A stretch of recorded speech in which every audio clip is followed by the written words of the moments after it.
The Autobiography of John Stuart Mill by John Stuart Mill. I 1806-1819. Childhood and early education. It seems proper that I should prefix to the following biographical sketch some mention of the reasons which have made me think it desirable that I should leave behind me such a memorial of so uneventful a life as mine. I do not for a moment imagine that any part of what I have to relate can be interesting to the public as a narrative or as being connected with myself. But I have thought that in an age in which education and its improvement are the subject of more, if not of profounder, study than at any former period of English history, it may be useful that there should be some record of an education which was unusual and remarkable, and which, whatever else it may have done, has proved how much more than is commonly supposed may be taught, and well taught, in those early years which, in the common modes of what is called instruction, a little better than wasted. It has also seemed to me that in an age of transition in opinions, there may be somewhat both of interest and of benefit in noting the successive phases of any mind which was always pressing forward, equally ready to learn and to unlearn either from its own thoughts or from those of others. But a motive which weighs more with me than either of these is a desire to make acknowledgment of the debts which my intellectual and moral development owes to other persons, some of them of recognized eminence, others less known than they deserve to be, and the one to whom most of all is due, one whom the world had no opportunity of knowing. The reader whom these things do not interest has only himself to blame if he reads farther, and I do not desire any other indulgence from him than that of bearing in mind that for him these pages were not written. I was born in London on the 20th of May, 1806, and was the eldest son of James Mill, the author of the History of British India. My father, the son of a petty tradesman and, I believe, small farmer at Northwater Bridge in the county of Angus, was when a boy, recommended by his abilities to the notice of Sir John Stuart, of Fettercan, one of the barons of the Exchequer in Scotland, and was, in consequence, sent to the University of Edinburgh at the expense of a fund established by Lady Jane Stuart, the wife of Sir John Stuart, and some other ladies for educating young men for the Scottish Church. He there went through the usual course of study, and was licensed as a preacher, but never followed the profession, having satisfied himself that he could not believe the doctrines of that or any other church. For a few years he was a private tutor in various families in Scotland, among others that of the Marquis of Tweedale, but ended by taking up his residence in London and devoting himself to authorship. Nor had he any other means of support until 1819, when he obtained an appointment in the India House. In this period of my father's life, there are two things which it is impossible not to be struck with. One of them, unfortunately, a very common circumstance, the other, a most uncommon one. The first is, that in his position, with no resource but the precarious one of writing in periodicals, he married and had a large family, conduct than which nothing could be more opposed, both as a matter of good sense and of duty, to the opinions which, at least at a later period of life, he strenuously upheld. The other circumstance is the extraordinary energy which was required to lead the life he led, with the disadvantages under which he labored from the first, and with those which he brought upon himself by his marriage. It would have been no small thing, had he done no more than to support himself and his family during so many years by writing, without ever being in debt, or in any pecuniary difficulty. Holding, as he did, opinions, both in politics and in religion, which were more odious to all persons of influence, and to the common run of prosperous Englishmen in that generation than either before or since, and being not only a man whom nothing would have induced to write against his convictions, but one who invariably threw into everything he wrote as much of his convictions as he thought the circumstances would in any way permit, being, it must also be said, one who never did anything negligently, never undertook any task, literary or other, on which he did not conscientiously bestow all the labor necessary for performing it adequately. But he, with these burdens on him, planned, commenced, and completed the history of India.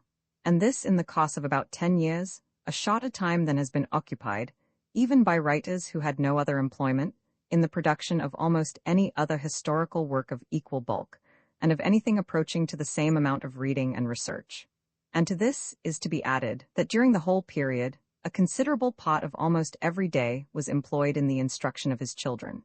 In the case of one of whom, myself, he exerted an amount of labor, care, and perseverance rarely, if ever, employed for a similar purpose, in endeavoring to give, according to his own conception, the highest order of intellectual education. A man who, in his own practice, so vigorously acted up to the principle of losing no time, was likely to adhere to the same rule in the instruction of his pupil. I have no remembrance of the time when I began to learn Greek. I have been told that it was when I was 3 years old.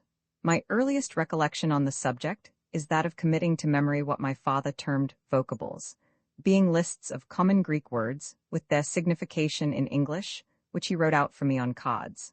Of grammar, until some years later, I learnt no more than the inflections of the nouns and verbs, but after a course of vocables, proceeded at once to translation, and I faintly remember going through Aesop's Fables, the first Greek book which I read.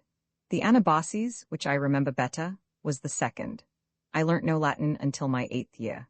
At that time I had read, under my father's tuition, a number of Greek prose authors, among whom I remember the whole of Herodotus, and of Xenophon's Cyropaedia and Memorials of Socrates, some of the Lives of the Philosophers by Diogenes Laertius, part of Lucian, and Isocrates ad Daemonicum and ad Nicoclum. I also read, in 1813, the first 6 dialogues in the common arrangement of Plato, from the Euthyphron to the Theoctetus inclusive, which last dialogue, I venture to think, would have been better omitted, as it was totally impossible I should understand it. But my father, in all his teaching, demanded of me not only the utmost that I could do, but much that I could by no possibility have done. What he was himself willing to undergo for the sake of my instruction may be judged from the fact that I went through the whole process of preparing my Greek lessons in the same room and at the same table at which he was writing. And as in those days Greek and English lexicons were not, and I could make no more use of a Greek and Latin lexicon than could be made without having yet begun to learn Latin, I was forced to have recourse to him for the meaning of every word which I did not know. This incessant interruption, he, one of the most impatient of men, submitted to, and wrote under that interruption several volumes of his history and all else that he had to write during those years. The only thing besides Greek that I learnt as a lesson in this part of my childhood was arithmetic. This also my father taught me. It was the task of the evenings, and I well remember its disagreeableness. But the lessons were only a part of the daily instruction I received. Much of it consisted in the books I read by myself, and my father's discourses to me, chiefly during our walks. From 1810 to the end of 1813, we were living in Newington Green, then an almost rustic neighborhood. My father's health required considerable and constant exercise, and he walked habitually before breakfast, generally in the green lanes towards Hauncey. In these walks I always accompanied him, and with my earliest recollections of green fields and wild flowers is mingled that of the account I gave him daily of what I had read the day before. To the best of my remembrance, this was a voluntary rather than a prescribed exercise. I made notes on slips of paper while reading, and from these in the morning walks I told the story to him, for the books were chiefly histories, of which I read in this manner a great number. Robertson's histories, Hume, Gibbon, but my greatest delight, then and for long afterwards, was Watson's Philip II and III. The heroic defense of the Knights of Malta against the Turks, and of the revolted provinces of the Netherlands against Spain, excited in me an intense and lasting interest. Next to Watson, my favorite historical reading was Hooke's History of Rome. Of Greece, I had seen at that time no regular history, except school abridgments and the last 2 or 3 volumes of a translation of Roland's Ancient History, beginning with Philip of Macedon. But I read with great delight Langhorne's translation of Plutarch. In English history, beyond the time at which Hume leaves off, I remember reading Burnet's history of his own time, though I cared little for anything in it except the wars and battles, and the historical part of the Annual Register, from the beginning to about 1788, where the volumes my father borrowed for me from Mr. Bentham left off. I felt a lively interest in Frederick of Prussia during his difficulties, and in Paoli, the Corsican patriot. But when I came to the American War, I took my part, like a child as I was until set right by my father, on the wrong side, because it was called the English side. In these frequent talks about the books I read, he used, as opportunity offered, to give me explanations and ideas respecting civilization, government, morality, mental cultivation, which he required me afterwards to restate to him in my own words. He also made me read, and give him a verbal account of, many books which would not have interested me sufficiently to induce me to read them of myself. among others Miller's Historical View of the English Government, a book of great merit for its time, and which he highly valued. Mosheim's Ecclesiastical History, Mackay's Life of John Knox, and even Sewell and Rutty's Histories of the Quakers. He was fond of putting into my hands books which exhibited men of energy and resource in unusual circumstances, struggling against difficulties and overcoming them. Of such works I remember Beaver's African Memoranda and Collins's account of the first settlement of New South Wales. Two books which I never wearied of reading were Anson's Voyages, so delightful to most young persons, and a collection, Hawkesworth's, I believe, of voyages round the world, in 4 volumes, beginning with Drake and ending with Cook and Bougainville. Of children's books, any more than of playthings, I had scarcely any, except an occasional gift from a relation or acquaintance. Among those I had, Robinson Crusoe was preeminent, and continued to delight me through all my boyhood. It was no part, however, of my father's system to exclude books of amusement, though he allowed them very sparingly. Of such books he possessed at that time next to none, but he borrowed several from me. Those which I remember are the Arabian Nights, Cazotte's Arabian Tales, Don Quixote, Miss Edgeworth's Popular Tales, and a book of some reputation in its day, Brooke's Fool of Quality. In my 8th year I commenced learning Latin, in conjunction with a younger sister, to whom I taught it as I went on, and who afterwards repeated the lessons to my father. From this time, other sisters and brothers being successively added as pupils, a considerable part of my day's work consisted of this preparatory teaching. It was a part which I greatly disliked, the more so, as I was held responsible for the lessons of my pupils, in almost as full a sense as for my own. I, however, derived from this discipline the great advantage of learning more thoroughly and retaining more lastingly the things which I was set to teach. Perhaps, too, the practice it afforded in explaining difficulties to others may even at that age have been useful. In other respects, the experience of my boyhood is not favorable to the plan of teaching children by means of one another. The teaching, I am sure, is very inefficient as teaching, and I well know that the relation between teacher and taught is not a good moral discipline to either. I went in this manner through the Latin grammar, and a considerable part of Cornelius Nepos and Caesar's commentaries, but afterwards added to the superintendence of these lessons, much longer ones of my own. In the same year in which I began Latin, I made my first commencement in the Greek poets with the Iliad. After I had made some progress in this, my father put Pope's translation into my hands. It was the first English verse I had cared to read, and it became one of the books in which for many years I most delighted. I think I must have read it from 20 to 30 times through. I should not have thought it worthwhile to mention a taste apparently so natural to boyhood, if I had not, as I think, observed that the keen enjoyment of this brilliant specimen of narrative and versification is not so universal with boys, as I should have expected both a priori and from my individual experience. Soon after this time, I commenced Euclid and somewhat later, algebra, still under my father's tuition. From my 8th to my 12th year, the Latin books which I remember reading were the Bucolics of Virgil and the first 6 books of the Aeneid, all Horace except the Epodes, the Fables of Phaedrus, the first 5 books of Livy, to which from my love of the subject I voluntarily added, in my hours of leisure, the remainder of the first decade, all Sallust, a considerable part of Ovid's Metamorphoses, some plays of Terence, 2 or 3 books of Lucretius, several of the orations of Cicero, and of his writings on oratory. Also his letters to Atticus, my father taking the trouble to translate to me from the French the historical explanations in Mingault's notes. In Greek, I read the Iliad and Odyssey through, 1 or 2 plays of Sophocles, Euripides, and Aristophanes, though by these I profited little. All Thucydides, the Hellenics of Xenophon, a great part of Demosthenes, Aeschines, and Lysias, Theocritus, Anacreon, part of the Anthology, a little of Dionysius, several books of Polybius, and lastly Aristotle's Rhetoric, which, as the first expressly scientific treatise on any moral or psychological subject which I had read, and containing many of the best observations of the ancients on human nature and life, my father made me study with peculiar care, and throw the matter of it into synoptic tables. During the same years, I learnt elementary geometry and algebra thoroughly, the differential calculus and other portions of the higher mathematics far from thoroughly. For my father, not having kept up this part of his early acquired knowledge, could not spare time to qualify himself for removing my difficulties, and left me to deal with them, with little other aid than that of books. while I was continually incurring his displeasure by my inability to solve difficult problems for which he did not see that I had not the necessary previous knowledge. As to my private reading, I can only speak of what I remember. History continued to be my strongest predilection, and most of all ancient history. Mitford's Greece I read continually. My father had put me on my guard against the Tory prejudices of this writer, and his perversions of facts for the whitewashing of despots and blackening of popular institutions. These points he discoursed on, exemplifying them from the Greek orators and historians, with such effect that in reading Mitford my sympathies were always on the contrary side to those of the author, and I could, to some extent, have argued the point against him. Yet this did not diminish the ever-new pleasure with which I read the book.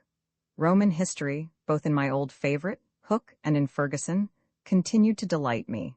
A book which, in spite of what is called the dryness of its style, I took great pleasure in, was the ancient universal history, through the incessant reading of which I had my head full of historical details concerning the obscurest ancient people, while about modern history, except detached passages, such as the Dutch War of Independence, I knew and cared comparatively little. A voluntary exercise, to which throughout my boyhood I was much addicted, was what I called writing histories. I successively composed a Roman history, picked out of Hooke, and an abridgment of the ancient universal history, a history of Holland, from my favorite Watson, and from an anonymous compilation, and in my 11th and 12th year I occupied myself with writing what I flattered myself was something serious. This was no less than a history of the Roman government, compiled, with the assistance of Hooke, from Livy and Dionysius, of which I wrote as much as would have made an octavo volume, extending to the epoch of the Licinian laws. It was, in fact, an account of the struggles between the patricians and plebeians, which now engrossed all the interest in my mind which I had previously felt in the mere wars and conquests of the Romans. I discussed all the constitutional points as they arose. Though quite ignorant of Nebua's researches, I, by such lights as my father had given me, vindicated the agrarian laws on the evidence of Livy, and upheld, to the best of my ability, the Roman Democratic party. A few years later, in my contempt of my childish efforts, I destroyed all these papers, not then anticipating that I could ever feel any curiosity about my first attempts at writing and reasoning. My father encouraged me in this useful amusement, though, as I think judiciously, he never asked to see what I wrote, so that I did not feel that in writing it I was accountable to anyone, nor had the chilling sensation of being under a critical eye. But though these exercises in history were never a compulsory lesson, there was another kind of composition which was so, namely, writing verses, and it was one of the most disagreeable of my tasks. Greek and Latin verses I did not write, nor learnt the prosody of those languages. My father, thinking this not worth the time it required, contented himself with making me read aloud to him, and correcting false quantities. I never composed at all in Greek, even in prose, and but little in Latin.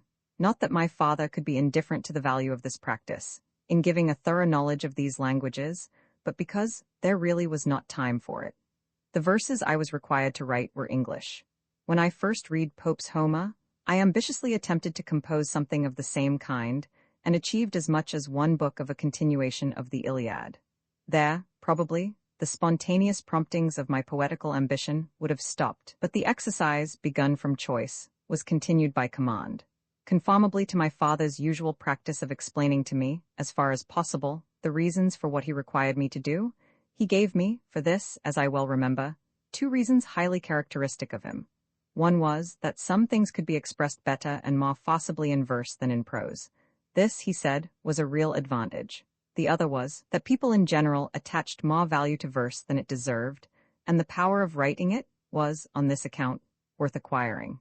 He generally left me to choose my own subjects, which, as far as I remember, were mostly addresses to some mythological personage or allegorical abstraction, but he made me translate into English verse many of Horace's shorter poems. I also remember his giving me Thomson's Winter to read, and afterwards making me attempt, without book, to write something myself on the same subject. The verses I wrote were, of course, the merest rubbish, nor did I ever attain any facility of versification, but the practice may have been useful in making it easier for me, at a later period, to acquire readiness of expression point when I had read, up to this time, very little English poetry. Shakespeare my father had put into my hands, chiefly for the sake of the historical plays, from which, however, I went on to the others. My father never was a great admirer of Shakespeare, the English idolatry of whom he used to attack with some severity. He cared little for any English poetry except Milton, for whom he had the highest admiration, Goldsmith, Burns, and Gray's Bard, which he preferred to his elegy. Perhaps I may add Cowper and Beattie. He had some value for Spenser, and I remember his reading to me, unlike his usual practice of making me read to him the first book of the Faerie Queene, but I took little pleasure in it. The poetry of the present century he saw scarcely any merit in, and I hardly became acquainted with any of it till I was grown up to manhood, except the metrical romances of Walter Scott, which I read at his recommendation, and was intensely delighted with, as I always was with animated narrative. Dryden's poems were among my father's books, and many of these he made me read, but I never cared for any of them except Alexander's Feast, which, as well as many of the songs in Walter Scott, I used to sing internally to a music of my own. To some of the latter, indeed, I went so far as to compose airs, which I still remember. Cowper's short poems I read with some pleasure, but never got far into the longer ones, and nothing in the 2 volumes interested me like the prose account of his 3 hares. In my 13th year I met with Campbell's poems, among which Lochiel, Hohenlinden, The Exile of Erin, and some others, gave me sensations I had never before experienced from poetry. Here, too, I made nothing of the longer poems, except the striking opening of Gertrude of Wyoming, which long kept its place in my feelings as the perfection of pathos. During this part of my childhood, one of my greatest amusements was experimental science. In the theoretical, however, not the practical sense of the word, not trying experiments, a kind of discipline which I have often regretted not having had, nor even seeing, but merely reading about them. I never remember being so wrapped up in any book, as I was in Joyce's scientific dialogues, and I was rather recalcitrant to my father's criticisms of the bad reasoning respecting the first principles of physics, which abounds in the early part of that work. I devoured treatises on chemistry, especially that of my father's early friend and schoolfellow, Dr. Thomson, for years before I attended a lecture or saw an experiment. From about the age of 12, I entered into another and more advanced stage in my course of instruction, in which the main object was no longer the aids and appliances of thought, but the thoughts themselves. This commenced with logic, in which I began at once with the organon, and read it to the analytics inclusive, but profited little by the posterior analytics, which belonged to a branch of speculation I was not yet ripe for. Contemporaneously with the organon, my father made me read the whole or parts of several of the Latin treatises on the scholastic logic, giving each day to him, in our walks, a minute account of what I had read, and answering his numerous and most searching questions. After this, I went in a similar manner through the Computatio Sive Logica of Hobbes, a work of a much higher order of thought than the books of the school logicians, and which he estimated very highly, in my own opinion beyond its merits, great as these are. It was his invariable practice, whatever studies he exacted from me, to make me as far as possible understand and feel the utility of them. And this he deemed peculiarly fitting in the case of the syllogistic logic, the usefulness of which had been impugned by so many writers of authority. I well remember how, and in what particular walk, in the neighborhood of Bagshot Heath, where we were on a visit to his old friend, Mr. Wallace, then one of the mathematical professors at Sandhurst. He first attempted by questions to make me think on the subject, and frame some conception of what constituted the utility of the syllogistic logic, and when I had failed in this, to make me understand it by explanations. The explanations did not make the matter at all clear to me at the time, but they were not therefore useless. They remained as a nucleus for my observations and reflections to crystallize upon, the import of his general remarks being interpreted to me by the particular instances which came under my notice afterwards. My own consciousness and experience ultimately led me to appreciate quite as highly as he did the value of an early practical familiarity with the school logic. I know of nothing, in my education, to which I think myself more indebted for whatever capacity of thinking I have attained. The first intellectual operation in which I arrived at any proficiency was dissecting a bad argument and finding in what part the fallacy lay. And though whatever capacity of this sort I attained was due to the fact that it was an intellectual exercise in which I was most perseveringly drilled by my father, yet it is also true that the school logic, and the mental habits acquired in studying it, were among the principal instruments of this drilling. I am persuaded that nothing in modern education tends so much, when properly used, to form exact thinkers, who attach a precise meaning to words and propositions, and are not imposed on by vague, loose, or ambiguous terms. The boasted influence of mathematical studies is nothing to it, for in mathematical processes, none of the real difficulties of correct ratiocination occur. It is also a study peculiarly adapted to an early stage in the education of philosophical students, since it does not presuppose the slow process of acquiring, by experience and reflection, valuable thoughts of their own. They may become capable of disentangling the intricacies of confused and self-contradictory thought before their own thinking faculties are much advanced, a power which, for want of some such discipline, many otherwise able men altogether lack. And when they have to answer opponents, only endeavor, by such arguments as they can command, to support the opposite conclusion, scarcely even attempting to confute the reasonings of their antagonists, and therefore, at the utmost, leaving the question, as far as it depends on argument, a balanced one. During this time, the Latin and Greek books which I continued to read with my father were chiefly such as were worth studying, not for the language merely, but also for the thoughts. This included much of the orators, and especially Demosthenes, some of whose principal orations I read several times over, and wrote out, by way of exercise, a full analysis of them. My father's comments on these orations when I read them to him were very instructive to me. He not only drew my attention to the insight they afforded into Athenian institutions, and the principles of legislation and government which they often illustrated, but pointed out the skill and art of the orator, how everything important to his purpose was said at the exact moment when he had brought the minds of his audience into the state most fitted to receive it, how he made steal into their minds, gradually and by insinuation, thoughts which, if expressed in a more direct manner, would have roused their opposition. Most of these reflections were beyond my capacity of full comprehension at the time, but they left seed behind, which germinated in due season. At this time I also read the whole of Tacitus, Juvenal, and Quintilian. The latter, owing to his obscure style, and to the scholastic details of which many parts of his treatise are made up, is little read, and seldom sufficiently appreciated. His book is a kind of encyclopedia of the thoughts of the ancients on the whole field of education and culture, and I have retained through life many valuable ideas which I can distinctly trace to my reading of him, even at that early age. It was at this period that I read, for the first time, some of the most important dialogues of Plato, in particular the Gorgias, the Protagoras, and the Republic. There is no author to whom my father thought himself more indebted for his own mental culture than Plato, or whom he more frequently recommended to young students. I can bear similar testimony in regard to myself. The Socratic method, of which the Platonic dialogues are the chief example, is unsurpassed as a discipline for correcting the errors and clearing up the confusions incident to the intellectus sibi permissus, the understanding which has made up all its bundles of associations under the guidance of popular phraseology. The close, searching elenchus by which the man of vague generalities is constrained either to express his meaning to himself in definite terms, or to confess that he does not know what he is talking about.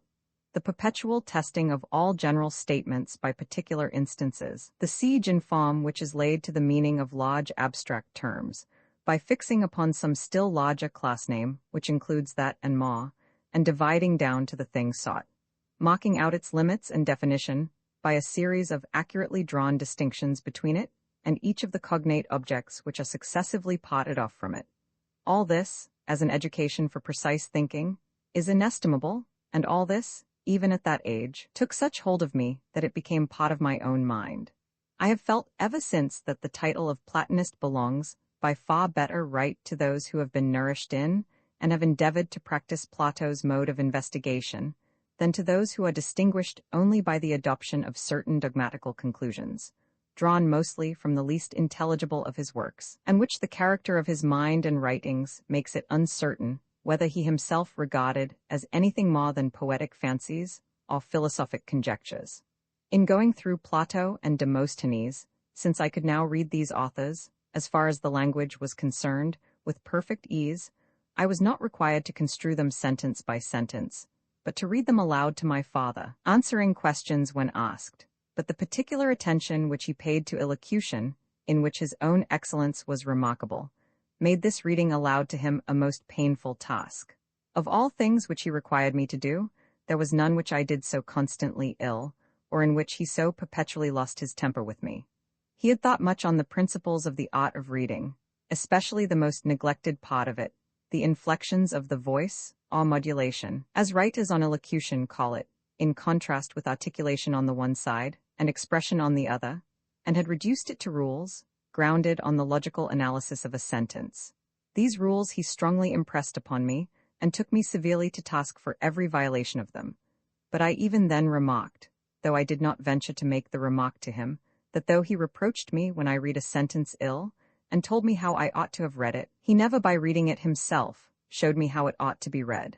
A defect running through his otherwise admirable modes of instruction, as it did through all his modes of thought, was that of trusting too much to the intelligibleness of the abstract, when not embodied in the concrete. It was at a much later period of my youth, when practicing elocution by myself, or with companions of my own age, that I for the first time understood the object of his rules, and saw the psychological grounds of them. At that time, I and others followed out the subject into its ramifications, and could have composed a very useful treatise, grounded on my father's principles. He himself left those principles and rules unwritten. I regret that when my mind was full of the subject, from systematic practice, I did not put them, and our improvements of them, into a formal shape. A book which contributed largely to my education, in the best sense of the term, was my father's History of India. It was published in the beginning of 1818. During the year previous, while it was passing through the press, I used to read the proof sheets to him, or rather, I read the manuscript to him while he corrected the proofs. The number of new ideas which I received from this remarkable book, and the impulse and stimulus, as well as guidance given to my thoughts by its criticism and disquisitions on society and civilization in the Hindu part, on institutions and the acts of governments in the English part, made my early familiarity with it eminently useful to my subsequent progress.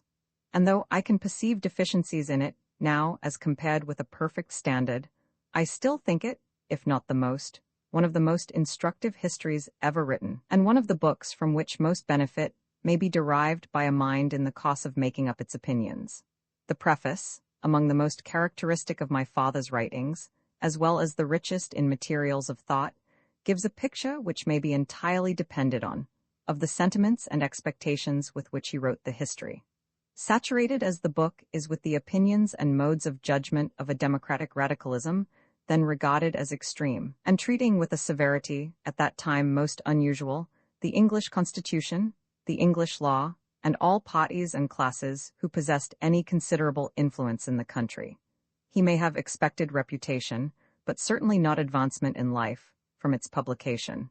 Nor could he have supposed that it would raise up anything but enemies for him in powerful quarters. Least of all could he have expected favor from the East India Company, to whose commercial privileges he was unqualifiedly hostile, and on the acts of whose government he had made so many severe comments. Though, in various parts of his book, he bore a testimony in their favor, which he felt to be their just due, namely, that no government had on the whole given so much proof, to the extent of its lights, of good intention towards its subjects, and that if the acts of any other government had the light of publicity as completely let in upon them, they would, in all probability, still less bear scrutiny. On learning, however, in the spring of 1819, about a year after the publication of the history, that the East India directors desired to strengthen the part of their home establishment which was employed in carrying on the correspondence with India, my father declared himself a candidate for that employment, and, to the credit of the directors, successfully. He was appointed one of the assistants of the Examiner of India correspondence, officers whose duty it was to prepare drafts of dispatches to India, for consideration by the directors, in the principal departments of administration. In this office, and in that of examiner, which he subsequently attained, the influence which his talents, his reputation, and his decision of character gave him, with superiors who really desired the good government of India, enabled him to a great extent to throw into his drafts of dispatches, and to carry through the ordeal of the Court of Directors and Board of Control, without having their force much weakened, his real opinions on Indian subjects. In his history he had set forth, for the first time, many of the true principles of Indian administration. And his dispatches, following his history, did more than had ever been done before to promote the improvement of India and teach Indian officials to understand their business. If a selection of them were published, they would, I am convinced, place his character as a practical statesman fully on a level with his eminence as a speculative writer. This new employment of his time caused no relaxation in his attention to my education. It was in this same year, 1819, that he took me through a complete course of political economy. His loved and intimate friend, Ricardo, had shortly before published the book which formed so great an epoch in political economy, a book which would never have been published or written, but for the entreaty and strong encouragement of my father. For Ricardo, the most modest of men, though firmly convinced of the truth of his doctrines, deemed himself so little capable of doing them justice in exposition and expression that he shrank from the idea of publicity. The same friendly encouragement induced Ricardo, a year or two later, to become a member of the House of Commons, where, during the remaining years of his life, unhappily cut short in the full vigor of his intellect, he rendered so much service to his and my father's opinions both on political economy and on other subjects. Though Ricardo's great work was already in print, no didactic treatise embodying its doctrines in a manner fit for learners had yet appeared. My father, therefore, commenced instructing me in the science by a sort of lectures, which he delivered to me in our walks. He expounded each day a portion of the subject, and I gave him next day a written account of it, which he made me rewrite over and over again until it was clear, precise, and tolerably complete. In this manner, I went through the whole extent of the science, and the written outline of it, which resulted from my daily compte rendu, served him afterwards as notes from which to write his elements of political economy. After this, I read Ricardo, giving an account daily of what I read, and discussing, in the best manner I could, the collateral points which offered themselves in our progress. On money, as the most intricate part of the subject, he made me read in the same manner Ricardo's admirable pamphlets, written during what was called the Bullion Controversy.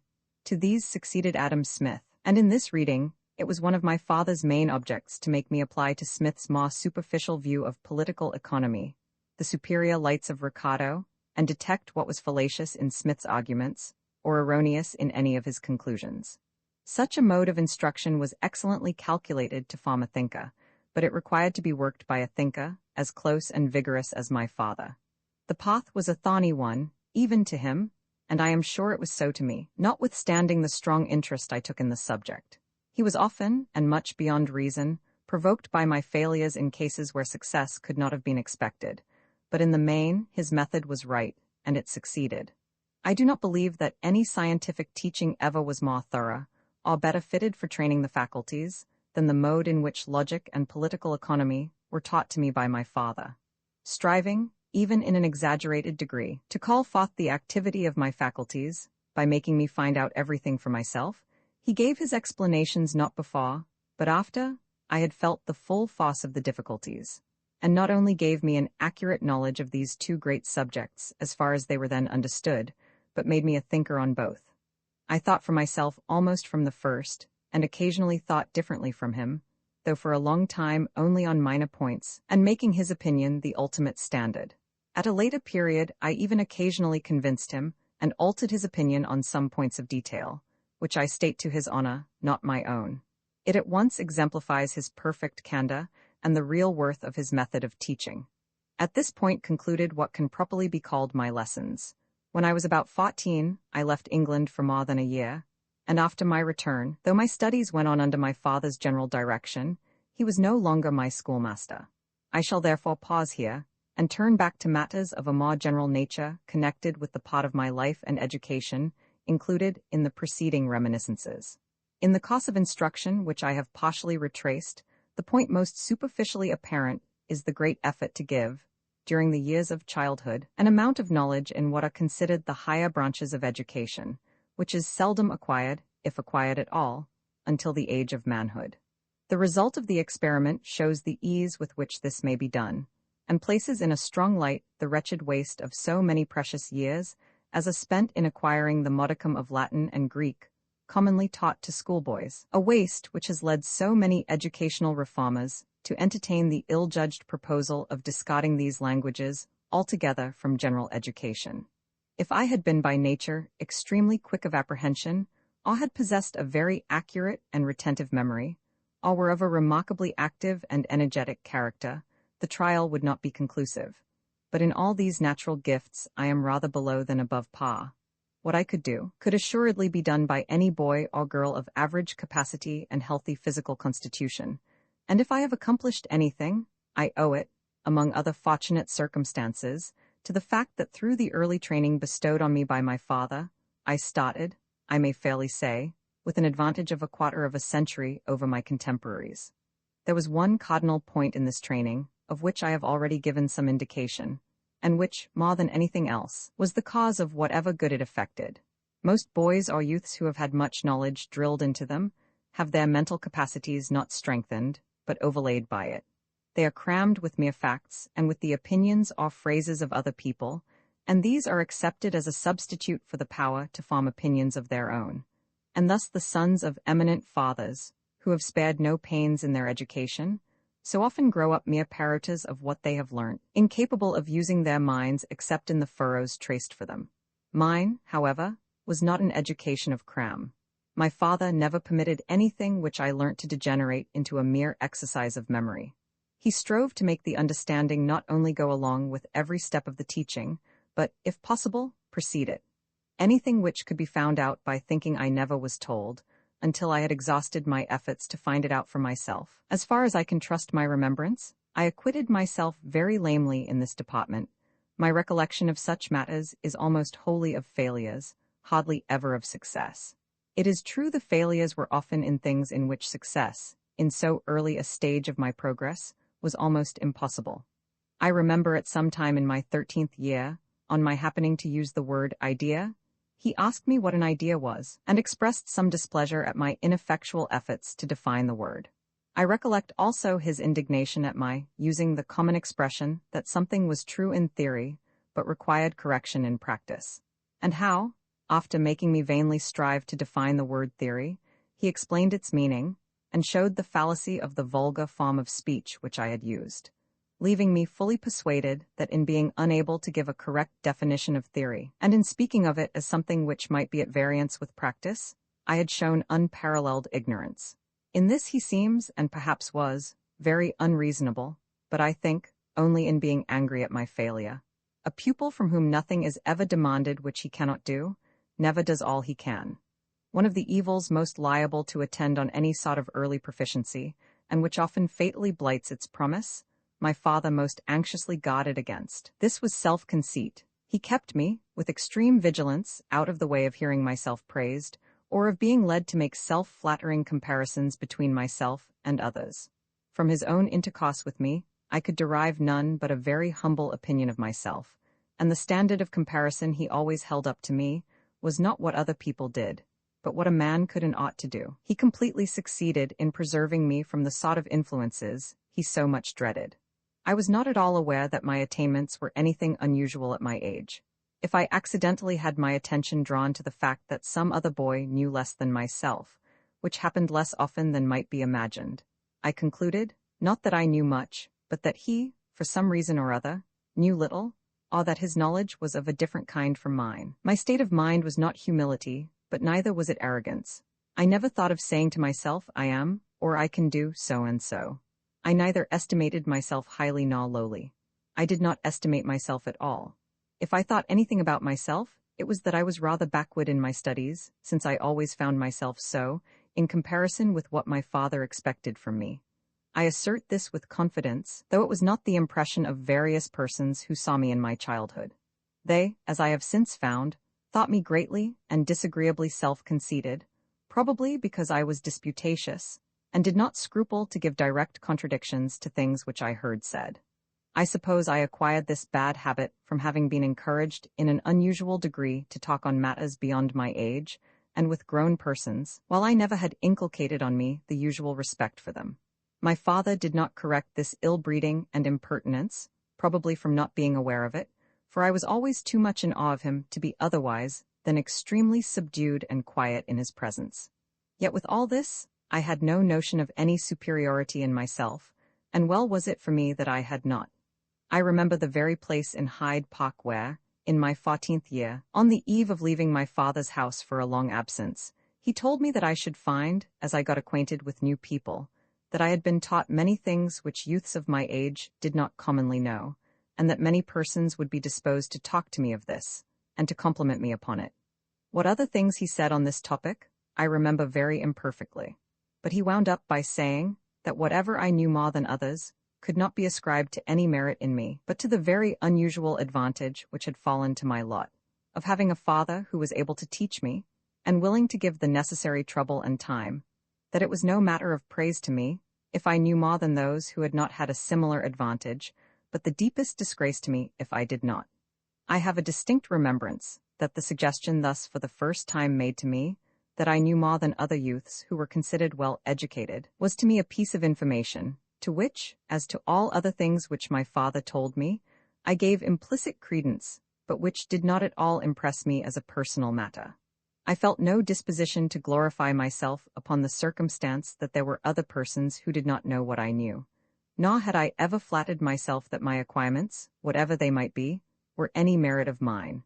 But now, when my attention was called to the subject, I felt that what my father had said respecting my peculiar advantages was exactly the truth and common sense of the matter, and it fixed my opinion and feeling from that time forward. Roman 2, 1813-1821, Moral Influences in Early Youth, My Father's Character and Opinions.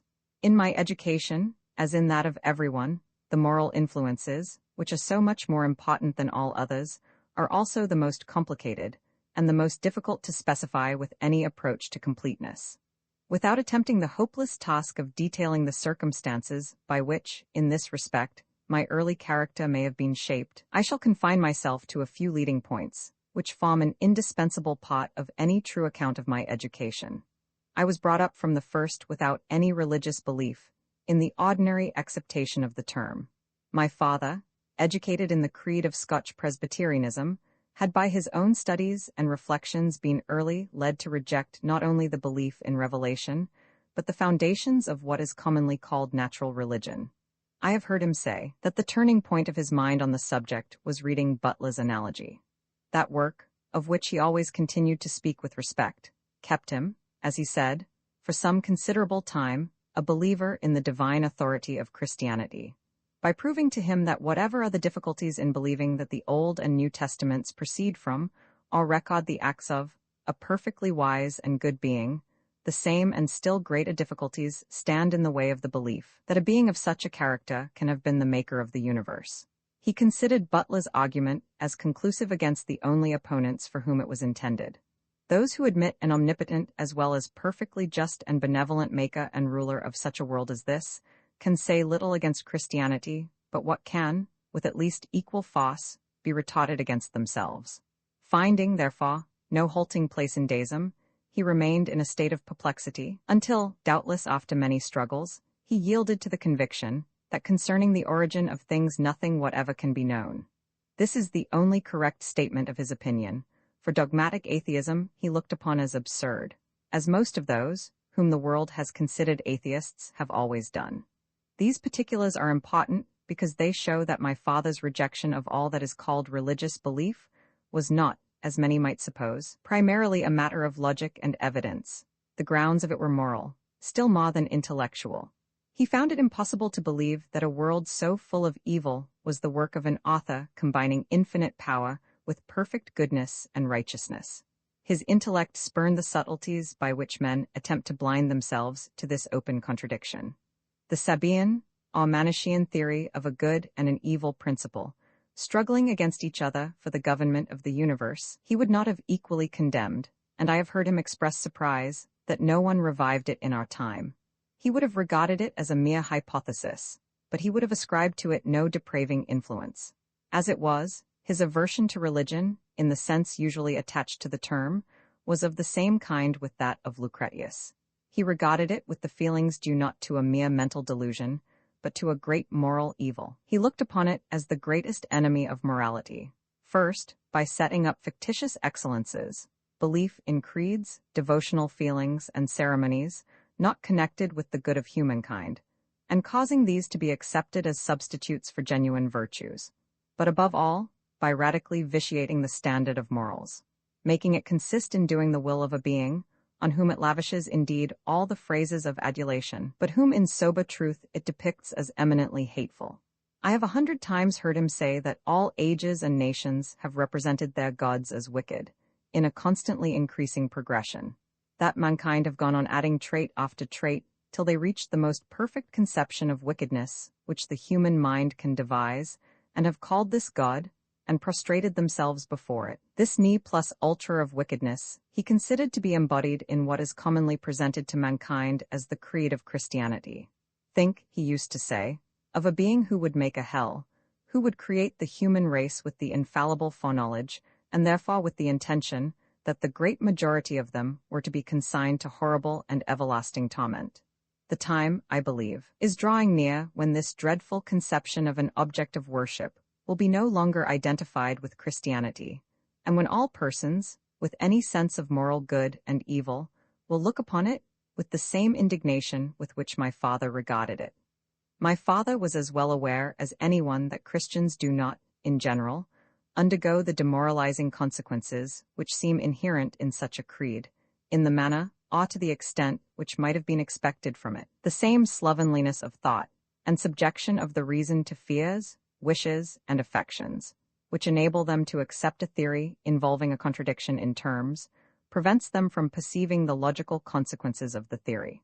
Such is the facility with which mankind believe at one and the same time things inconsistent with one another, and so few are those who draw from what they receive as truths any consequences but those recommended to them by their feelings, that multitudes have held the undoubting belief in an omnipotent author of hell, and have nevertheless identified that being with the best conception they were able to form of perfect goodness.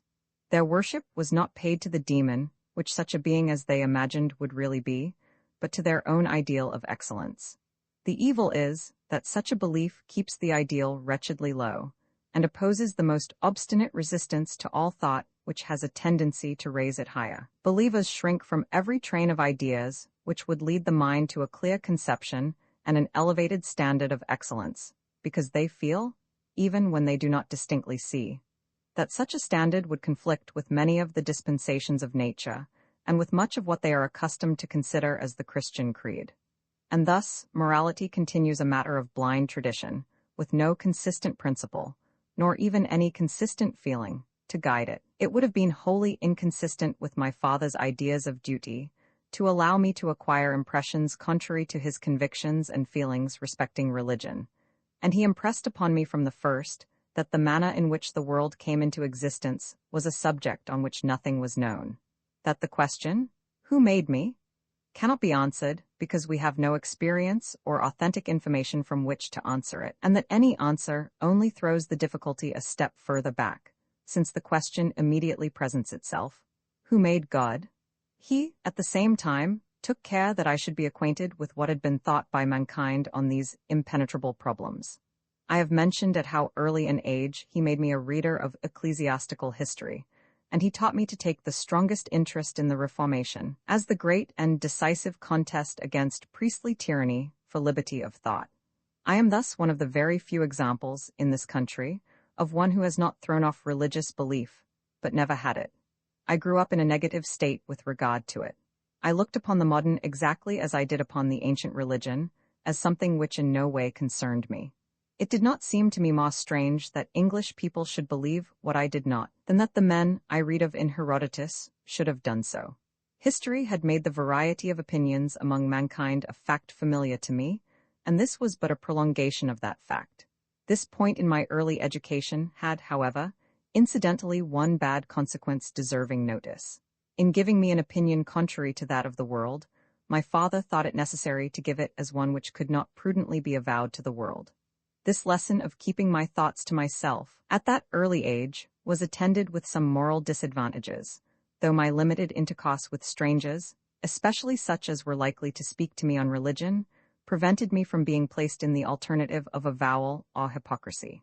I remember 2 occasions in my boyhood on which I felt myself in this alternative, and in both cases I avowed my disbelief and defended it. My opponents were boys, considerably older than myself. One of them I certainly staggered at the time, but the subject was never renewed between us.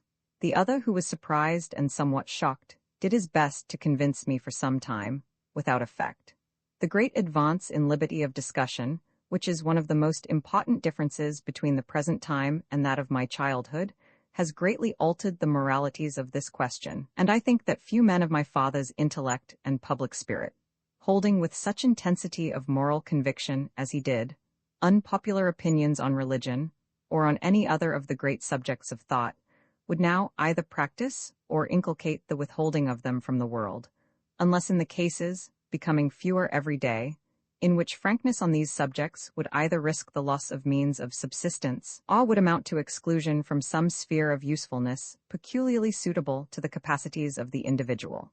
On religion in particular, the time appears to me to have come when it is the duty of all who, being qualified in point of knowledge, have on mature consideration satisfied themselves that the current opinions are not only false but hurtful, to make their dissent known, at least, if they are among those whose station or reputation gives their opinion a chance of being attended to. Such an avowal would put an end, at once and forever, to the vulgar prejudice that what is called, very improperly, unbelief, is connected with any bad qualities either of mind or heart. The world would be astonished if it knew how great a proportion of its brightest ornaments, of those most distinguished even in popular estimation for wisdom and virtue, are complete skeptics in religion, many of them refraining from avowal, less from personal considerations than from a conscientious, though now, in my opinion, a most mistaken, apprehension, lest by speaking out what would tend to weaken existing beliefs, and by consequence, as they suppose, existing restraints, they should do harm instead of good. Of unbelievers, so-called, as well as of believers, there are many species, including almost every variety of moral type. But the best among them, as no one who has had opportunities of really knowing them will hesitate to affirm, are more genuinely religious, in the best sense of the word religion, than those who exclusively arrogate to themselves the title. The liberality of the age, or in other words, the weakening of the obstinate prejudice, which makes men unable to see what is before their eyes because it is contrary to their expectations, has caused it be very commonly admitted that a deist may be truly religious.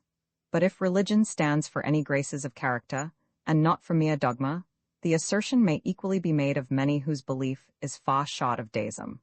Though they may think the proof incomplete that the universe is a work of design, and though they assuredly disbelieve that it can have an author and governor who is absolute in power as well as perfect in goodness, they have that which constitutes the principal worth of all religions whatever, an ideal conception of a perfect being, to which they habitually refer as the guide of their conscience. And this ideal of good is usually far nearer to perfection than the objective deity of those who think themselves obliged to find absolute goodness in the author of a world so crowded with suffering and so deformed by injustice as ours.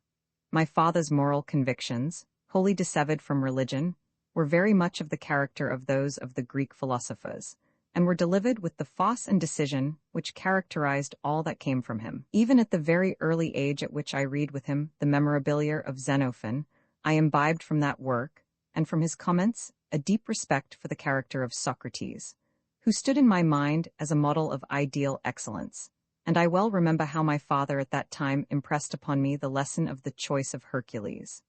At a somewhat later period, the lofty moral standard exhibited in the writings of Plato operated upon me with great force. My father's moral inculcations were at all times mainly those of the Socraticiae viri, justice, temperance, to which he gave a very extended application, veracity, perseverance, readiness to encounter pain and especially labor, regard for the public good, estimation of persons according to their merits, and of things according to their intrinsic usefulness, a life of exertion in contradiction to one of self-indulgent ease and sloth. These and other moralities he conveyed in brief sentences, uttered as occasion arose, of grave exhortation, or stern reprobation and contempt.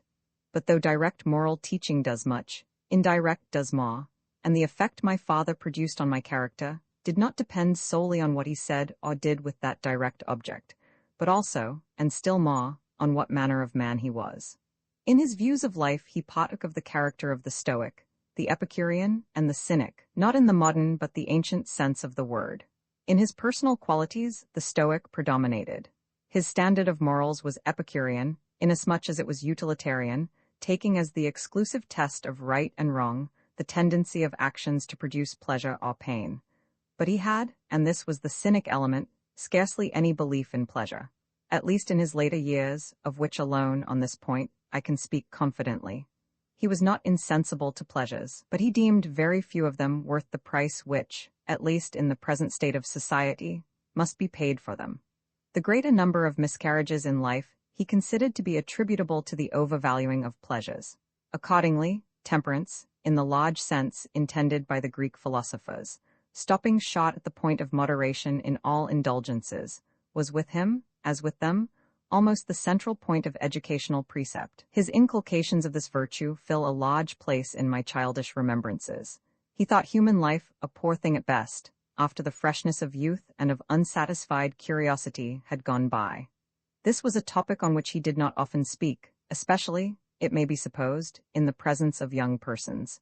But when he did, it was with an air of settled and profound conviction.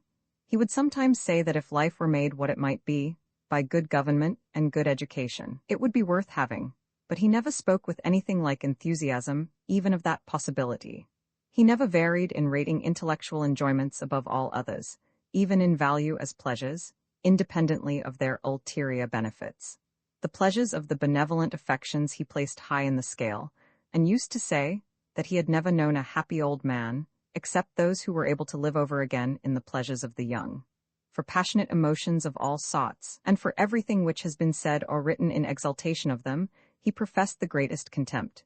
He regarded them as a form of madness. The intense was with him a byword of scornful disapprobation. He regarded as an aberration of the moral standard of modern times, compared with that of the ancients, the great stress laid upon feeling. Feelings, as such, he considered to be no proper subjects of praise or blame. Right and wrong, good and bad, he regarded as qualities solely of conduct, of acts and omissions, there being no feeling which may not lead, and does not frequently lead, either to good or to bad actions. Conscience itself, the very desire to act right, often leading people to act wrong.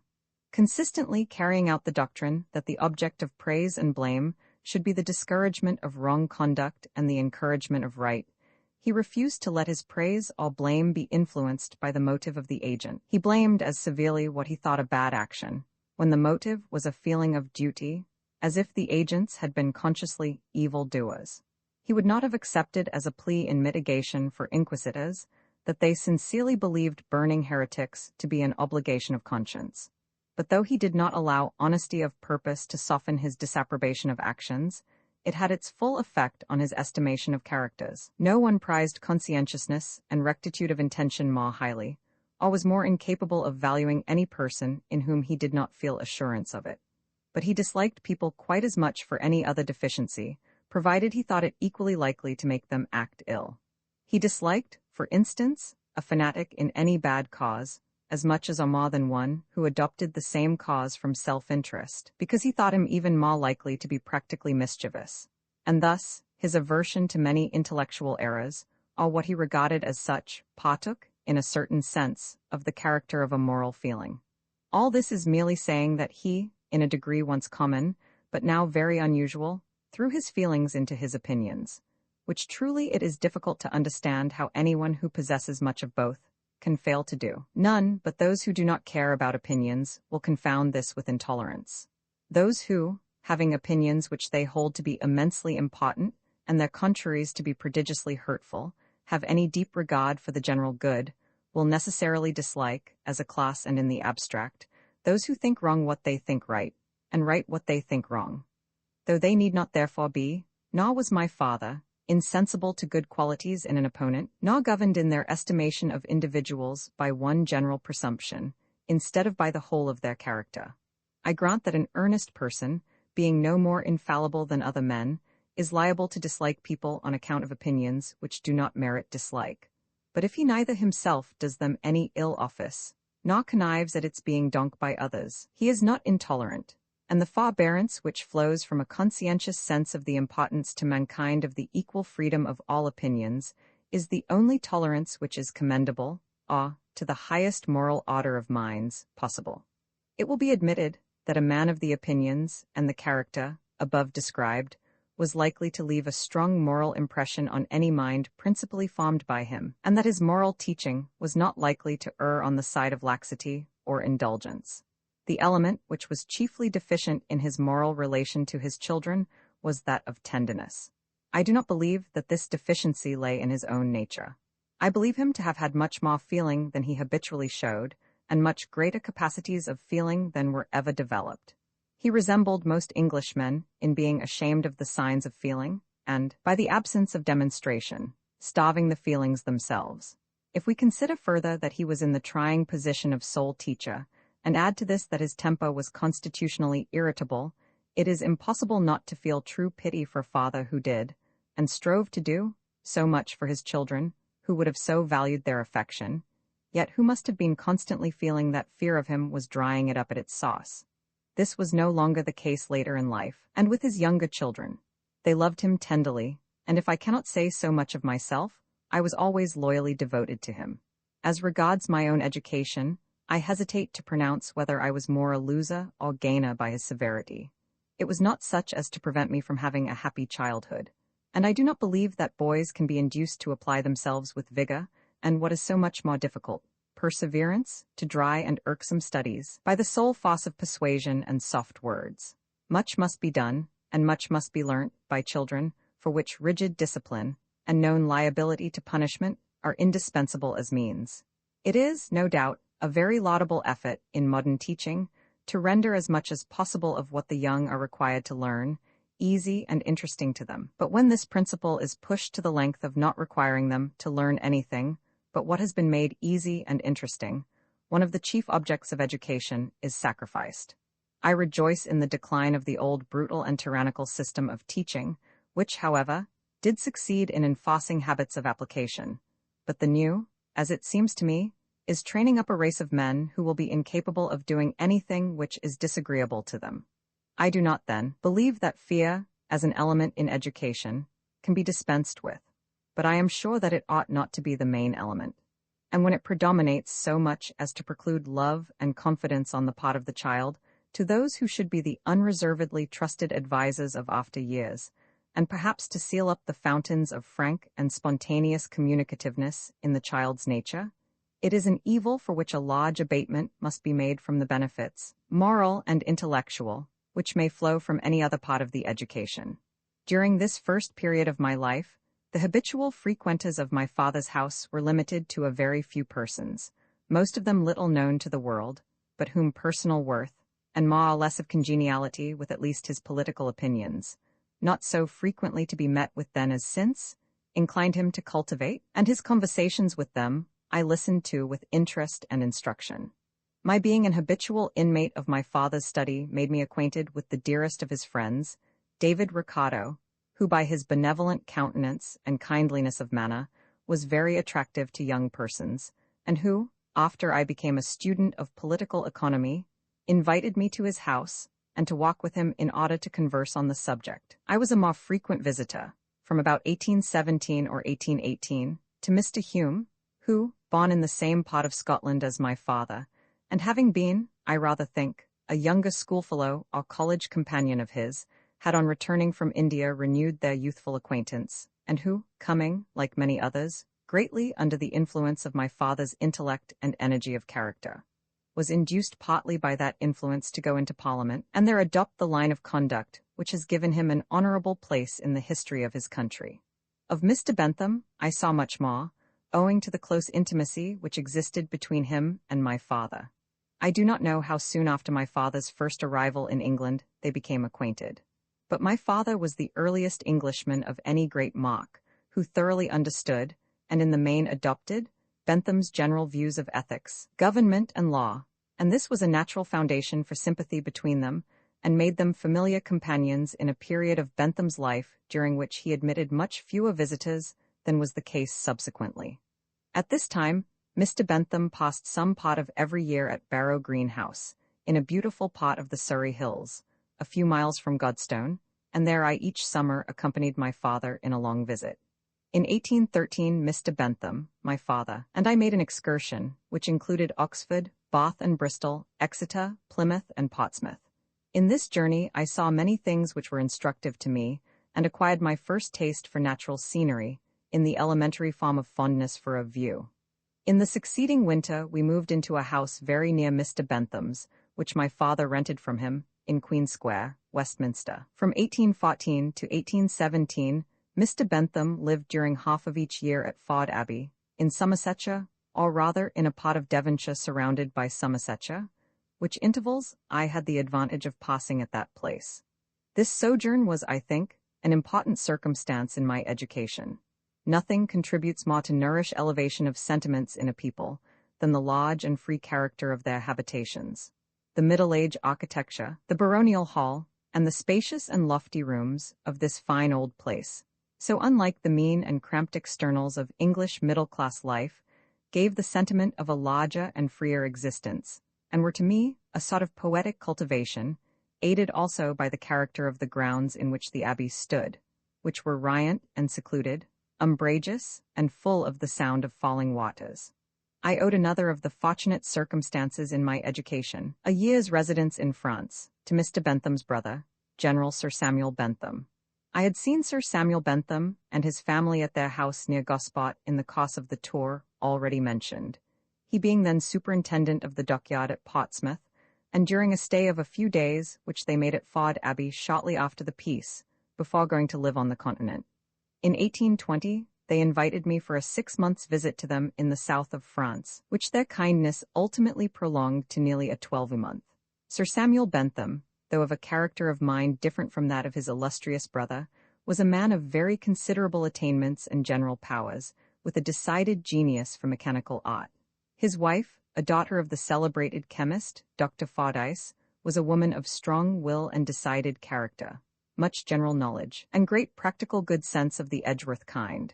She was the ruling spirit of the household, as she deserved, and was well qualified to be. Their family consisted of one son, the eminent botanist, and 3 daughters, the youngest about 2 years my senior. I am indebted to them for much and various instruction, and for an almost parental interest in my welfare. When I first joined them, in May, 1820, they occupied the Château of Pompignan, still belonging to a descendant of Voltaire's enemy, on the heights overlooking the plain of the Garonne between Montauban and Toulouse. I accompanied them in an excursion to the Pyrenees, including a stay of some duration at Bagnères de Bigorre, a journey to Pau, Bayonne, and Bagnères de Luchon, and an ascent of the Pic du Midi de Bigorre. This first introduction to the highest order of mountain scenery made the deepest impression on me, and gave a color to my tastes through life. In October, we proceeded by the beautiful mountain route of Castres and St. Pons, from Toulouse to Montpellier, in which last neighborhood Sir Samuel had just bought the estate of Restincliha, near the foot of the singular mountain of St. Loup. During this residence in France, I acquired a familiar knowledge of the French language, and acquaintance with the ordinary French literature. I took lessons in various bodily exercises, in none of which, however, I made any proficiency, and at Montpellier I attended the excellent winter courses of lectures at the Faculté des Sciences, those of M. Anglotter on chemistry, of M. Prouvengal on zoology, and of a very accomplished representative of the 18th century metaphysics, M. Jurgon, on logic, under the name of Philosophy of the Sciences. I also went through a course of the higher mathematics under the private tuition of M. Lantheric, a professor at the Lycée of Montpellier. But the greatest, perhaps, of the many advantages which I owed to this episode in my education was that of having breathed for a whole year the free and genial atmosphere of continental life. This advantage was not the less real, though I could not then estimate, nor even consciously feel it. Having so little experience of English life, and the few people I knew being mostly such as had public objects, of a large and personally disinterested kind, at heart, I was ignorant of the low moral tone of what, in England, is called society, the habit of, not indeed professing, but taking for granted in every mode of implication, that conduct is of course always directed towards low and petty objects.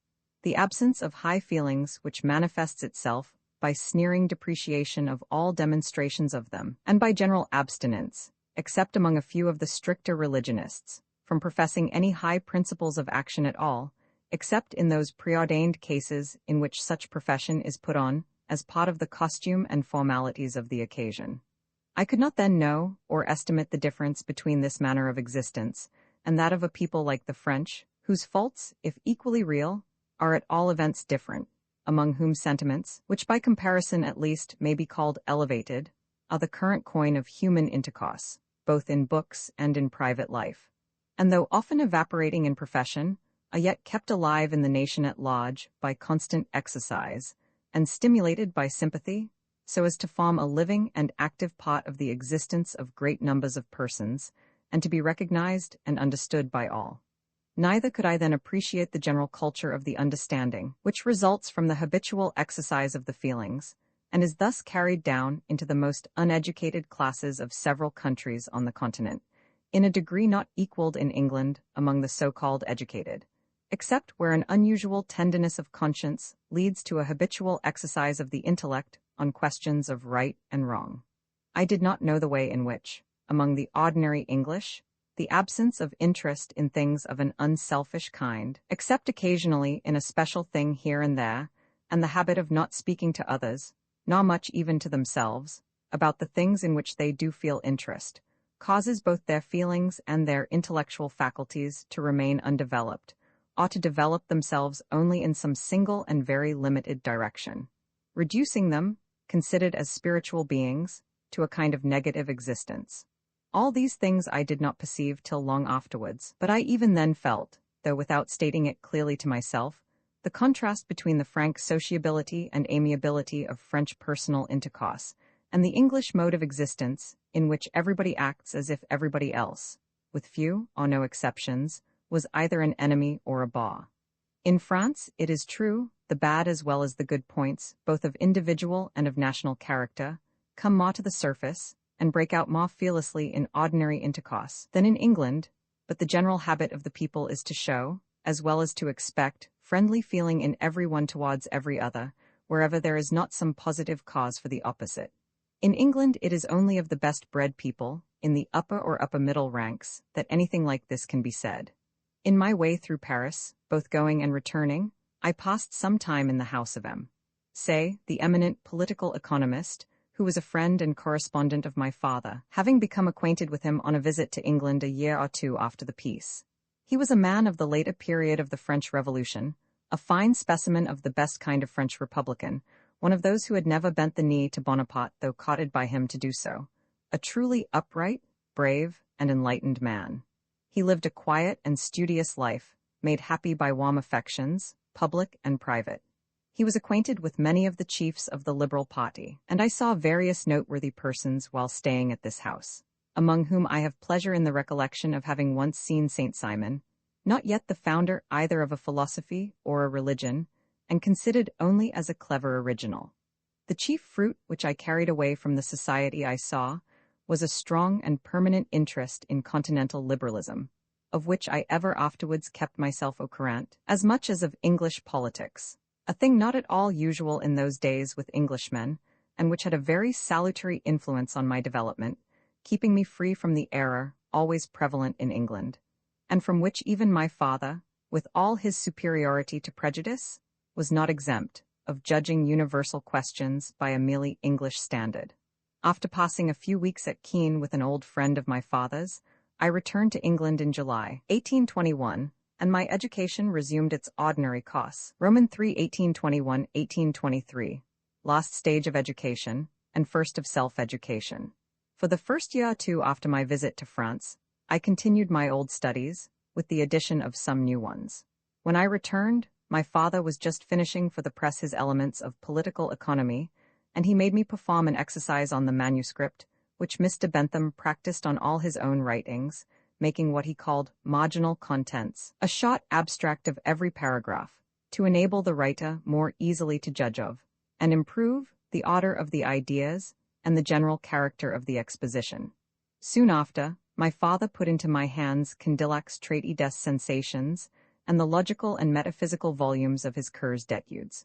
The first, notwithstanding the superficial resemblance between Condillac's psychological system and my father's, quite as much for a warning as for an example. I am not sure whether it was in this winter or the next that I first read a history of the French Revolution. I learnt with astonishment that the principles of democracy, then apparently in so insignificant and hopeless a minority everywhere in Europe, had borne all before them in France 30 years earlier, and had been the creed of the nation.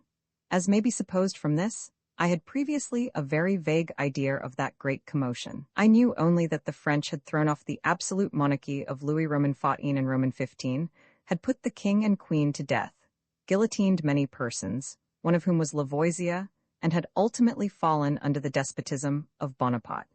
From this time, as was natural, the subject took an immense hold of my feelings. It allied itself with all my juvenile aspirations to the character of a democratic champion. What had happened so lately seemed as if it might easily happen again, and the most transcendent glory I was capable of conceiving was that of figuring, successful or unsuccessful, as a giantist in an English convention. During the winter of 1821-2, Mr. John Austen, with whom at the time of my visit to France my father had but lately become acquainted, kindly allowed me to read Roman law with him. My father, notwithstanding his abhorrence of the chaos of barbarism called English law, had turned his thoughts towards the bar, as on the whole less ineligible for me than any other profession.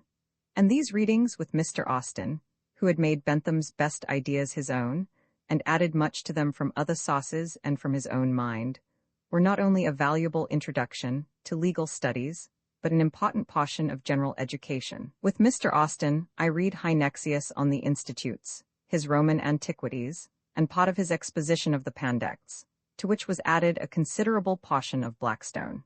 It was at the commencement of these studies that my father, as a needful accompaniment to them, put into my hands Bentham's principal speculations, as interpreted to the continent, and indeed to all the world, by Dumont, in the Traité de Legislation.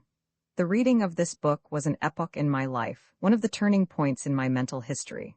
My previous education had been, in a certain sense, already a cause of Benthamism. The Benthamic standard of the greatest happiness was that which I had always been taught to apply. I was even familiar with an abstract discussion of it, forming an episode in an unpublished dialogue on government written by my father on the Platonic model.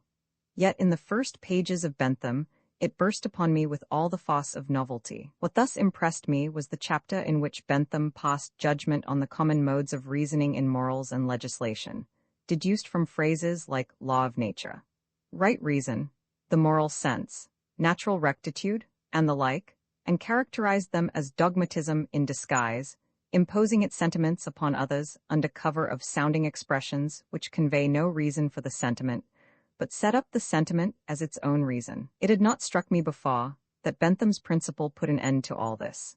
The feeling rushed upon me that all previous moralists were superseded, and that here indeed was the commencement of a new era in thought. This impression was strengthened by the manner in which Bentham put into scientific form the application of the happiness principle to the morality of actions, by analyzing the various classes and orders of their consequences. But what struck me at that time, most of all, was the classification of offenses, which is much more clear, compact, and imposing in Dumont's redaction than in the original work of Bentham from which it was taken.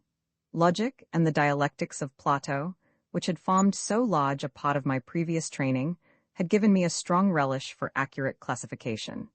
This taste had been strengthened and enlightened by the study of botany, on the principles of what is called the natural method, which I had taken up with great zeal, though only as an amusement, during my stay in France. And when I found scientific classification applied to the great and complex subject of punishable acts, under the guidance of the ethical principle of pleasurable and painful consequences, followed out in the method of detail introduced into these subjects by Bentham, I felt taken up to an eminence from which I could survey a vast mental domain, and see stretching out into the distance intellectual results beyond all computation. As I proceeded further, there seemed to be added to this intellectual clearness the most inspiring prospects of practical improvement in human affairs. To Bentham's general view of the construction of a body of law, I was not altogether a stranger, having read with attention that admirable compendium, my father's article on jurisprudence. But I had read it with little profit, and scarcely any interest, no doubt from its extremely general and abstract character, and also because it concerned the form more than the substance of the corpus juris, the logic rather than the ethics of law. But Bentham's subject was legislation, of which jurisprudence is only the formal part. And at every page, he seemed to open a clearer and broader conception of what human opinions and institutions ought to be, how they might be made what they ought to be, and how far removed from it they now are. When I laid down the last volume of the treatise, I had become a different being. The principle of utility, understood as Bentham understood it, and applied in the manner in which he applied it through these 3 volumes, fell exactly into its place as the keystone which held together the detached and fragmentary component parts of my knowledge and beliefs. It gave unity to my conceptions of things.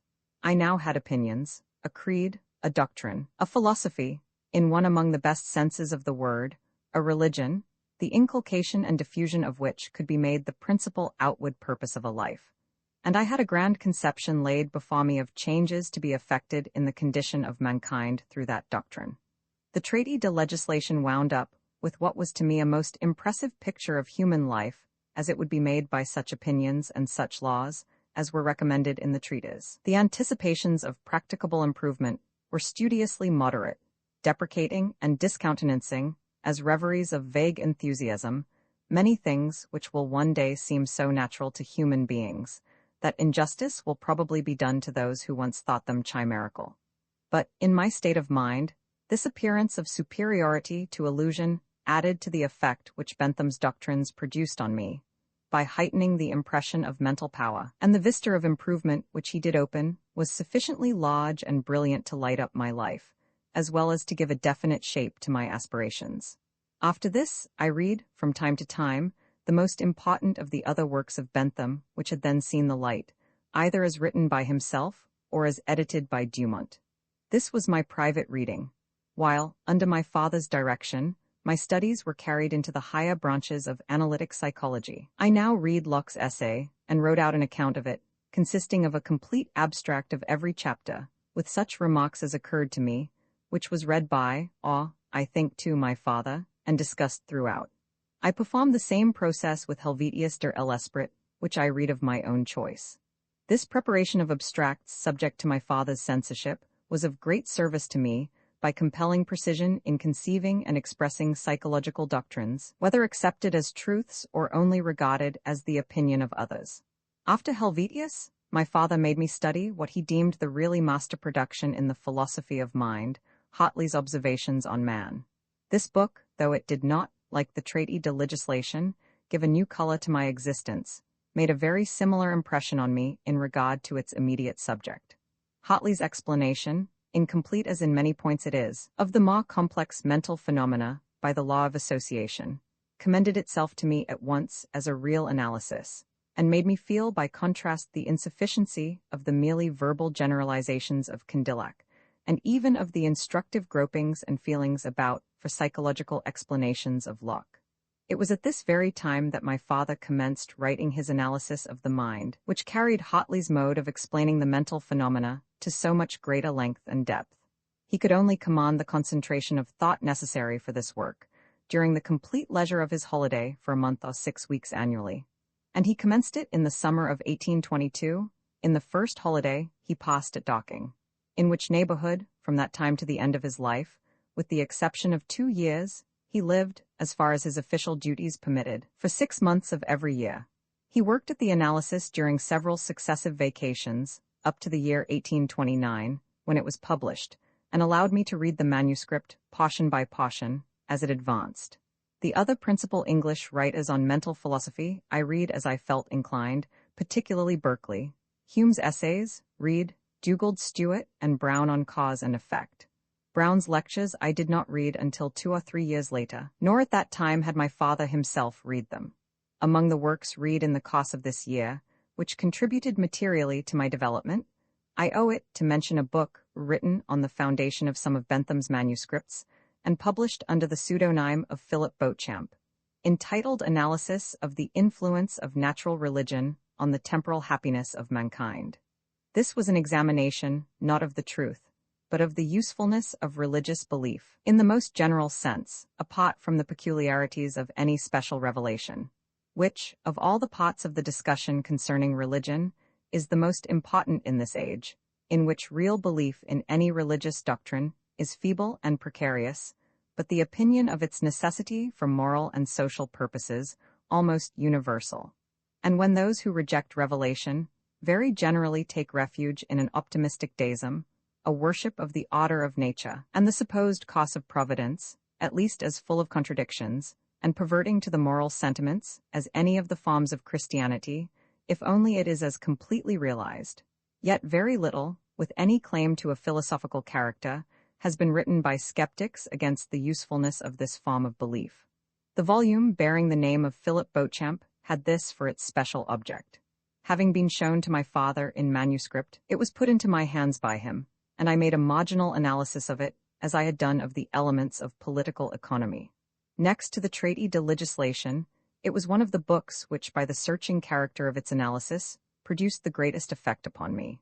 On reading it lately after an interval of many years, I find it to have some of the defects as well as the merits of the Benthamic modes of thought, and to contain, as I now think, many weak arguments, but with a great overbalance of sound ones, and much good material for a more completely philosophic and conclusive treatment of the subject. I have now, I believe, mentioned all the books which had any considerable effect on my early mental development. From this point, I began to carry on my intellectual cultivation by writing still more than by reading. In the summer of 1822, I wrote my first argumentative essay. I remember very little about it, except that it was an attack on what I regarded as the aristocratic prejudice, that the rich were, or were likely to be, superior in moral qualities to the poor. My performance was entirely argumentative, without any of the declamation which the subject would admit of, and might be expected to suggest to a young writer. In that department, however, I was, and remained, very inapt. Dry argument was the only thing I could manage, all willingly attempted, though passively I was very susceptible to the effect of all composition, whether in the form of poetry or oratory, which appealed to the feelings on any basis of reason. My father, who knew nothing of this essay until it was finished, was well satisfied, and, as I learnt from others, even pleased with it, but perhaps from a desire to promote the exercise of other mental faculties than the purely logical. He advised me to make my next exercise in composition one of the oratorical kind, on which suggestion, availing myself of my familiarity with Greek history and ideas, and with the Athenian orators, I wrote 2 speeches, one an accusation, the other a defense of Pericles, on a supposed impeachment for not marching out to fight the Lacedaemonians on their invasion of Attica. After this, I continued to write papers on subjects often very much beyond my capacity, but with great benefit both from the exercise itself and from the discussions which it led to with my father. I had now also begun to converse, on general subjects, with the instructed men with whom I came in contact, and the opportunities of such contact naturally became more numerous. The 2 friends of my father from whom I derived most, and with whom I most associated, were Mr. Grote and Mr. John Austen. The acquaintance of both with my father was recent, but had ripened rapidly into intimacy. Mr. Grote was introduced to my father by Mr. Ricardo, I think in 1819, being then about 25 years old, and sought assiduously his society and conversation. Already a highly instructed man, he was yet, by the side of my father, a tyro in the great subjects of human opinion, but he rapidly seized on my father's best ideas, and in the department of political opinion, he made himself known as early as 1820, by a pamphlet in defense of radical reform, in reply to a celebrated article by Sir James Mackintosh, then lately published in the Edinburgh Review. Mr. Grote's father, the banker, was, I believe, a thorough Tory, and his mother intensely evangelical, so that for his liberal opinions he was in no way indebted to home influences. But, unlike most persons who have the prospect of being rich by inheritance, he had, though actively engaged in the business of banking, devoted a great portion of time to philosophic studies, and his intimacy with my father did much to decide the character of the next stage in his mental progress. Him I often visited, and my conversations with him on political, moral, and philosophical subjects gave me, in addition to much valuable instruction, all the pleasure and benefit of sympathetic communion with a man of the high intellectual and moral eminence which his life and writings have since manifested to the world. Mr. Austen, who was 5 years older than Mr. Grote, was the eldest son of a retired miller in Suffolk, who had made money by contracts during the war, and who must have been a man of remarkable qualities, as I infer from the fact that all his sons were of more than common ability and all eminently gentlemen.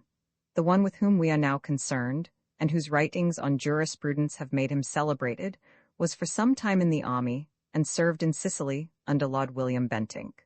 After the peace he sold his commission and studied for the bar, to which he had been called for some time before my father knew him. He was not, like Mr. Grote, to any extent, a pupil of my father, but he had attained, by reading and thought, a considerable number of the same opinions, modified by his own very decided individuality of character.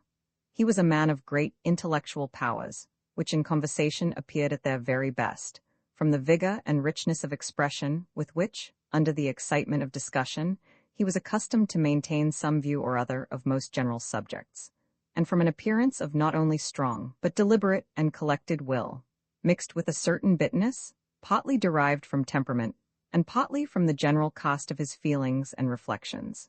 The dissatisfaction with life and the world, felt more or less in the present state of society and intellect by every discerning and highly conscientious mind, gave in his case a rather melancholy tinge to the character, very natural to those whose passive moral susceptibilities are more than proportioned to their active energies. For it must be said that the strength of will of which his manner seemed to give such strong assurance expended itself principally in manner, with great zeal for human improvement, a strong sense of duty, and capacities and acquirements the extent of which is proved by the writings he has left.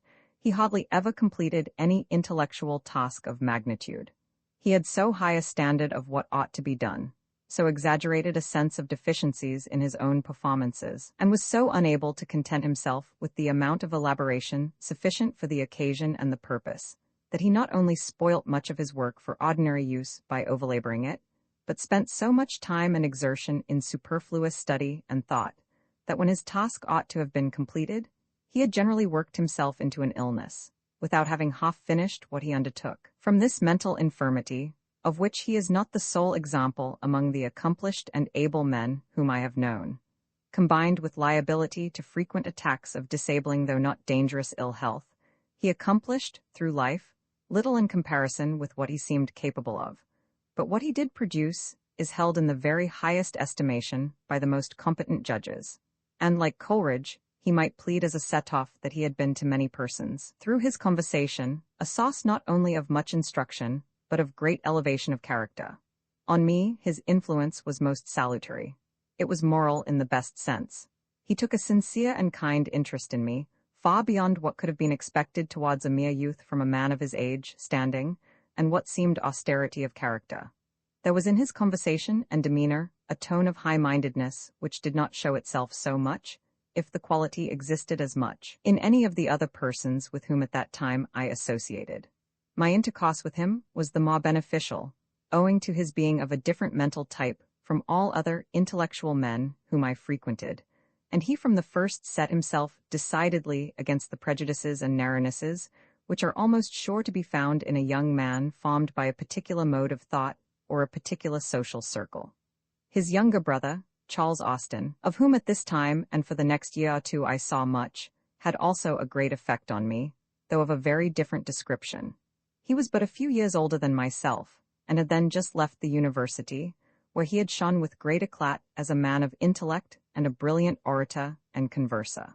The effect he produced on his Cambridge contemporaries deserves to be accounted an historical event, for to it may in part be traced the tendency towards liberalism in general, and the Benthamic and politico-economic form of it in particular, which showed itself in a portion of the more active-minded young men of the higher classes from this time to 1830. The Union Debating Society, at that time at the height of its reputation, was an arena where what were then thought extreme opinions in politics and philosophy were weekly asserted, face to face with their opposites, before audiences consisting of the elite of the Cambridge youth. And though many persons afterwards of more or less note, of whom Lord Macaulay is the most celebrated, gained their first oratorical laurels in those debates, the really influential mind among these intellectual gladiators was Charles Austin. He continued, after leaving the university, to be, by his conversation and personal ascendancy, a leader among the same class of young men who had been his associates there, and he attached me among others to his car. Through him, I became acquainted with Macaulay, Hyde and Charles Villiers, Stuart, now Lord Belper, Romilly, now Lord Romilly and Master of the Rolls, and various others who subsequently figured in literature or politics, and among whom I heard discussions on many topics, as yet to a certain degree new to me. The influence of Charles Austin over me differed from that of the persons I have hitherto mentioned, in being not the influence of a man over a boy, but that of an elder contemporary. It was through him that I first felt myself, not a pupil under teachers, but a man among men. He was the first person of intellect whom I met on a ground of equality, though as yet much his inferior on that common ground. He was a man who never failed to impress greatly those with whom he came in contact, even when their opinions were the very reverse of his. The impression he gave was that of boundless strength, together with talents which, combined with such apparent force of will and character, seemed capable of dominating the world. Those who knew him, whether friendly to him or not, always anticipated that he would play a conspicuous part in public life. It is seldom that men produce so great an immediate effect by speech, unless they, in some degree, lay themselves out for it. And he did this in no ordinary degree. He loved to strike, and even to startle. He knew that decision is the greatest element of effect, and he uttered his opinions with all the decision he could throw into them, never so well pleased as when he astonished anyone by their audacity. Very unlike his brother, who made war against the narrower interpretations and applications of the principles they both professed, he, on the contrary, presented the Benthamic doctrines in the most startling form of which they were susceptible, exaggerating everything in them which tended to consequences offensive to anyone's preconceived feelings. All which he defended with such verve and vivacity, and carried off by a manner so agreeable as well as forcible, that he always either came off victor, or divided the honors of the field. It is my belief that much of the notion popularly entertained of the tenets and sentiments of what are called Benthamites, or utilitarians, had its origin in paradoxes thrown out by Charles Austin. It must be said, however, that his example was followed, haud passibus eques, by younger proselytes, and that to outer whatever was by anybody considered offensive in the doctrines and maxims of Benthamism became at one time the badge of a small coterie of youths. All of these who had anything in them, myself among others, quickly outgrew this boyish vanity, and those who had not became tired of differing from other people, and gave up both the good and the bad part of the heterodox opinions they had for some time professed. It was in the winter of 1822-3 that I formed the plan of a little society, to be composed of young men agreeing in fundamental principles, acknowledging utility as the standard in ethics and politics, and a certain number of the principal corollaries drawn from it in the philosophy I had accepted, and meeting once a fortnight to read essays and discuss questions conformably to the premises thus agreed on. The fact would hardly be worth mentioning, but for the circumstance that the name I gave to the society I had planned was the Utilitarian Society.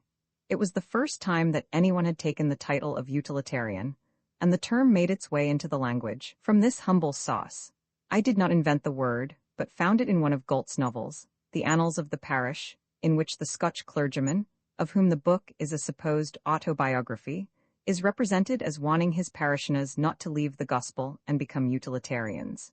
With a boy's fondness for a name and a banner, I seized on the word, and for some years called myself and others by it as a sectarian appellation, and it came to be occasionally used by some others, holding the opinions which it was intended to designate.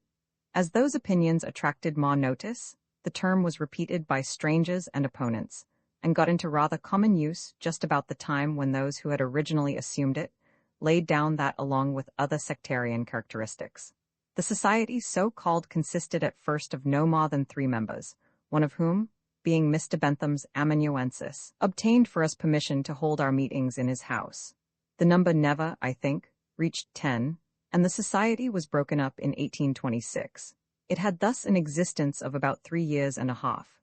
The chief effect of it as regards myself, over and above the benefit of practice in oral discussion, was that of bringing me in contact with several young men at that time less advanced than myself, among whom, as they professed the same opinions, I was for some time a sort of ladder, and had considerable influence on their mental progress. Any young man of education who fell in my way, and whose opinions were not incompatible with those of the society, I endeavored to press into its service, and some others I probably should never have known had they not joined it. Those of the members who became my intimate companions, no one of whom was in any sense of the word a disciple, but all of them independent thinkers on their own basis, were William Eaton Tooke, son of the eminent political economist, a young man of singular worth both moral and intellectual, lost to the world by an early death. His friend William Ellis, an original thinker in the field of political economy, now honorably known by his apostolic exertions for the improvement of education. George Graham, afterwards official assignee of the bankruptcy court, a thinker of originality and power on almost all abstract subjects, and from the time when he came first to England to study for the bar in 1824 or 1825, a man who has made considerably more noise in the world than any of these, John Arthur Roebuck.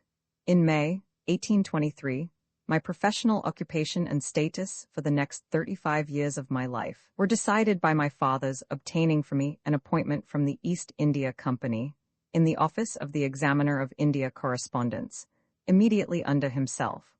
I was appointed in the usual manner, at the bottom of the list of clerks, to rise, at least in the first instance, by seniority, but with the understanding that I should be employed from the beginning in preparing drafts of dispatches, and be thus trained up as a successor to those who then filled the higher departments of the office. My drafts of course required, for some time, much revision from my immediate superiors, but I soon became well acquainted with the business, and by my father's instructions and the general growth of my own powers, I was in a few years qualified to be, and practically was, the chief conductor of the correspondence with India in one of the leading departments, that of the native states. This continued to be my official duty until I was appointed examiner, only 2 years before the time when the abolition of the East India Company as a political body determined my retirement.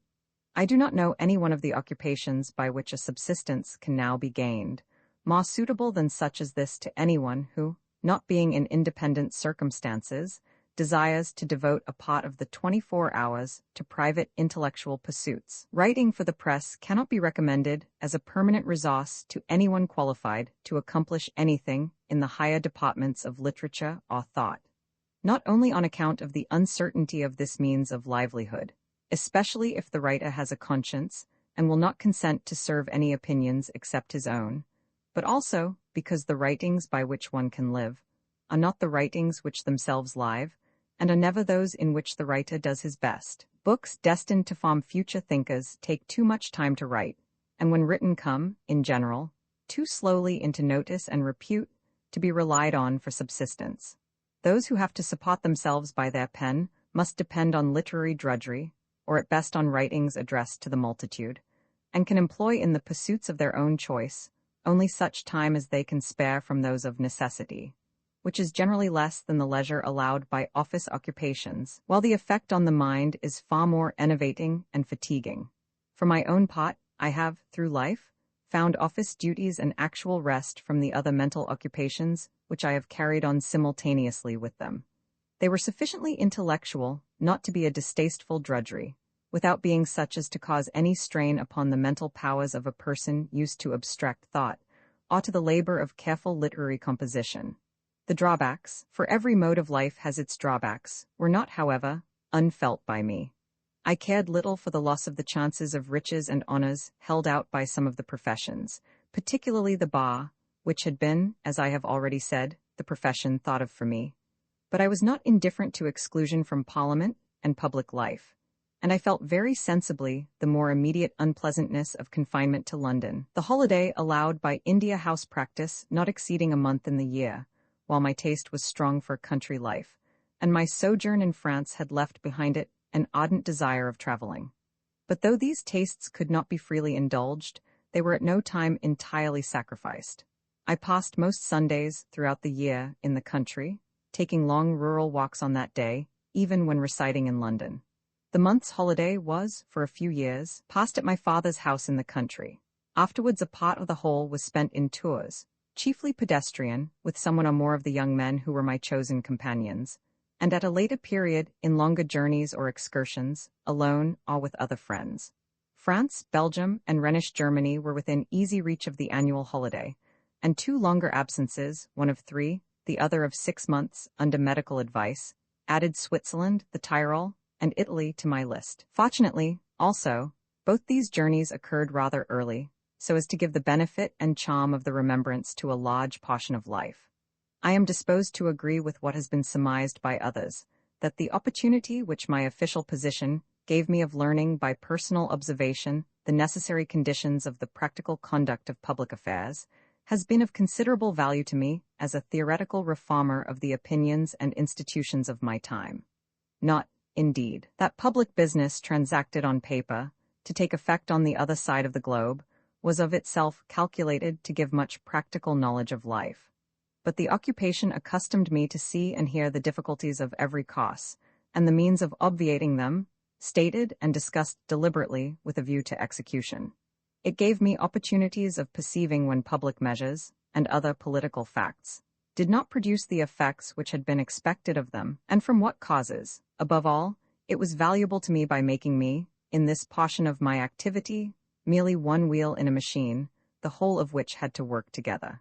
As a speculative writer, I should have had no one to consult but myself, and should have encountered in my speculations none of the obstacles which would have started up whenever they came to be applied to practice. But as a secretary conducting political correspondence, I could not issue an order or express an opinion without satisfying various persons very unlike myself that the thing was fit to be done. I was thus in a good position for finding out by practice the mode of putting a thought which gives it easiest admittance into minds not prepared for it by habit. While I became practically conversant with the difficulties of moving bodies of men, the necessities of compromise, the art of sacrificing the non-essential to preserve the essential, I learnt how to obtain the best I could, when I could not obtain everything. Instead of being indignant or dispirited because I could not have entirely my own way, to be pleased and encouraged when I could have the smallest part of it, and when even that could not be, to bear with complete equanimity the being overruled altogether. I have found, through life, these acquisitions to be of the greatest possible importance for personal happiness, and they are also a very necessary condition for enabling anyone, either as theorist or as practical man, to effect the greatest amount of good compatible with his opportunities. Roman 4, 1823, 1828. Youthful Propagandism. The Westminster Review. The occupation of so much of my time by office work did not relax my attention to my own pursuits, which were never carried on more vigorously. It was about this time that I began to write in newspapers.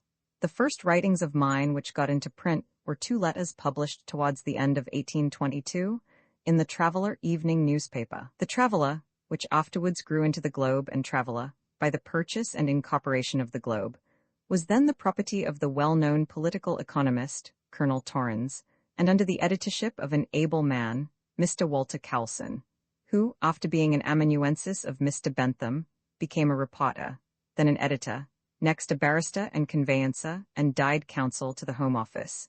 It had become one of the most important newspaper organs of liberal politics. Colonel Torrens himself wrote much of the political economy of his paper, and had at this time made an attack upon some opinion of Ricardo and my father, to which, at my father's instigation, I attempted an answer, and Cowlson, out of consideration for my father and goodwill to me, inserted it.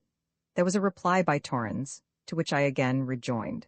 I soon after attempted something considerably more ambitious. The prosecutions of Richard Carlile and his wife and sister for publications hostile to Christianity were then exciting much attention, and nowhere more than among the people I frequented.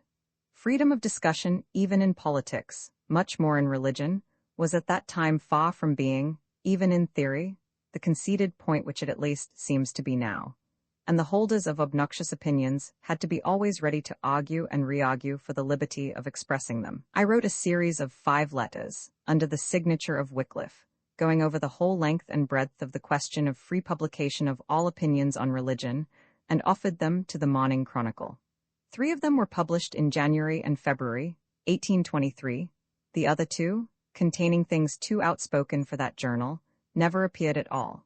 But a paper which I wrote soon after on the same subject, apropos of a debate in the House of Commons, was inserted as a leading article, and during the whole of this year, 1823, a considerable number of my contributions were printed in the Chronicle and Traveller, sometimes notices of books, but oftener letters, commenting on some nonsense talked in Parliament, or some defect of the law, or misdoings of the magistracy, or the courts of justice. In this last department, the Chronicle was now rendering signal service. After the death of Mr. Perry, the editorship and management of the paper had devolved on Mr. John Black, long a reporter on its establishment, a man of most extensive reading and information, great honesty and simplicity of mind, a particular friend of my father, imbued with many of his and Bentham's ideas, which he reproduced in his articles, among other valuable thoughts, with great facility and skill. From this time, the Chronicle ceased to be the merely Whig organ it was before, and during the next 10 years, became to a considerable extent a vehicle of the opinions of the utilitarian radicals. This was mainly by what Black himself wrote, with some assistance from Fonblanc, who first showed his eminent qualities as a writer by articles and jus d'esprit in the Chronicle. The defects of the law and of the administration of justice were the subject on which that paper rendered most service to improvement. Up to that time, hardly a word had been said, except by Bentham and my father, against that most peccant part of English institutions and of their administration. It was the almost universal creed of Englishmen that the law of England, the judicature of England, the unpaid magistracy of England, were models of excellence. I do not go beyond the mark in saying that after Bentham, who supplied the principal materials, the greatest share of the merit of breaking down this wretched superstition belongs to Black. As editor of the Morning Chronicle, he kept up an incessant fire against it, exposing the absurdities and vices of the law and the courts of justice, paid and unpaid, until he forced some sense of them into people's minds. On many other questions, he became the organ of opinions much in advance of any which had ever before found regular advocacy in the newspaper press. Black was a frequent visitor of my father, and Mr. Grote used to say that he always knew, by the Monday morning's article, whether Black had been with my father on the Sunday. Black was one of the most influential of the many channels through which my father's conversation and personal influence made his opinions tell on the world.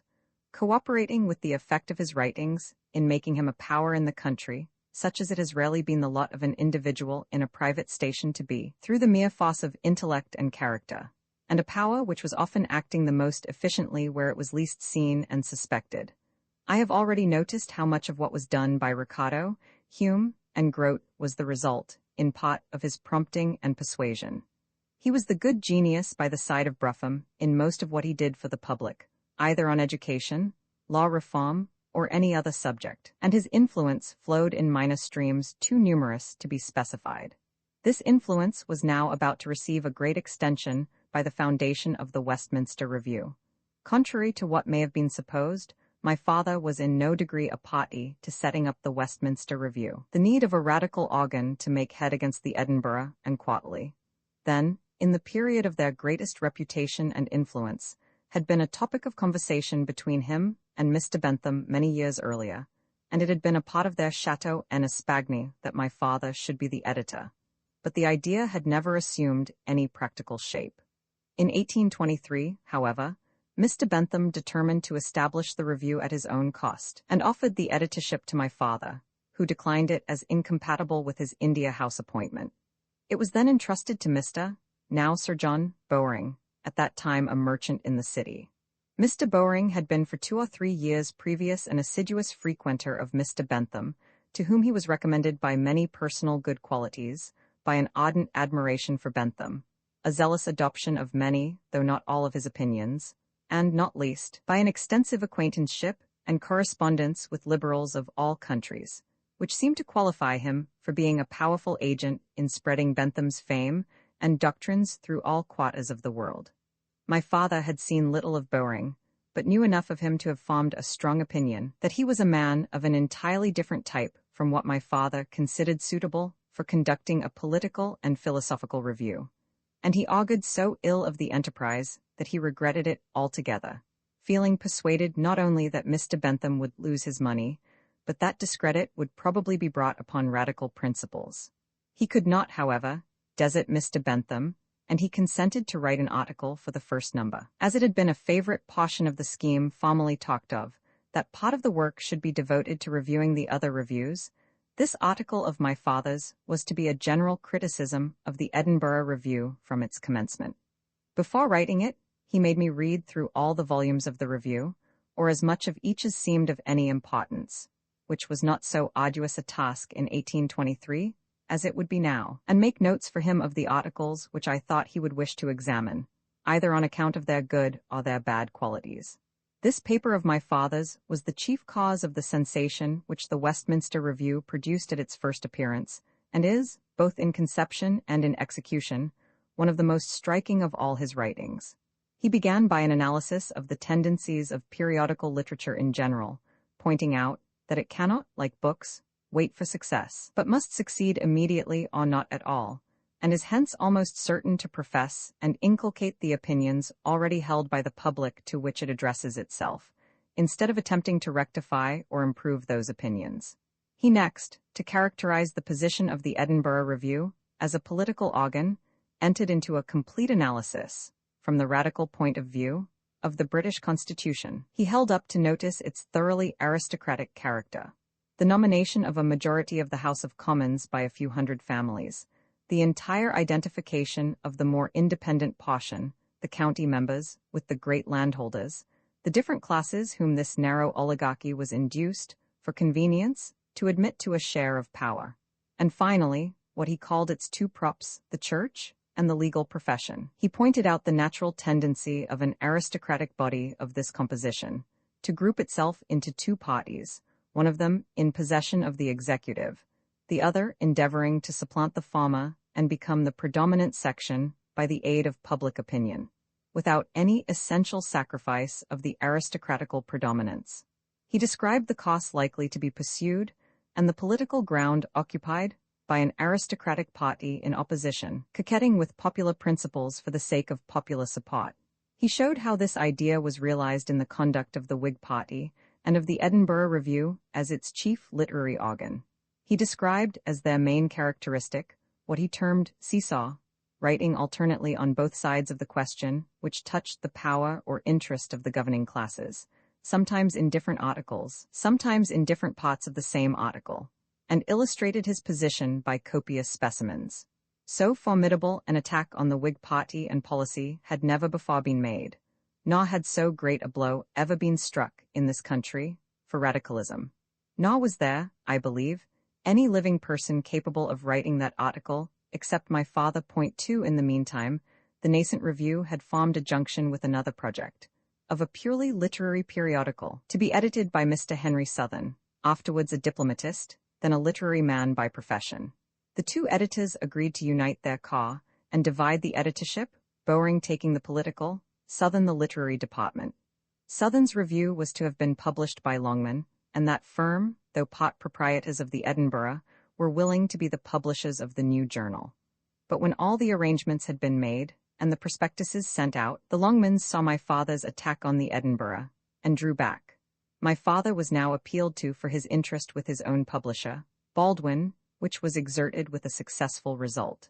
And so in April, 1824, amidst anything but hope on my father's part, and that of most of those who afterwards aided in carrying on the review, the first number made its appearance. That number was an agreeable surprise to most of us. The average of the articles was of much better quality than had been expected. The literary and artistic department had rested chiefly on Mr. Bingham, a barrister, subsequently a police magistrate, who had been for some years a frequenter of Bentham, was a friend of both the Austins, and had adopted with great ardor Mr. Bentham's philosophical opinions. Partly from accident, there were in the first number as many as 5 articles by Bingham, and we were extremely pleased with them. I well remember the mixed feeling I myself had about the review, the joy of finding, what we did not at all expect, that it was sufficiently good to be capable of being made a creditable organ of those who held the opinions it professed, and extreme vexation, since it was so good on the whole, at what we thought the blemishes of it. When, however, in addition to our generally favorable opinion of it, we learned that it had an extraordinary large sale for a first number, and found that the appearance of a radical review, with pretensions equal to those of the established organs of parties, had excited much attention, there could be no room for hesitation, and we all became eager in doing everything we could to strengthen and improve it. My father continued to write occasional articles. The Quarterly Review received its exposure as a sequel to that of the Edinburgh. Of his other contributions, the most important were an attack on Southey's Book of the Church. In the 5th number, and a political article in the 12th. Mr. Austen only contributed one paper, but one of great merit, an argument against primogeniture, in reply to an article then lately published in the Edinburgh Review by McCulloch. Grote also was a contributor only once, all the time he could spare being already taken up with his history of Greece. The article he wrote was on his own subject, and was a very complete exposure and castigation of Mitford. Bingham and Charles Austen continued to write for some time. Fonblanque was a frequent contributor from the 3rd number. Of my particular associates, Ellis was a regular writer up to the 9th number, and about the time when he left off, others of the set began, Eighton Tooke, Graham, and Roebuck. I was myself the most frequent writer of all, having contributed from the 2nd number to the 18th 13 articles, reviews of books on history and political economy, or discussions on special political topics as con laws, game laws, law of libel. Occasional articles of merit came in from other acquaintances of my father's, and in time of mine, and some of Mr. Boring's writers turned out well. On the whole, however, the conduct of the review was never satisfactory to any of the persons strongly interested in its principles, with whom I came in contact. Hardly ever did a number come out without containing several things extremely offensive to us, either in point of opinion, of taste, or by mere want of ability. The unfavorable judgments passed by my father, Grote, the 2 Austens, and others, were rechoed with exaggeration by us younger people. And as our youthful zeal rendered us by no means backward in making complaints, we led the 2 editors a sad life. From my knowledge of what I then was, I have no doubt that we were at least as often wrong as right, and I am very certain that if the review had been carried on according to our notions, I mean those of the juniors, it would have been no better, perhaps not even so good as it was. But it is worth noting as a fact in the history of Benthamism that the periodical organ, by which it was best known, was from the first extremely unsatisfactory to those whose opinions on all subjects it was supposed specially to represent. Meanwhile, however, the review made considerable noise in the world, and gave a recognized status, in the arena of opinion and discussion, to the Benthamic type of radicalism, out of all proportion to the number of its adherents, and to the personal merits and abilities, at that time, of most of those who could be reckoned among them. It was a time, as is known, of rapidly rising liberalism, when the fears and animosities accompanying the war with France had been brought to an end, and people had once more a place in their thoughts for home politics. The tide began to set towards reform. The renewed oppression of the continent by the old reigning families, the countenance apparently given by the English government to the conspiracy against liberty called the Holy Alliance, and the enormous weight of the national debt and taxation occasioned by so long and costly a war, rendered the government and parliament very unpopular. Radicalism, under the leadership of the Burdetts and Cobbetts, had assumed a character and importance which seriously alarmed the administration, and their alarm had scarcely been temporarily assuaged by the celebrated 6 acts, when the trial of Queen Caroline roused a still wider and deeper feeling of hatred. Though the outward signs of this hatred passed away with its exciting cause, there arose on all sides a spirit which had never shown itself before, of opposition to abuses in detail. Mr. Hume's persevering scrutiny of the public expenditure, forcing the House of Commons to a division on every objectionable item in the estimates, had begun to tell with great force on public opinion, and had extorted many minor retrenchments from an unwilling administration. Political economy had asserted itself with great vigor in public affairs by the petition of the merchants of London for free trade, drawn up in 1820 by Mr. Tooke and presented by Mr. Alexander Baring, and by the noble exertions of Ricardo during the few years of his parliamentary life. His writings, following up the impulse given by the bullion controversy, and followed up in their turn by the expositions and comments of my father and McCulloch, whose writings in the Edinburgh Review during those years were most valuable, had drawn general attention to the subject, making at least partial converts in the cabinet itself, and Huskisson, supported by Canning, had commenced that gradual demolition of the protective system, which one of their colleagues virtually completed in 1846, though the last vestiges were only swept away by Mr. Gladstone in 1860. Mr. Peel, then Home Secretary, was entering cautiously into the untrodden and peculiarly Benthamic path of law reform. At this period, when liberalism seemed to be becoming the tone of the time, when improvement of institutions was preached from the highest places, and a complete change of the constitution of Parliament was loudly demanded in the lowest, it is not strange that attention should have been roused by the regular appearance in controversy of what seemed a new school of writers, claiming to be the legislators and theorists of this new tendency. The air of strong conviction with which they wrote, when scarcely anyone else seemed to have an equally strong faith in as definite a creed. The boldness with which they tilted against the very front of both the existing political parties. Their uncompromising profession of opposition to many of the generally received opinions, and the suspicion they lay under of holding others still more heterodox than they professed. The talent and verve of at least my father's articles, and the appearance of a car behind him sufficient to carry on a review. And finally, the fact that the review was bought and read, made the so-called Bentham School in philosophy and politics fill a greater place in the public mind than it had held before, or has ever again held since other equally earnest schools of thought have arisen in England. As I was in the headquarters of it, knew of what it was composed, and as one of the most active of its very small number, might say without undue assumption, quorum pars magna fui, it belongs to me more than to most others, to give some account of it. This supposed school, then, had no other existence than what was constituted by the fact that my father's writings and conversation drew round him a certain number of young men who had already imbibed, or who imbibed from him, a greater or smaller portion of his very decided political and philosophical opinions. The notion that Bentham was surrounded by a band of disciples who received their opinions from his lips is a fable to which my father did justice in his fragment on Mackintosh, and which, to all who knew Mr. Bentham's habits of life and manner of conversation, is simply ridiculous. The influence which Bentham exercised was by his writings.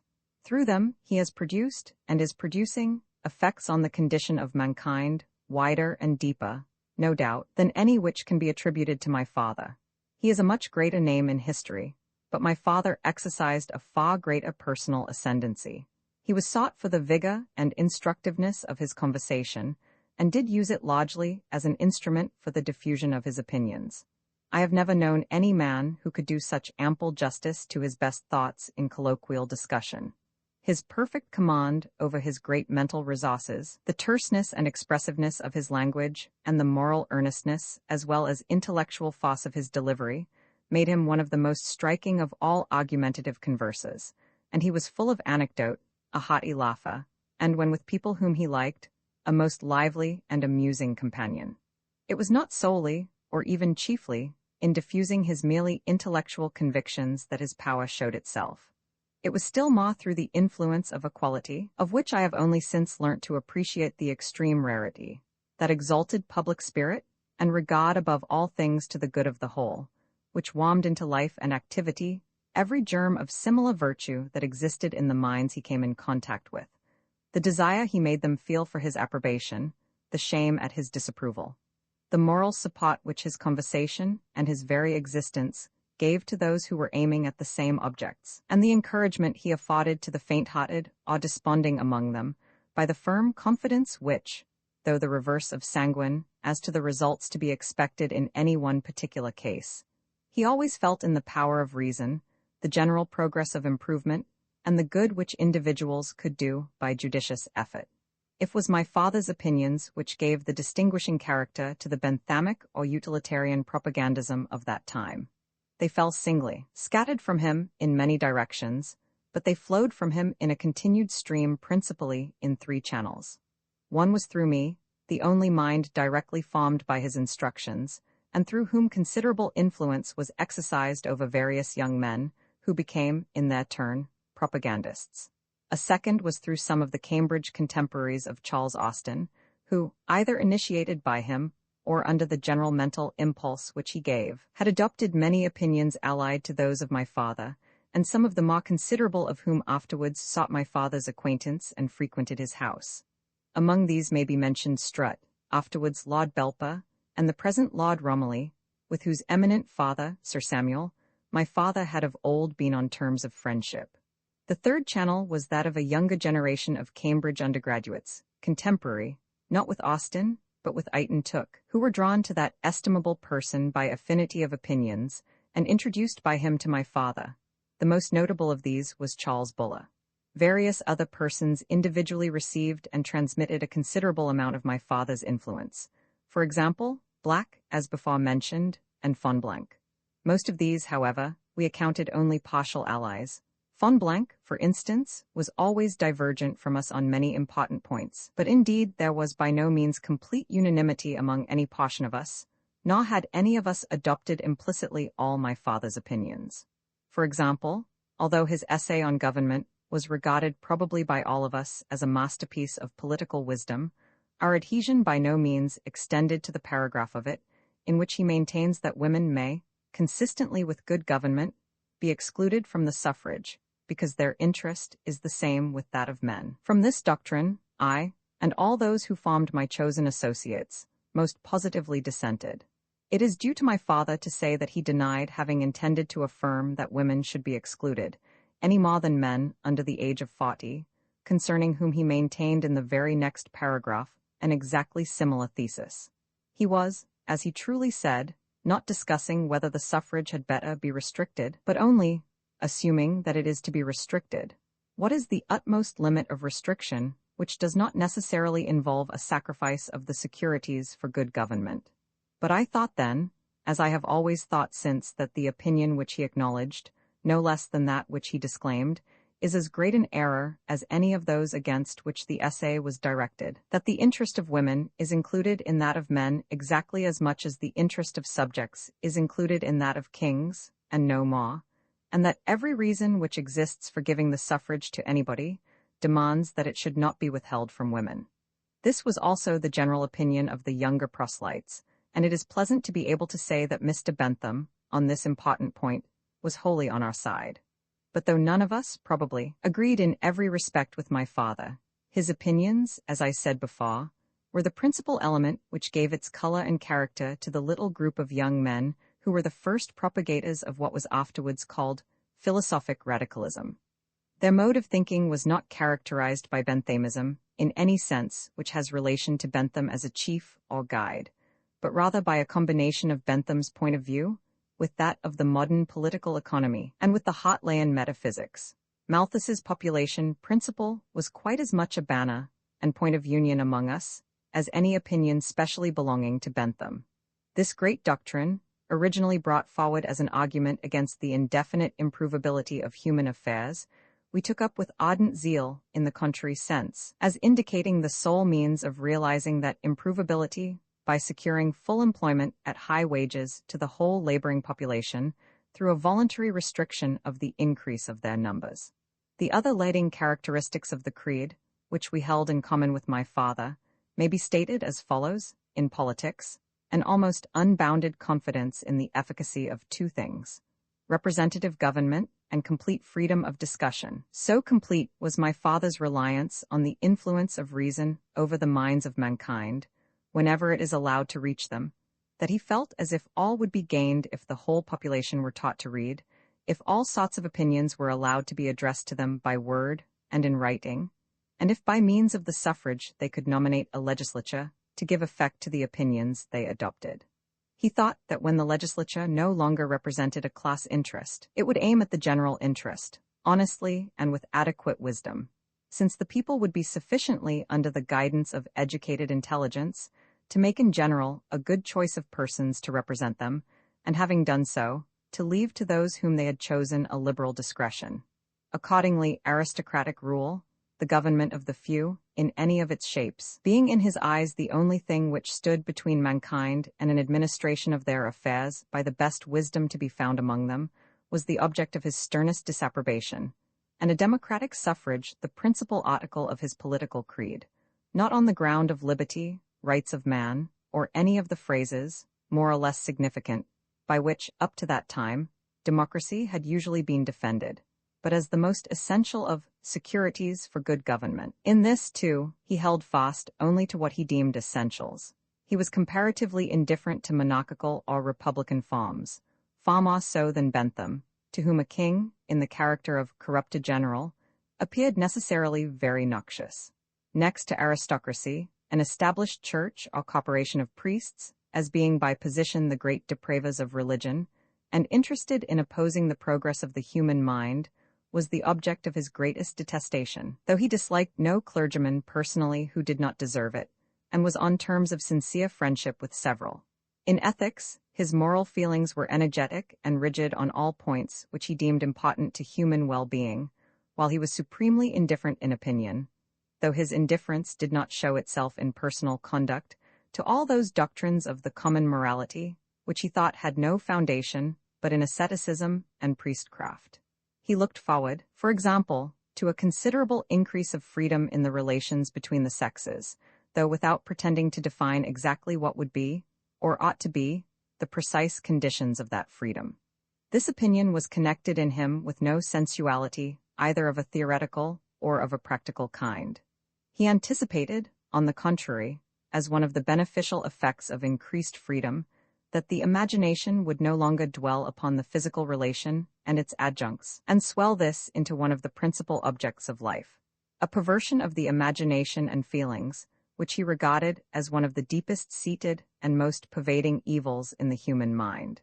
In psychology, his fundamental doctrine was the formation of all human character by circumstances, through the universal principle of association, and the consequent unlimited possibility of improving the moral and intellectual condition of mankind by education. Of all his doctrines, none was more important than this, or needs more to be insisted on. Unfortunately, there is none which is more contradictory to the prevailing tendencies of speculation, both in his time and since.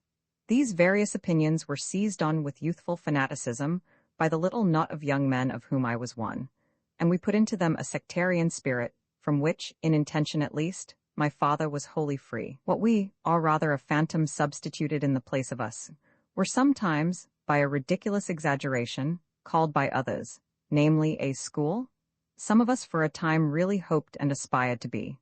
The French philosophers of the 18th century were the examples we sought to imitate, and we hoped to accomplish no less results. No one of the set went to so great excesses in his boyish ambition as I did, which might be shown by many particulars, were it not an useless waste of space and time. All this, however, is properly only the outside of our existence, or, at least, the intellectual part alone, and no more than one side of that. In attempting to penetrate inward, and give any indication of what we were as human beings, I must be understood as speaking only of myself, of whom alone I can speak from sufficient knowledge, and I do not believe that the picture would suit any of my companions without many and great modifications.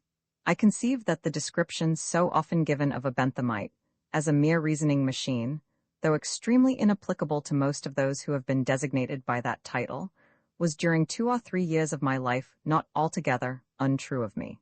It was perhaps as applicable to me as it can well be to anyone just entering into life, to whom the common objects of desire must in general have at least the attraction of novelty.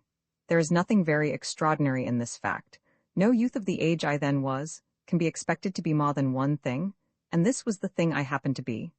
Ambition and desire of distinction I had in abundance, and zeal for what I thought the good of mankind was my strongest sentiment, mixing with and coloring all others. But my zeal was as yet little else, at that period of my life, than zeal for speculative opinions. It had not its root in genuine benevolence or sympathy with mankind, though these qualities held their due place in my ethical standard. Nor was it connected with any high enthusiasm for ideal nobleness. Yet of this feeling I was imaginatively very susceptible, but there was at that time an intermission of its natural aliment, poetical culture, while there was a superabundance of the discipline antagonistic to it, that of mere logic and analysis. Add to this that, as already mentioned, my father's teachings tended to the undervaluing of feeling. It was not that he was himself cold-hearted or insensible. I believe it was rather from the contrary quality. He thought that feeling could take care of itself, that there was sure to be enough of it if actions were properly cared about. Offended by the frequency with which, in ethical and philosophical controversy, feeling is made the ultimate reason and justification of conduct, instead of being itself called on for a justification, while in practice, actions the effect of which on human happiness is mischievous, are defended as being required by feeling, and the character of a person of feeling obtains a credit for desert, which he thought only due to actions. He had a real impatience of attributing praise to feeling, or of any but the most sparing reference to it, either in the estimation of persons or in the discussion of things. In addition to the influence which this characteristic in him had on me and others, we found all the opinions to which we attached most importance, constantly attacked on the ground of feeling. Utility was denounced as cold calculation, political economy as hard-hearted, anti-population doctrines as repulsive to the natural feelings of mankind. We were taught by the word sentimentality, which, along with declamation and vague generalities, served us as common terms of opprobrium. Although we were generally in the right, as against those who were opposed to us, the effect was that the cultivation of feeling, except the feelings of public and private duty, was not in much esteem among us, and had very little place in the thoughts of most of us, myself in particular. What we principally thought of was to alter people's opinions, to make them believe according to evidence, and know what was their real interest, which when they once knew, they would, we thought, by the instrument of opinion, enforce a regard to it upon one another. While fully recognizing the superior excellence of unselfish benevolence and love of justice, we did not expect the regeneration of mankind from any direct action on those sentiments, but from the effect of educated intellect, enlightening the selfish feelings. Although this last is prodigiously important as a means of improvement in the hands of those who are themselves impelled by nobler principles of action, I do not believe that any one of the survivors of the Benthamites or utilitarians of that day now relies mainly upon it for the general amendment of human conduct. From this neglect both in theory and in practice of the cultivation of feeling naturally resulted, among other things, an undervaluing of poetry and of imagination generally as an element of human nature. It is, or was, part of the popular notion of Benthamites that they are enemies of poetry. This was partly true of Bentham himself. He used to say that all poetry is misrepresentation, but in the sense in which he said it, the same might have been said of all impressive speech, of all representation or inculcation more oratorical in its character than a sum in arithmetic. An article of Bingham's in the first number of the Westminster Review, in which he offered as an explanation of something which he disliked in Moore, that Mr. Moore is a poet, and therefore is not a reasoner, did a good deal to attach the notion of hating poetry to the writers in the review. But the truth was that many of us were great readers of poetry. Bingham himself had been a writer of it, while as regards me, and the same thing might be said of my father. The correct statement would be, not that I disliked poetry, but that I was theoretically indifferent to it. I disliked any sentiments in poetry which I should have disliked in prose, and that included a great deal, and I was wholly blind to its place in human culture, as a means of educating the feelings. But I was always personally very susceptible to some kinds of it. In the most sectarian period of my Benthamism, I happened to look into Pope's essay on man, and, though every opinion in it was contrary to mine, I well remember how powerfully it acted on my imagination. Perhaps at that time poetical composition of any higher type than eloquent discussion in verse might not have produced a similar effect upon me. At all events, I seldom gave it an opportunity. This, however, was a mere passive state. Long before I had enlarged in any considerable degree the basis of my intellectual creed, I had obtained, in the natural course of my mental progress, poetic culture of the most valuable kind, by means of reverential admiration for the lives and characters of heroic persons, especially the heroes of philosophy. The same inspiring effect which so many of the benefactors of mankind have left on record that they had experienced from Plutarch's lives was produced on me by Plato's pictures of Socrates, and by some modern biographies, above all by Condorcet's Life of Turgot, a book well calculated to rouse the best sort of enthusiasm, since it contains one of the wisest and noblest of lives, delineated by one of the wisest and noblest of men. The heroic virtue of these glorious representatives of the opinions with which I sympathized deeply affected me, and I perpetually recurred to them as others do to a favorite poet, when needing to be carried up into the more elevated regions of feeling and thought. I may observe, by the way, that this book cured me of my sectarian follies. The 2 or 3 pages beginning, Il regardate tout sect comme usable, and explaining why Turgot always kept himself perfectly distinct from the encyclopedists, sank deeply into my mind. I left off designating myself and others as utilitarians, and by the pronoun we, or any other collective designation, I ceased to officia sectarianism. My real inward sectarianism I did not get rid of till later, and much more gradually.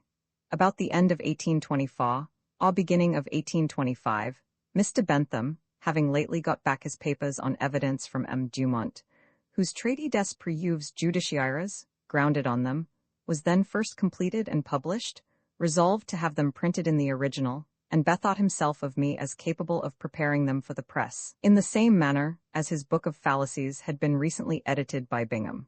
I gladly undertook this task, and it occupied nearly all my leisure for about a year, exclusive of the time afterwards spent in seeing the 5 large volumes through the press. Mr. Bentham had begun this treatise 3 times, at considerable intervals, each time in a different manner, and each time without reference to the preceding. 2 of the 3 times he had gone over nearly the whole subject. These 3 masses of manuscript it was my business to condense into a single treatise, adopting the one last written as the groundwork, and incorporating with it as much of the 2 others as it had not completely superseded. I had also to unroll such of Bentham's involved and parenthetical sentences as seemed to overpass by their complexity the measure of what readers were likely to take the pains to understand. It was further Mr. Bentham's particular desire that I should, from myself, endeavor to supply any lacunae which he had left, and at his instance I read, for this purpose, the most authoritative treatises on the English law of evidence, and commented on a few of the objectionable points of the English rules, which had escaped Bentham's notice. I also replied to the objections which had been made to some of his doctrines by reviewers of Dumont's book, and added a few supplementary remarks on some of the more abstract parts of the subject, such as the theory of improbability and impossibility. The controversial part of these editorial editions was written in a more assuming tone than became one so young and inexperienced as I was. But indeed, I had never contemplated coming forward in my own person, and as an anonymous editor of Bentham, I fell into the tone of my author, not thinking it unsuitable to him or to the subject, however it might be so to me. My name as editor was put to the book after it was printed, at Mr. Bentham's positive desire, which I in vain attempted to persuade him to forego. The time occupied in this editorial work was extremely well employed in respect to my own improvement. The rationale of judicial evidence is one of the richest in matter of all Bentham's productions. The theory of evidence being in itself one of the most important of his subjects, and ramifying into most of the others, the book contains, very fully developed, a great proportion of all his best thoughts, while among more special things, it comprises the most elaborate exposure of the vices and defects of English law, as it then was, which is to be found in his works, not confined to the law of evidence, but including, by way of illustrative episode, the entire procedure or practice of Westminster Hall. The direct knowledge, therefore, which I obtained from the book, and which was imprinted upon me much more thoroughly than it could have been by mere reading, was itself no small acquisition. But this occupation did for me what might seem less to be expected. It gave a great start to my powers of composition.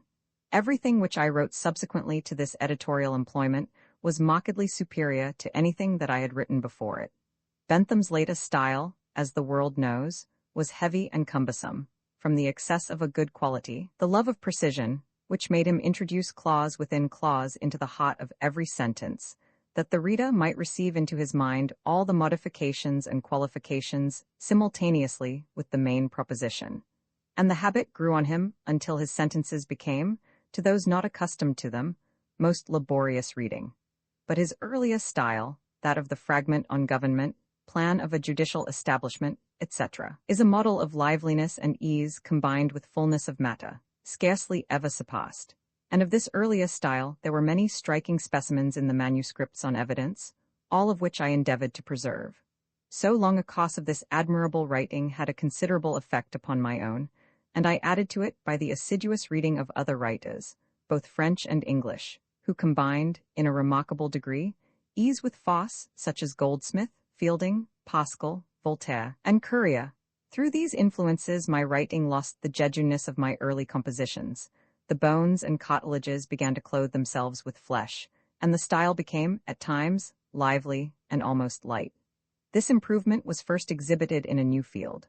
Mr. Marshall, of Leeds, father of the present generation of Marshalls, the same who was brought into Parliament for Yorkshire, when the representation forfeited by Grampound was transferred to it, an earnest parliamentary reformer, and a man of large fortune, of which he made a liberal use, had been much struck with Bentham's Book of Fallacies, and the thought had occurred to him that it would be useful to publish annually the parliamentary debates, not in the chronological order of Hansard, but classified according to subjects, and accompanied by a commentary pointing out the fallacies of the speakers.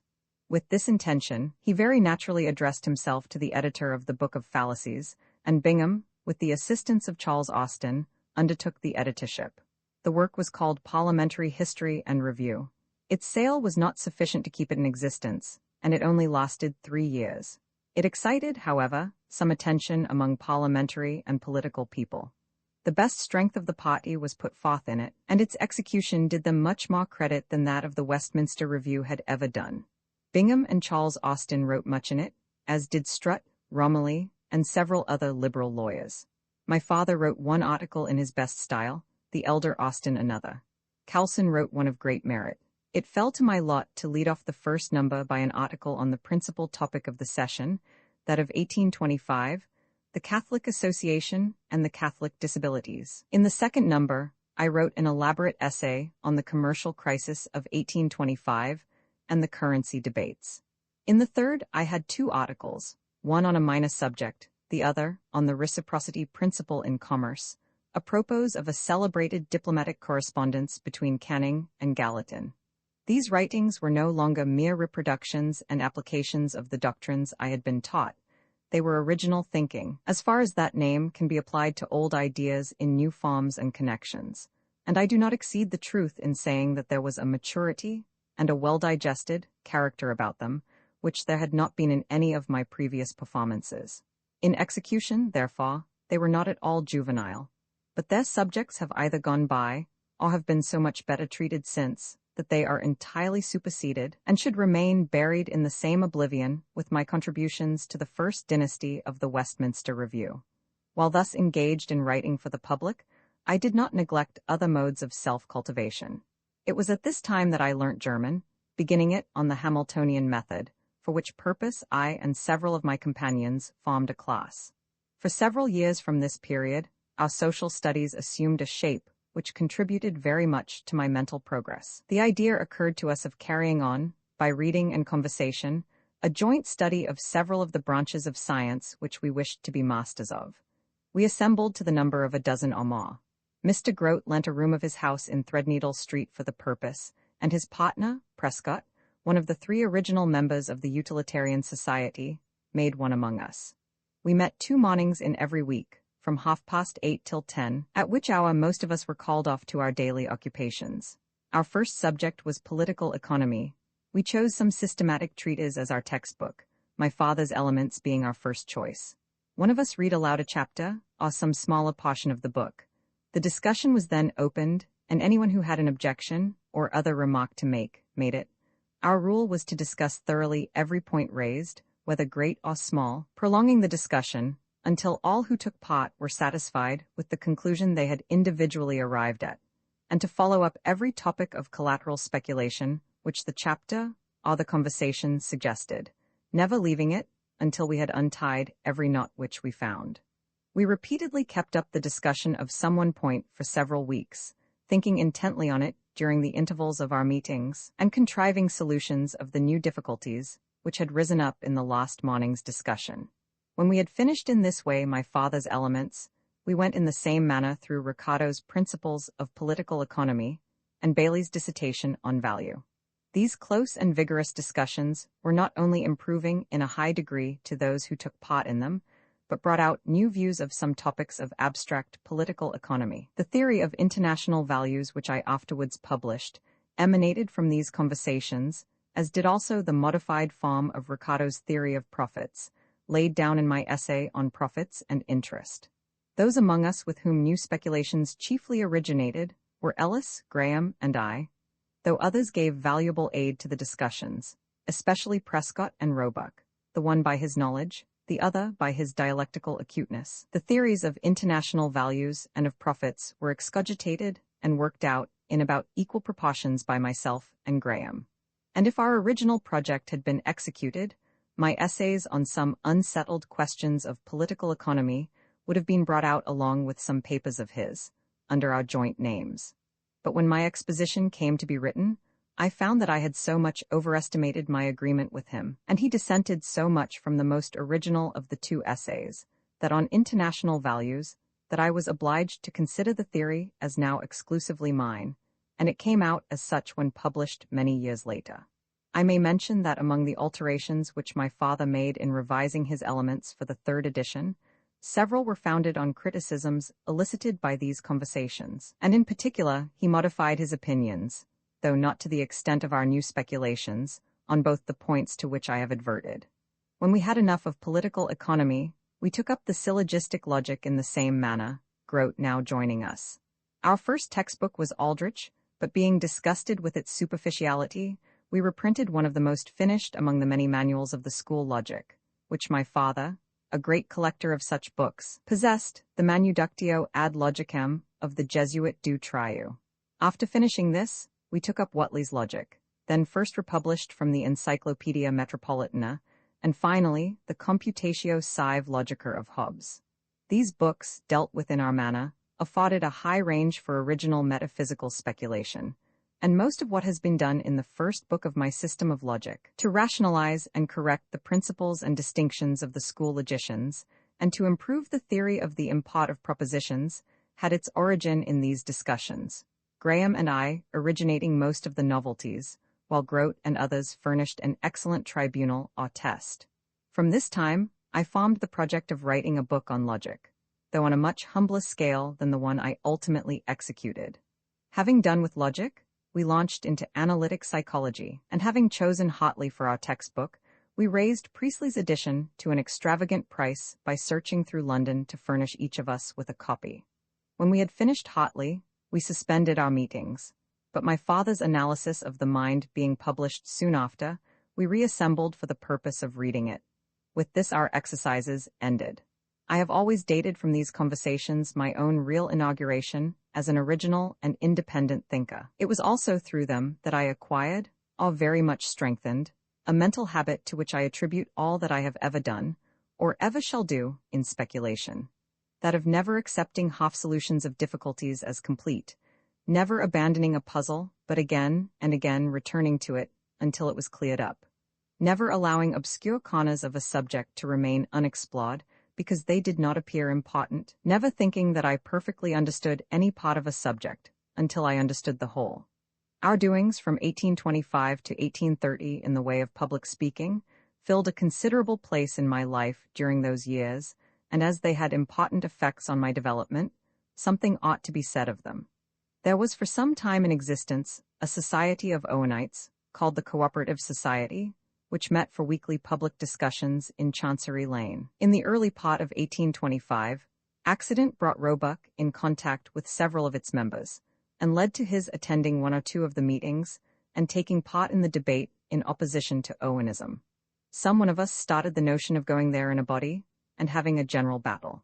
And Charles Austin and some of his friends, who did not usually take part in our joint exercises, entered into the project. It was carried out by concert with the principal members of the society, themselves nothing loth, as they naturally preferred a controversy with opponents to a tame discussion among their own body. The question of population was proposed as the subject of debate. Charles Austin led the case on our side with a brilliant speech, and the fight was kept up by adjournment through 5 or 6 weekly meetings before crowded auditories, including along with the members of the society and their friends, many hearers and some speakers from the Inns of Court. When this debate was ended, another was commenced on the general merits of Owen's system, and the contest altogether lasted about 3 months. It was a lutte corps à corps between Owenites and political economists, whom the Owenites regarded as their most inveterate opponents, but it was a perfectly friendly dispute. We who represented political economy had the same objects in view as they had, and took pains to show it, and the principal champion on their side was a very estimable man, with whom I was well acquainted, Mr. William Thompson, of Cock, author of a book on the distribution of wealth, and of an appeal in behalf of women against the passage relating to them in my father's essay on government. Ellis, Roebuck, and I took an active part in the debate, and among those from the Inns of Court who joined in it, I remember Charles Villiers. The other side obtained also, on the population question, very efficient support from without. The well-known Gale Jones, then an elderly man, made one of his florid speeches, but the speaker with whom I was most struck, though I dissented from nearly every word he said, was Thirlwall, the historian, since Bishop of St. David's, then a Chancery barrister, unknown except by a high reputation for eloquence acquired at the Cambridge Union before the era of Austen and Macaulay. His speech was in answer to one of mine. Before he had uttered 10 sentences, I set him down as the best speaker I had ever heard, and I have never since heard anyone whom I placed above him. The great interest of these debates predisposed some of those who took part in them to catch at a suggestion thrown out by McCulloch, the political economist, that a society was wanted in London similar to the speculative society at Edinburgh, in which Brougham, Horner, and others first cultivated public speaking. Our experience at the Cooperative Society seemed to give cause for being sanguine as to the sort of men who might be brought together in London for such a purpose. McCulloch mentioned the matter to several young men of influence, to whom he was then giving private lessons in political economy. Some of these entered warmly into the project, particularly George Villiers, after Earl of Clarendon. He and his brothers, Hyde and Charles, Romilly, Charles Austin and I, with some others, met and agreed on a plan. We determined to meet once a fortnight from November to June, at the Freemasons' Tavern, and we had soon a fine list of members, containing, along with several members of Parliament, nearly all the most noted speakers of the Cambridge Union and of the Oxford United Debating Society. It is curiously illustrative of the tendencies of the time that our principal difficulty in recruiting for the society was to find a sufficient number of Tory speakers. Almost all whom we could press into the service were Liberals, of different orders and degrees. Besides those already named, we had Macaulay, Thirlwall, Preed, Lord Howick, Samuel Wilberforce, afterwards Bishop of Oxford, Charles Poulett Thomson, afterwards Lord Sydenham, Edward and Henry Lytton Bulwer, Fonblanc, and many others whom I cannot now recollect, but who made themselves afterwards more or less conspicuous in public or literary life. Nothing could seem more promising, but when the time for action drew near, and it was necessary to fix on a president, and find somebody to open the first debate, none of our celebrities would consent to perform either office. Of the many who were pressed on the subject, the only one who could be prevailed on was a man of whom I knew very little, but who had taken high honors at Oxford, and was said to have acquired a great oratorical reputation there, who some time afterwards became a Tory member of Parliament. He accordingly was fixed on, both for filling the president's chair and for making the first speech. The important day arrived, the benches were crowded, all our great speakers were present to judge of, but not to help our efforts. The Oxford orator's speech was a complete failure. This threw a damp on the whole concern. The speakers who followed were few, and none of them did their best. The affair was a complete fiasco, and the oratorical celebrities we had counted on went away, never to return, giving to me at least a lesson in knowledge of the world. This unexpected breakdown altered my whole relation to the project. I had not anticipated taking a prominent part, or speaking much or often, particularly at first, but I now saw that the success of the scheme depended on the new men, and I put my shoulder to the wheel. I opened the second question, and from that time spoke in nearly every debate. It was very uphill work for some time. The three Villiers and Romilly stuck to us for some time longer, but the patience of all the founders of the society was at last exhausted, except me and Roebuck. In the season following, 1826-7, things began to mend. We had acquired 2 excellent Tory speakers, Haywood and Shee, afterwards Sergeant Shee. The radical side was reinforced by Charles Buller, Cockburn, and others of the second generation of Cambridge Benthamites, and with their and other occasional aid, and the 2 Tories as well as Roebuck and me for regular speakers, almost every debate was a bataille rangée between the philosophic radicals and the Tory lawyers, until our conflicts were talked about, and several persons of note and consideration came to hear us. This happened still more in the subsequent seasons, 1828 and 1829, when the Coleridgians, in the persons of Morris and Stirling, made their appearance in the society as a second liberal and even radical party, on totally different grounds from Benthamism, and vehemently opposed to it, bringing into these discussions the general doctrines and modes of thought of the European reaction against the philosophy of the 18th century, and adding a third and very important belligerent party to our contests, which were now no bad exponent of the movement of opinion among the most cultivated part of the new generation. Our debates were very different from those of common debating societies, for they habitually consisted of the strongest arguments and most philosophic principles which either side was able to produce, thrown often into close and serré confutations of one another. The practice was necessarily very useful to us, and eminently so to me. I never, indeed, acquired real fluency, and had always a bad and ungraceful delivery, but I could make myself listened to. And as I always wrote my speeches when, from the feelings involved, or the nature of the ideas to be developed, expression seemed important, I greatly increased my power of effective writing, acquiring not only an ear for smoothness and rhythm, but a practical sense for telling sentences, and an immediate criterion of their telling property, by their effect on a mixed audience. The society, and the preparation for it, together with the preparation for the morning conversations which were going on simultaneously, occupied the greater part of my leisure, and made me feel it a relief when, in the spring of 1828, I ceased to write for the Westminster. The review had fallen into difficulties. Though the sale of the first number had been very encouraging, the permanent sale had never, I believe, been sufficient to pay the expenses, on the scale on which the review was carried on. Those expenses had been considerably, but not sufficiently, reduced.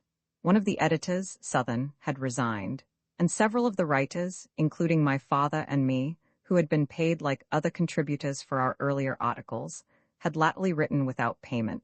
Nevertheless, the original funds were nearly or quite exhausted, and if the review was to be continued, some new arrangement of its affairs had become indispensable. My father and I had several conferences with Bowring on the subject.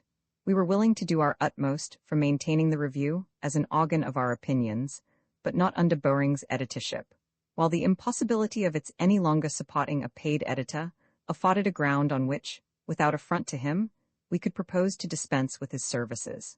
We and some of our friends were prepared to carry on the review as unpaid writers, either finding among ourselves an unpaid editor, or sharing the editorship among us. But while this negotiation was proceeding with Bowring's apparent acquiescence, he was carrying on another, in a different quarter, with Colonel Perronet Thompson, of which we received the first intimation in a letter from Bowring as editor, informing us merely that an arrangement had been made, and proposing to us to write for the next number, with promise of payment. We did not dispute Bowring's right to bring about, if he could, an arrangement more favorable to himself than the one we had proposed, but we thought the concealment which he had practiced towards us, while seemingly entering into our own project, an affront. And even had we not thought so, we were indisposed to expend any more of our time and trouble in attempting to write up the review under his management. Accordingly, my father excused himself from writing, though 2 or 3 years later, on great pressure, he did write one more political article. As for me, I positively refused, and thus ended my connection with the original Westminster. The last article which I wrote in it had cost me more labor than any previous, but it was a labor of love, being a defense of the early French revolutionists against the Tory misrepresentations of Sir Walter Scott in the introduction to his Life of Napoleon. The number of books which I read for this purpose, making notes and extracts, even the number I had to buy, for in those days there was no public or subscription library from which books of reference could be taken home, far exceeded the worth of the immediate object. But I had at that time a half-formed intention of writing a history of the French Revolution, and though I never executed it, my collections afterwards were very useful to Carlyle for a similar purpose. V. 1826-1832, Crisis in My Mental History, One Stage Onward. For some years after this time, I wrote very little, and nothing regularly, for publication, and great were the advantages which I derived from the intermission. It was of no common importance to me, at this period, to be able to digest and mature my thoughts for my own mind only, without any immediate call for giving them out in print. Had I gone on writing, it would have much disturbed the important transformation in my opinions and character, which took place during those years. The origin of this transformation, or at least the process by which I was prepared for it, can only be explained by turning some distance back. From the winter of 1821, when I first read Bentham, and especially from the commencement of the Westminster Review, I had what might truly be called an object in life, to be a reformer of the world. My conception of my own happiness was entirely identified with this object. The personal sympathies I wished for were those of fellow laborers in this enterprise. I endeavored to pick up as many flowers as I could by the way, but as a serious and permanent personal satisfaction to rest upon, my whole reliance was placed on this. And I was accustomed to felicitate myself on the certainty of a happy life which I enjoyed, through placing my happiness in something durable and distant, in which some progress might be always making, while it could never be exhausted by complete attainment. This did very well for several years, during which the general improvement going on in the world and the idea of myself as engaged with others in struggling to promote it seemed enough to fill up an interesting and animated existence. But the time came when I awakened from this as from a dream. It was in the autumn of 1826.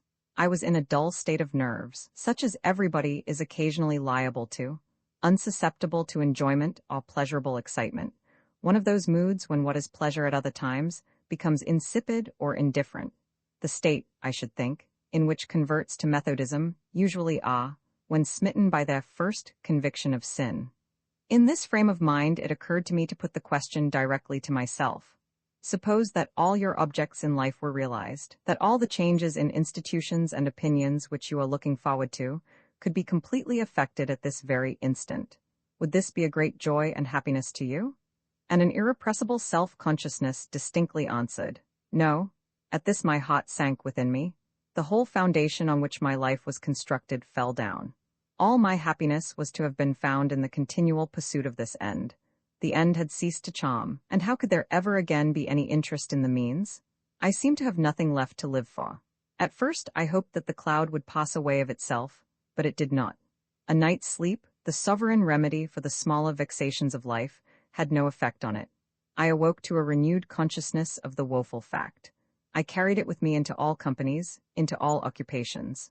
Hardly anything had power to cause me even a few minutes' oblivion of it. For some months the clouds seemed to grow thicker and thicker. The lines in Coleridge's Dejection, I was not then acquainted with them, exactly described my case: a grief without a pang, void, dark and drear, a drowsy, stifled, unimpassioned grief, which finds no natural outlet or relief in word, or sigh, or tear. In vain I sought relief from my favorite books, those memorials of past nobleness and greatness from which I had always hitherto drawn strength and animation. I read them now without feeling, or with the accustomed feeling minus all its charm, and I became persuaded that my love of mankind, and of excellence for its own sake, had won itself out. I sought no comfort by speaking to others of what I felt. If I had loved anyone sufficiently to make confiding my griefs a necessity, I should not have been in the condition I was. I felt, too, that mine was not an interesting, or in any way respectable distress. There was nothing in it to attract sympathy. Advice, if I had known where to seek it, would have been most precious.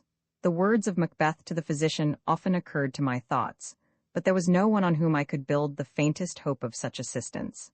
My father, to whom it would have been natural to me to have recourse in any practical difficulties, was the last person to whom, in such a case as this, I looked for help. Everything convinced me that he had no knowledge of any such mental state as I was suffering from, and that even if he could be made to understand it, he was not the physician who could heal it.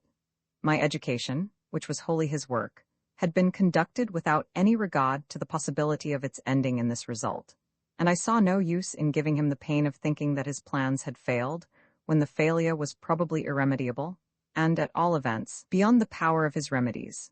Of other friends, I had at that time none to whom I had any hope of making my condition intelligible.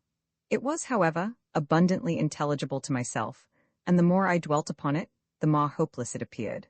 My course of study had led me to believe that all mental and moral feelings and qualities, whether of a good or of a bad kind, were the results of association, that we love one thing and hate another, take pleasure in one sort of action or contemplation, and pain in another sort, through the clinging of pleasurable or painful ideas to those things, from the effect of education or of experience. As a corollary from this, I had always heard it maintained by my father, and was myself convinced that the object of education should be to form the strongest possible associations of the salutary class.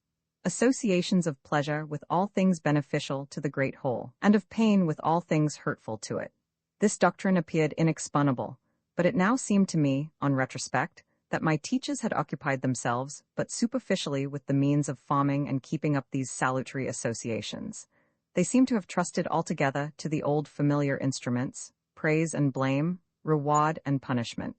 Now, I did not doubt that by these means, begun early, and applied unremittingly, intense associations of pain and pleasure, especially of pain, might be created and might produce desires and aversions capable of lasting undiminished to the end of life. But there must always be something artificial and casual in associations thus produced.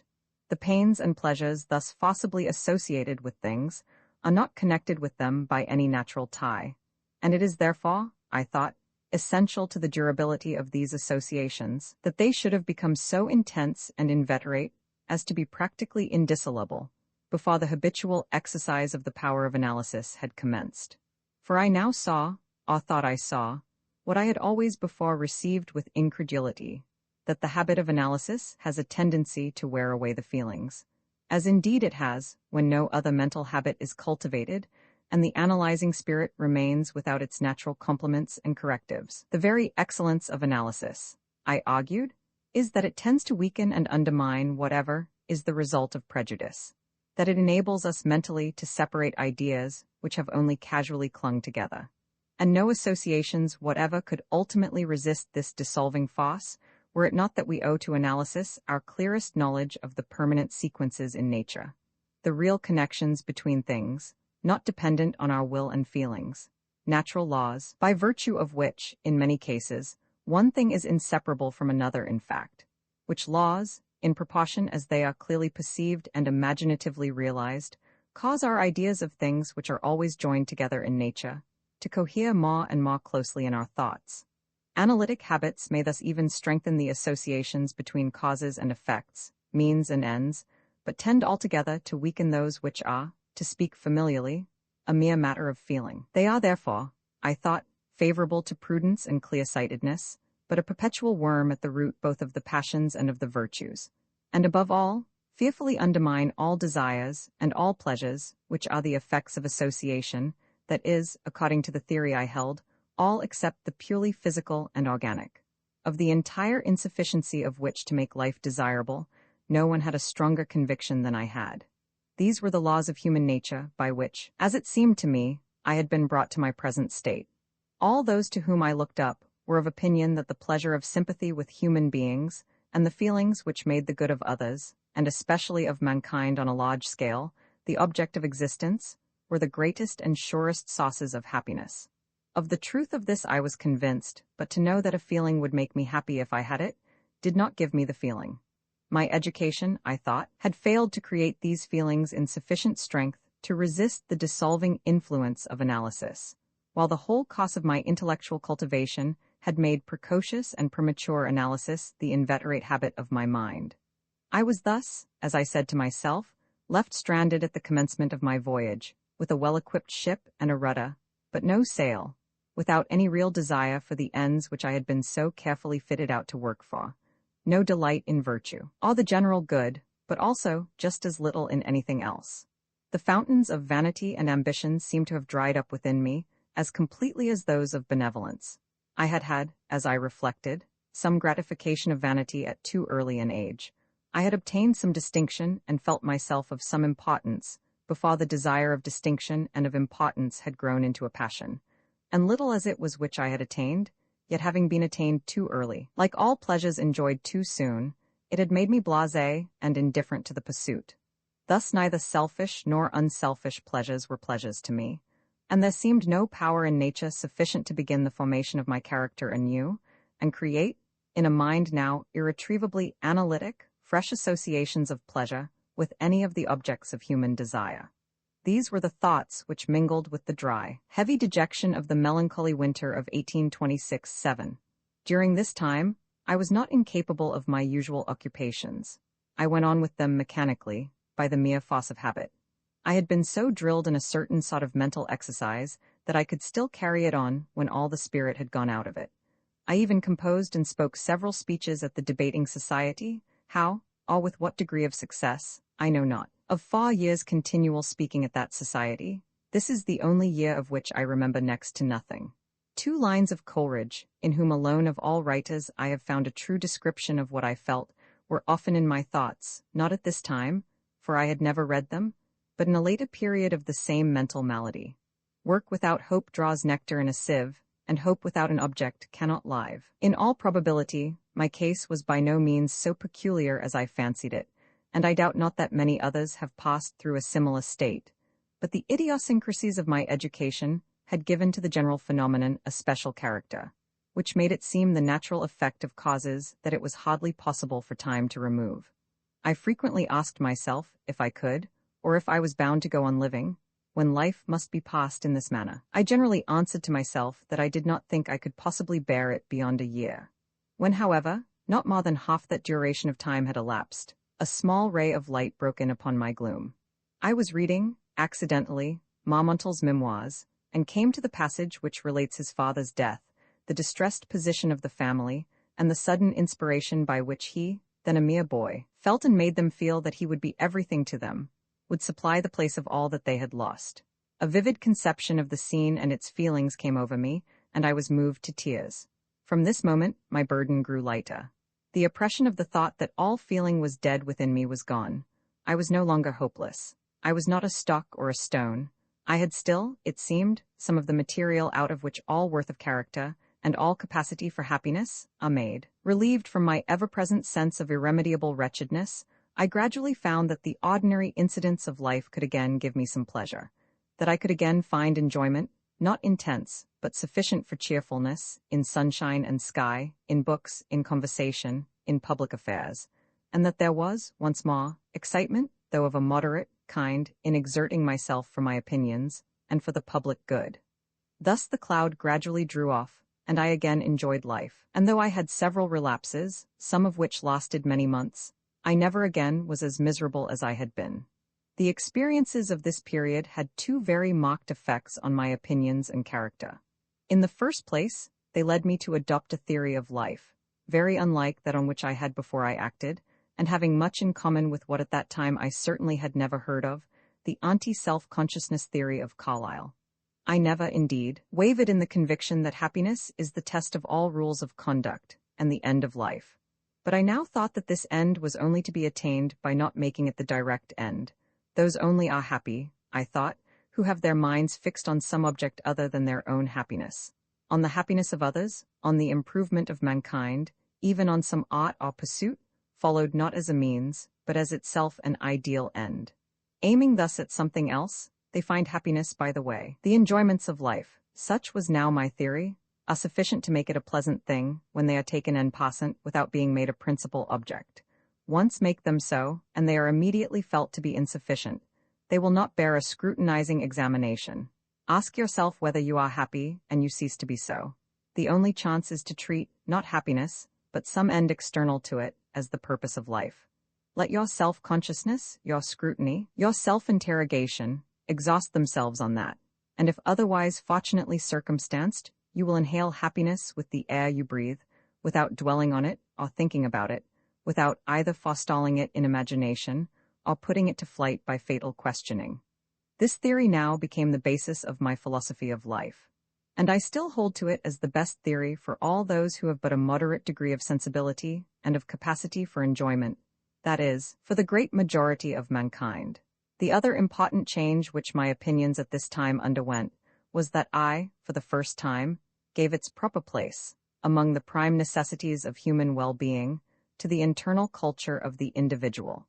I ceased to attach almost exclusive importance to the ordering of outward circumstances and the training of the human being for speculation and for action. I had now learnt by experience that the passing susceptibilities needed to be cultivated as well as the active capacities, and required to be nourished and enriched as well as guided.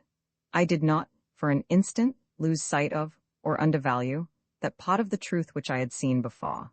I never turned recreant to intellectual culture, or ceased to consider the power and practice of analysis as an essential condition both of individual and of social improvement, but I thought that it had consequences which required to be corrected, by joining other kinds of cultivation with it. The maintenance of a due balance among the faculties now seemed to be of primary importance. The cultivation of the feelings became one of the cardinal points in my ethical and philosophical creed, and my thoughts and inclinations turned in an increasing degree towards whatever seemed capable of being instrumental to that object. I now began to find meaning in the things which I had read or heard about the importance of poetry and art as instruments of human culture, But it was some time longer before I began to know this by personal experience. The only one of the imaginative arts in which I had from childhood taken great pleasure was music, the best effect of which, and in this it surpasses perhaps every other art, consists in exciting enthusiasm, in winding up to a high pitch those feelings of an elevated kind which are already in the character, but to which this excitement gives a glow and a fervor, which, though transitory at its utmost height, is precious for sustaining them at other times. This effect of music I had often experienced, but like all my pleasurable susceptibilities, it was suspended during the gloomy period. I had sought relief again and again from this quarter, but found none. After the tide had turned, and I was in process of recovery, I had been helped forward by music, but in a much less elevated manner. I at this time first became acquainted with Weber's Oberon, and the extreme pleasure which I drew from its delicious melodies did me good by showing me a source of pleasure to which I was as susceptible as ever. The good, however, was much impaired by the thought that the pleasure of music, as is quite true of such pleasure as this was, that of mere tune, fades with familiarity, and requires either to be revived by intermittence, or fed by continual novelty. And it is very characteristic both of my then state, and of the general tone of my mind at this period of my life, that I was seriously tormented by the thought of the exhaustibility of musical combinations. The octave consists only of 5 tones and 2 semitones, which can be put together in only a limited number of ways, of which but a small proportion are beautiful. Most of these, it seemed to me, must have been already discovered, and there could not be room for a long succession of Mozarts and Webers, to strike out, as these had done, entirely new and surpassingly rich veins of musical beauty. This source of anxiety may, perhaps, be thought to resemble that of the philosophers of Laputa, who feared lest the sun should be burnt out. It was, however, connected with the best feature in my character, and the only good point to be found in my very unromantic and in no way honorable distress.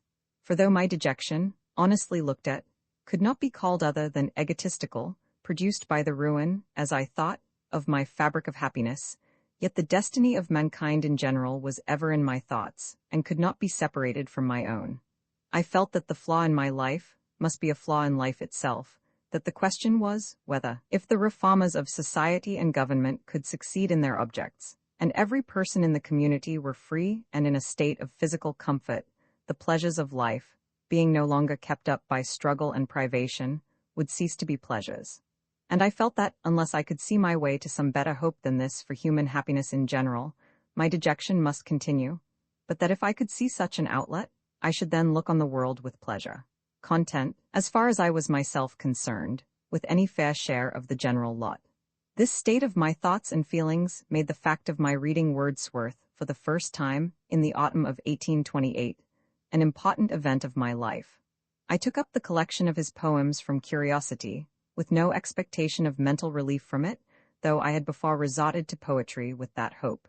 In the worst period of my depression, I had read through the whole of Byron, then new to me, to try whether a poet, whose peculiar department was supposed to be that of the intensive feelings, could rouse any feeling in me. As might be expected, I got no good from this reading, but the reverse. The poet's state of mind was too like my own. His was the lament of a man who had won out all pleasures, and who seemed to think that life, to all who possessed the good things of it, must necessarily be the vapid, uninteresting thing which I found it. His Harold and Manfred had the same burden on them which I had, and I was not in a frame of mind to desire any comfort from the vehement sensual passion of his Gyras, or the sullenness of his Laras.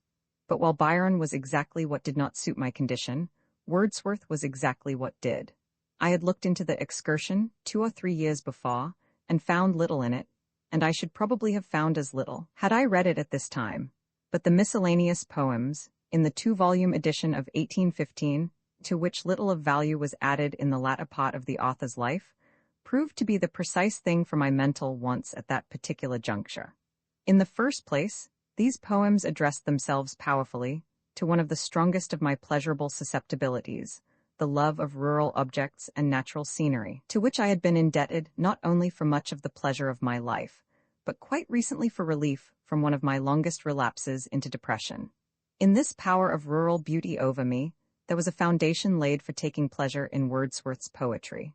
The more so, as his scenery lies mostly among mountains, which, owing to my early Pyrenean excursion, were my ideal of natural beauty.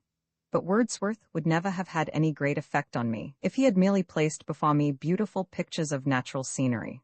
Scott does this still better than Wordsworth, and a very second-rate landscape does it more effectually than any poet.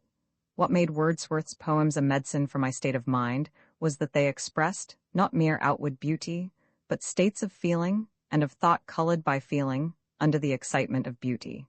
They seemed to be the very culture of the feelings, which I was in quest of. In them, I seemed to draw from a source of inward joy, of sympathetic and imaginative pleasure, which could be shared in by all human beings, which had no connection with struggle or imperfection, but would be made richer by every improvement in the physical or social condition of mankind. From them, I seemed to learn what would be the perennial sources of happiness, when all the greater evils of life shall have been removed, and I felt myself at once better and happier as I came under their influence. There have certainly been, even in our own age, greater poets than Wordsworth, but poetry of deeper and loftier feeling could not have done for me at that time what his did. I needed to be made to feel that there was real, permanent happiness in tranquil contemplation. Wordsworth taught me this, not only without turning away from, but with a greatly increased interest in, the common feelings and common destiny of human beings. And the delight which these poems gave me proved that with culture of this sort, there was nothing to dread from the most confirmed habit of analysis.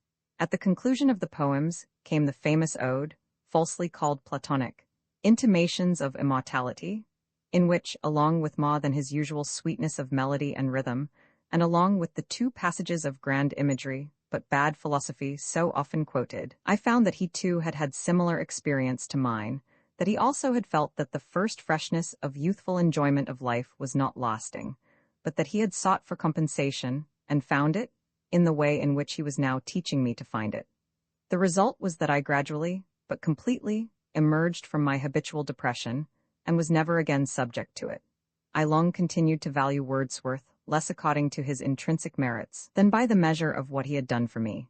Compared with the greatest poets, he may be said to be the poet of unpoetical natures, possessed of quiet and contemplative tastes. But unpoetical natures are precisely those which require poetic cultivation. This cultivation Wordsworth is much more fitted to give than poets who are intrinsically far more poets than he. It so fell out that the merits of Wordsworth were the occasion of my first public declaration of my new way of thinking, and separation from those of my habitual companions who had not undergone a similar change. The person with whom at that time I was most in the habit of comparing notes on such subjects was Roebuck, and I induced him to read Wordsworth, in whom he also at first seemed to find much to admire. But I, like most Wordsworthians, threw myself into strong antagonism to Byron, both as a poet and as to his influence on the character.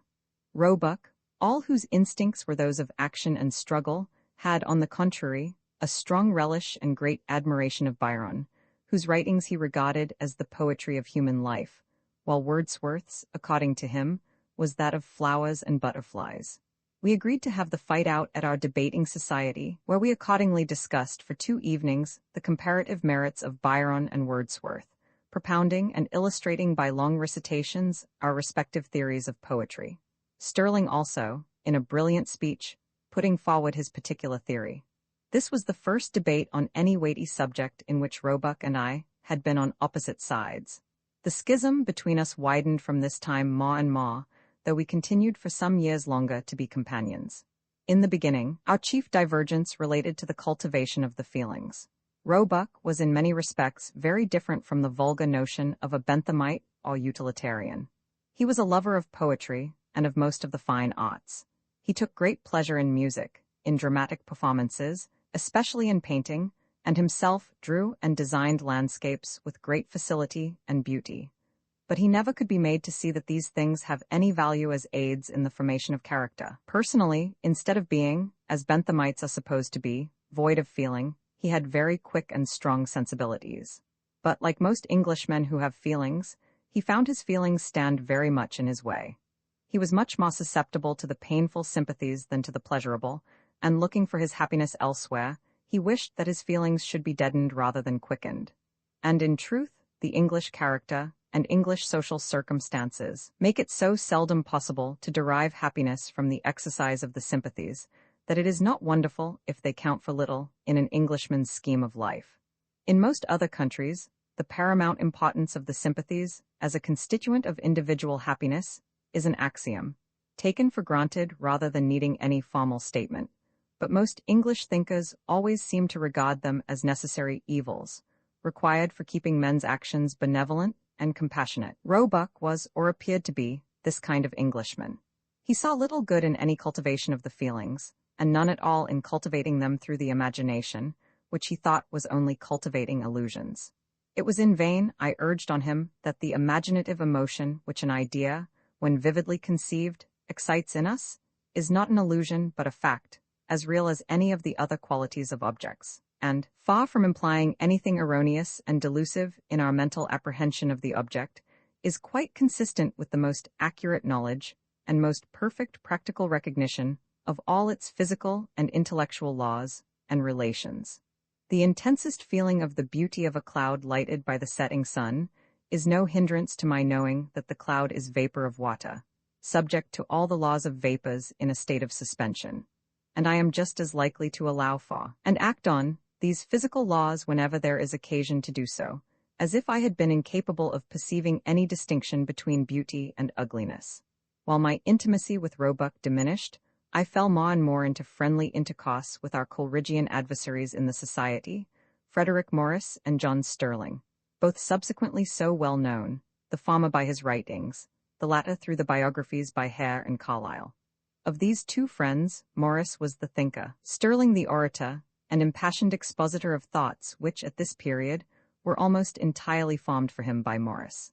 With Morris I had for some time been acquainted through Eyton Tooke, who had known him at Cambridge, and although my discussions with him were almost always disputes, I had carried away from them much that helped to build up my new fabric of thought, in the same way as I was deriving much from Coleridge, and from the writings of Goethe and other German authors which I read during these years.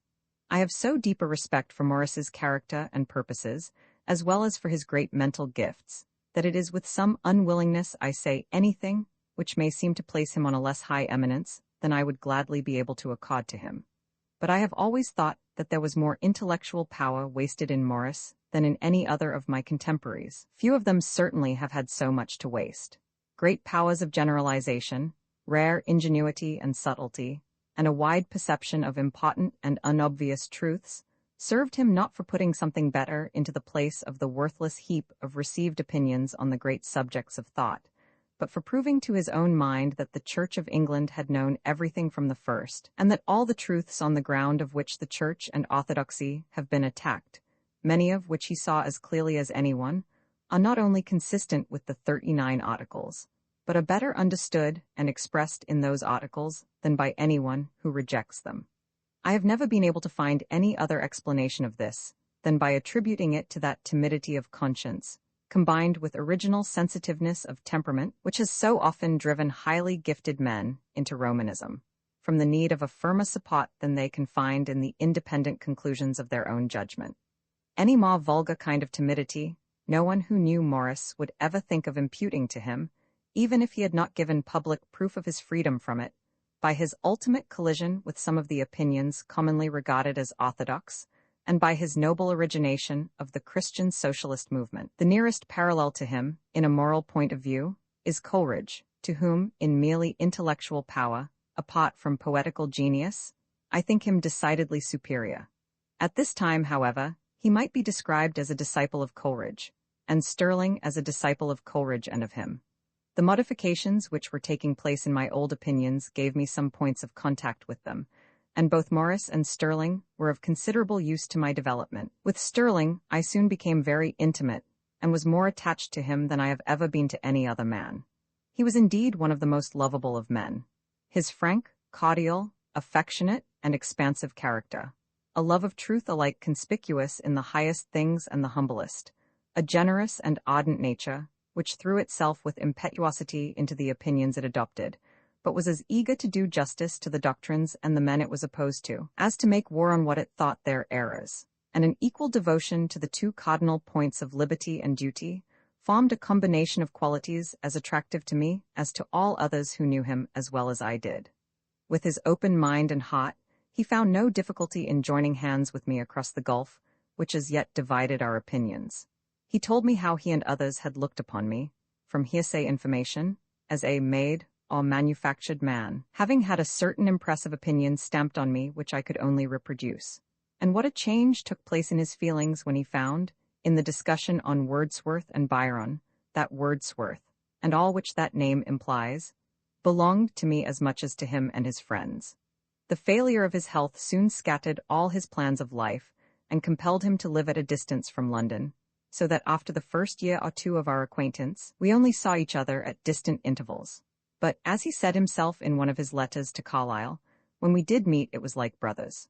Though he was never, in the full sense of the word, a profound thinker, his openness of mind, and the moral courage in which he greatly surpassed Morris, made him outgrow the dominion which Morris and Coleridge had once exercised over his intellect, though he retained to the last a great but discriminating admiration of both, and towards Morris a warm affection, except in that short and transitory phase of his life, during which he made the mistake of becoming a clergyman. His mind was ever progressive, and the advance he always seemed to have made when I saw him after an interval made me apply to him what Goethe said of Schiller, hat ein fürchterliche Fortschreibung. He and I started from intellectual points almost as wide apart as the poles, but the distance between us was always diminishing. If I made steps towards some of his opinions, he, during his short life, was constantly approximating more and more to several of mine, and if he had lived and had health and vigor to prosecute his ever assiduous self-culture, there is no knowing how much further this spontaneous assimilation might have proceeded. After 1829, I withdrew from attendance on the debating society. I had had enough of speech-making, and was glad to carry on my private studies and meditations without any immediate call for outward assertion of their results. I found the fabric of my old and taught opinions giving way in many fresh places, and I never allowed it to fall to pieces, but was incessantly occupied in weaving it anew. I never, in the course of my transition, was content to remain, for ever so short a time, confused and unsettled. When I had taken in any new idea, I could not rest till I had adjusted its relation to my old opinions, and ascertained exactly how far its effect ought to extend in modifying or superseding them. The conflicts which I had so often had to sustain in defending the theory of government laid down in Bentham's and my father's writings, and the acquaintance I had obtained with other schools of political thinking, made me aware of many things which that doctrine, professing to be a theory of government in general, ought to have made room for, and did not. But these things, as yet, remained with me rather as corrections to be made in applying the theory to practice, than as defects in the theory. I felt that politics could not be a science of specific experience, and that the accusations against the Benthamic theory of being a theory, of proceeding a priori by way of general reasoning, instead of Baconian experiment, showed complete ignorance of Bacon's principles and of the necessary conditions of experimental investigation. At this juncture appeared in the Edinburgh Review Macaulay's famous attack on my father's essay on government. This gave me much to think about. I saw that Macaulay's conception of the logic of politics was erroneous, that he stood up for the empirical mode of treating political phenomena against the philosophical, that even in physical science his notions of philosophizing might have recognized Kepler, but would have excluded Newton and Laplace. But I could not help feeling that though the tone was unbecoming, an error for which the writer, at a later period, made the most ample and honorable amends, there was truth in several of his strictures on my father's treatment of the subject, that my father's premises were really too narrow, and included but a small number of the general truths on which, in politics, the important consequences depend. Identity of interest between the governing body and the community at large is not, in any practical sense which can be attached to it, the only thing on which good government depends. Neither can this identity of interest be secured by the mere conditions of election.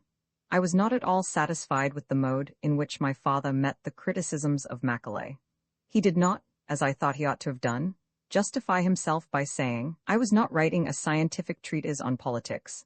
I was writing an argument for parliamentary reform.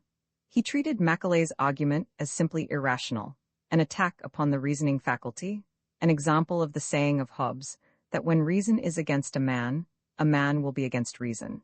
This made me think that there was really something more fundamentally erroneous in my father's conception of philosophical method, as applicable to politics, than I had hitherto supposed there was. But I did not at first see clearly what the error might be. At last, it flashed upon me all at once in the course of other studies. In the early part of 1830, I had begun to put on paper the ideas on logic, chiefly on the distinctions among terms and the import of propositions, which had been suggested and in part worked out in the morning conversations already spoken of. Having secured these thoughts from being lost, I pushed on into the other parts of the subject, to try whether I could do anything further towards clearing up the theory of logic generally. I grappled at once with the problem of induction, postponing that of reasoning, on the ground that it is necessary to obtain premises before we can reason from them. Now, induction is mainly a process for finding the causes of effects, and in attempting to fathom the mode of tracing causes and effects in physical science, I soon saw that in the more perfect of the sciences, we ascend, by generalization from particulars, to the tendencies of causes considered singly, and then reason downward from those separate tendencies to the effect of the same causes when combined. I then asked myself, what is the ultimate analysis of this deductive process? The common theory of the syllogism evidently throwing no light upon it. My practice, learnt from Hobbes and my father, being to study abstract principles, by means of the best concrete instances I could find, the composition of forces, in dynamics, occurred to me as the most complete example of the logical process I was investigating.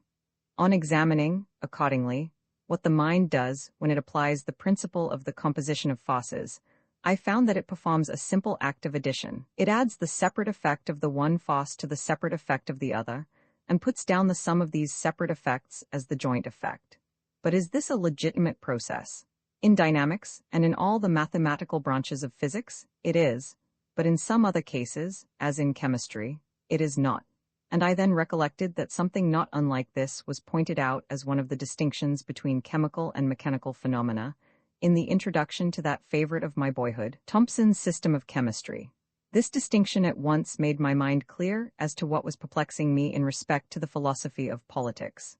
I now saw that a science is either deductive or experimental, according as, in the province it deals with, the effects of causes when conjoined, are or are not the sums of the effects which the same causes produce when separate. It followed that politics must be a deductive science. It thus appeared that both Macaulay and my father were wrong, the one in assimilating the method of philosophizing in politics to the purely experimental method of chemistry, while the other, though right in adopting a deductive method, had made a wrong selection of one, having taken as the type of deduction, not the appropriate process, that of the deductive branches of natural philosophy, but the inappropriate one of pure geometry, which, not being a science of causation at all, does not require or admit of any summing up of effects. A foundation was thus laid in my thoughts for the principal chapters of what I afterwards published on the logic of the moral sciences, and my new position in respect to my old political creed now became perfectly definite. If I am asked, what system of political philosophy I substituted for that which, as a philosophy, I had abandoned, I answer, no system. Only a conviction that the true system was something much more complex and many-sided than I had previously had any idea of, and that its office was to supply, not a set of model institutions, but principles from which the institutions suitable to any given circumstances might be deduced. The influences of European, that is to say, continental, thought, and especially those of the reaction of the 19th century against the 18th, were now streaming in upon me. They came from various quarters, from the writings of Coleridge, which I had begun to read with interest even before the change in my opinions, from the Coleridgians with whom I was in personal intercourse, from what I had read of Goethe, from Carlyle's early articles in the Edinburgh and Foreign Reviews, though for a long time I saw nothing in these, as my father saw nothing in them to the last, but insane rhapsody. From these sources, and from the acquaintance I kept up with the French literature of the time, I derived, among other ideas which the general turning upside down of the opinions of European thinkers had brought uppermost, these in particular, that the human mind has a certain order of possible progress, in which some things must precede others, an order which governments and public instructors can modify to some, but not to an unlimited extent, that all questions of political institutions are relative, not absolute, and that different stages of human progress not only will have, but ought to have, different institutions. That government is always either in the hands, or passing into the hands, of whatever is the strongest power in society, and that what this power is, does not depend on institutions, but institutions on it. That any general theory or philosophy of politics supposes a previous theory of human progress, and that this is the same thing with a philosophy of history. These opinions, true in the main, were held in an exaggerated and violent manner by the thinkers with whom I was now most accustomed to compare notes, and who, as usual with a reaction, ignored that half of the truth which the thinkers of the 18th century saw. But though, at one period of my progress, I for some time undervalued that great century, I never joined in the reaction against it, but kept as firm hold of one side of the truth as I took of the other. The fight between the 19th century and the 18th always reminded me of the battle about the shield, one side of which was white and the other black. I marveled at the blind rage with which the combatants rushed against one another. I applied to them, and to Coleridge himself, many of Coleridge's sayings about half-truths, and Goethe's device, many-sidedness, was one which I would most willingly, at this period, have taken for mine. The writers by whom, more than by any others, a new mode of political thinking was brought home to me, were those of the Saint-Simonian school in France. In 1829 and 1830, I became acquainted with some of their writings. They were then only in the earliest stages of their speculations. They had not yet dressed out their philosophy as a religion, nor had they organized their scheme of socialism. They were just beginning to question the principle of hereditary property. I was by no means prepared to go with them even this length. But I was greatly struck with the connected view, which they for the first time presented to me, of the natural order of human progress, and especially with their division of all history into organic periods and critical periods. During the organic periods, they said, mankind accept with firm conviction some positive creed, claiming jurisdiction over all their actions, and containing more or less of truth and adaptation to the needs of humanity. Under its influence, they make all the progress compatible with the creed, and finally outgrow it. When a period follows of criticism and negation, in which mankind lose their old convictions without acquiring any new ones, of a general or authoritative character, except the conviction that the old are false. The period of Greek and Roman polytheism, so long as really believed in by instructed Greeks and Romans, was an organic period, succeeded by the critical or skeptical period of the Greek philosophers. Another organic period came in with Christianity. The corresponding critical period began with the Reformation, has lasted ever since, still lasts, and cannot altogether cease, until a new organic period has been inaugurated by the triumph of a yet more advanced creed. These ideas, I knew, were not peculiar to the Saint-Simonians. On the contrary, they were the general property of Europe, or at least of Germany and France. But they had never, to my knowledge, been so completely systematized as by these writers, nor the distinguishing characteristics of a critical period so powerfully set forth. For I was not then acquainted with Fichte's lectures on the characteristics of the present age. In Carlyle, indeed, I found bitter denunciations of an age of unbelief, and of the present age as such, which I, like most people at that time, supposed to be passionate protests in favor of the old modes of belief. But all that was true in these denunciations, I thought that I found more calmly and philosophically stated by the Saint-Simonians. Among their publications, too, there was one which seemed to me far superior to the rest, in which the general idea was matured into something much more definite and instructive. This was an early work of Auguste Comte, who then called himself, and even announced himself in the title page as, a pupil of Saint Simon. In this tract Comte first put forth the doctrine, which he afterwards so copiously illustrated, of the natural succession of 3 stages in every department of human knowledge. First, the theological, next the metaphysical, and lastly, the positive stage, and contended that social science must be subject to the same law, that the feudal and Catholic system was the concluding phases of the theological state of the social science, Protestantism the commencement, and the doctrines of the French Revolution the consummation, of the metaphysical, and that its positive state was yet to come. This doctrine harmonized well with my existing notions, to which it seemed to give a scientific shape. I already regarded the methods of physical science as the proper models for political. But the chief benefit which I derived at this time from the trains of thought suggested by the Saint-Simonians and by Kant was that I obtained a clearer conception than ever before of the peculiarities of an era of transition in opinion, and ceased to mistake the moral and intellectual characteristics of such an era for the normal attributes of humanity. I looked forward, through the present age of loud disputes, but generally weak convictions, to a future which shall unite the best qualities of the critical with the best qualities of the organic periods. Unchecked liberty of thought, unbounded freedom of individual action in all modes not hurtful to others. But also, convictions as to what is right and wrong, useful and pernicious, deeply engraven on the feelings by early education and general unanimity of sentiment, and so firmly grounded in reason and in the true exigencies of life, that they shall not, like all former and present creeds, religious, ethical, and political, require to be periodically thrown off and replaced by others. Kant soon left the Saint-Simonians, and I lost sight of him and his writings for a number of years. But the Saint-Simonians I continued to cultivate. I was kept au courant of their progress by one of their most enthusiastic disciples, Gustave Deichthel, who about that time passed a considerable interval in England. I was introduced to their chiefs, Bazard and Infantin, in 1830, and as long as their public teachings and proselytism continued, I read nearly everything they wrote.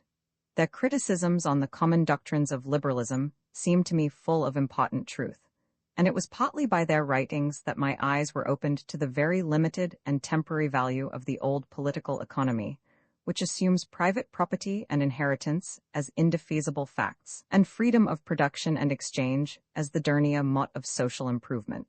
The scheme gradually unfolded by the Saint-Simonians, under which the labor and capital of society would be managed for the general account of the community, every individual being required to take a share of labor, either as thinker, teacher, artist, or producer, all being classed according to their capacity, and remunerated according to their work, appeared to me a far superior description of socialism to Owen's. Their aim seemed to me desirable and rational, however their means might be inefficacious. And though I neither believed in the practicability, nor in the beneficial operation of their social machinery, I felt that the proclamation of such an ideal of human society could not but tend to give a beneficial direction to the efforts of others to bring society, as at present constituted, nearer to some ideal standard.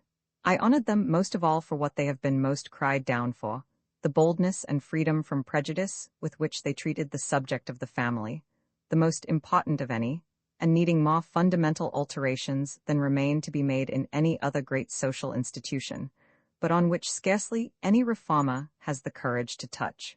In proclaiming the perfect equality of men and women, and an entirely new order of things in regard to their relations with one another, the Saint-Simonians, in common with Owen and Fourier, have entitled themselves to the grateful remembrance of future generations. In giving an account of this period of my life, I have only specified such of my new impressions as appeared to me, both at the time and since, to be a kind of turning points, marking a definite progress in my mode of thought. But these few selected points give a very insufficient idea of the quantity of thinking which I carried on respecting a host of subjects during these years of transition. Much of this, it is true, consisted in rediscovering things known to all the world, which I had previously disbelieved or disregarded.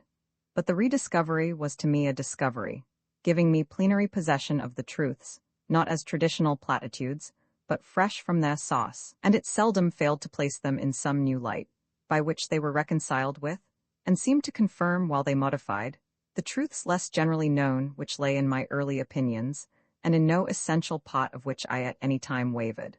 All my new thinking only laid the foundation of these more deeply and strongly, while it often removed misapprehension and confusion of ideas which had perverted their effect. For example, during the later returns of my dejection, the doctrine of what is called philosophical necessity weighed on my existence like an incubus. I felt as if I was scientifically proved to be the helpless slave of antecedent circumstances, as if my character and that of all others had been formed for us by agencies beyond our control, and was wholly out of our own power. I often said to myself, what a relief it would be if I could disbelieve the doctrine of the formation of character by circumstances, and remembering the wish of Fox respecting the doctrine of resistance to governments, that it might never be forgotten by kings, nor remembered by subjects. I said that it would be a blessing if the doctrine of necessity could be believed by all quote the characters of others, and disbelieved in regard to their own.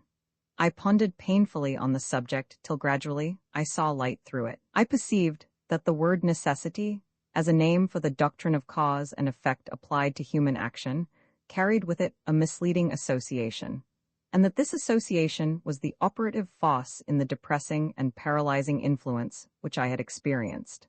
I saw that though our character is formed by circumstances, our own desires can do much to shape those circumstances, and that what is really inspiriting and ennobling in the doctrine of free will is the conviction that we have real power over the formation of our own character, that our will, by influencing some of our circumstances, can modify our future habits or capabilities of willing.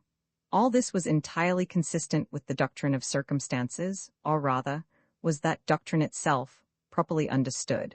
From that time I drew, in my own mind, a clear distinction between the doctrine of circumstances and fatalism, discarding altogether the misleading word necessity.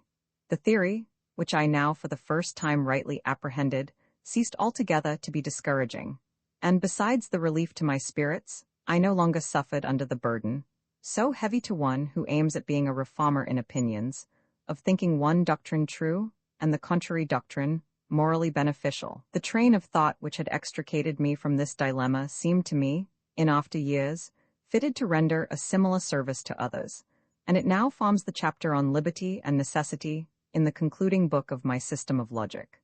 Again, in politics, though I no longer accepted the doctrine of the essay on government as a scientific theory, though I ceased to consider representative democracy as an absolute principle, and regarded it as a question of time, place, and circumstance, though I now looked upon the choice of political institutions as a moral and educational question more than one of material interests, thinking that it ought to be decided mainly by the consideration, what great improvement in life and culture stands next in order for the people concerned as the condition of their further progress, and what institutions are most likely to promote that.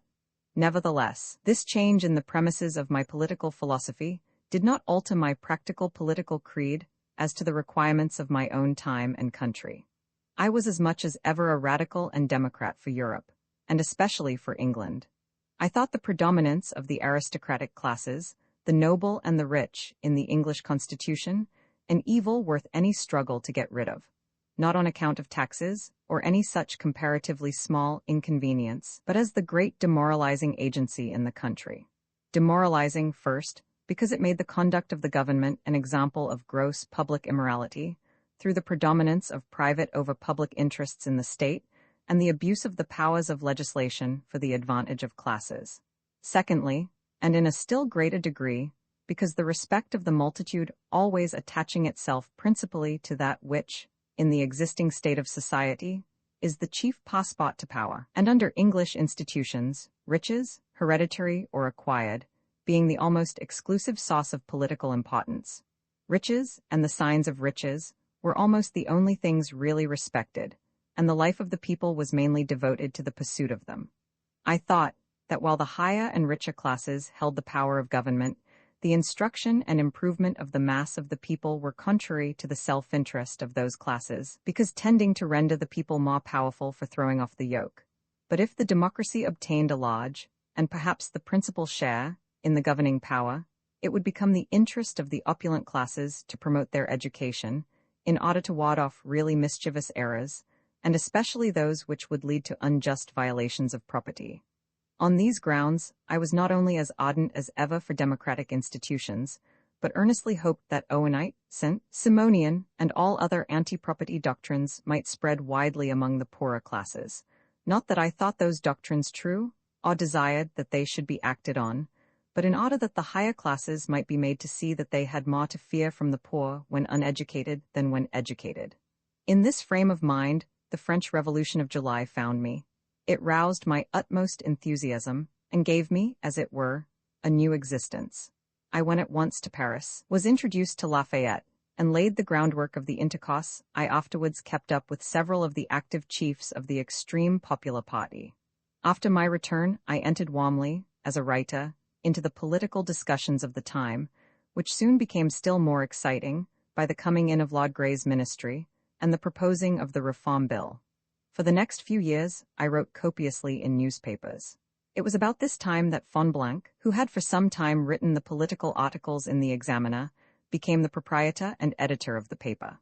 It is not forgotten with what verve and talent, as well as fine wit, he carried it on, during the whole period of Lord Grey's ministry, and what importance it assumed as the principal representative, in the newspaper press, of radical opinions. The distinguishing character of the paper was given to it entirely by his own articles, which formed at least 3/4 of all the original writing contained in it, but of the remaining fourth, I contributed during those years a much larger share than anyone else. I wrote nearly all the articles on French subjects, including a weekly summary of French politics, often extending to considerable length, together with many leading articles on general politics, commercial and financial legislation, and any miscellaneous subjects in which I felt interested and which were suitable to the paper, including occasional reviews of books. Mere newspaper articles on the occurrences or questions of the moment gave no opportunity for the development of any general mode of thought, but I attempted, in the beginning of 1831, to embody in a series of articles, headed The Spirit of the Age, some of my new opinions, and especially to point out in the character of the present age the anomalies and evils characteristic of the transition from a system of opinions which had won out, to another only in process of being formed. These articles were, I fancy, lumbering in style, and not lively or striking enough to be, at any time, acceptable to newspaper readers.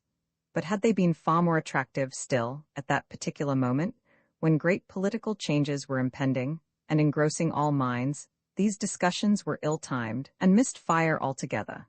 The only effect which I know to have been produced by them was that Carlyle, then living in a secluded part of Scotland, read them in his solitude, and, saying to himself, as he afterwards told me, "Here is a new mystic," inquired on coming to London that autumn respecting their authorship, an inquiry which was the immediate cause of our becoming personally acquainted. I have already mentioned Carlyle's earlier writings as one of the channels through which I received the influences which enlarged my early narrow creed.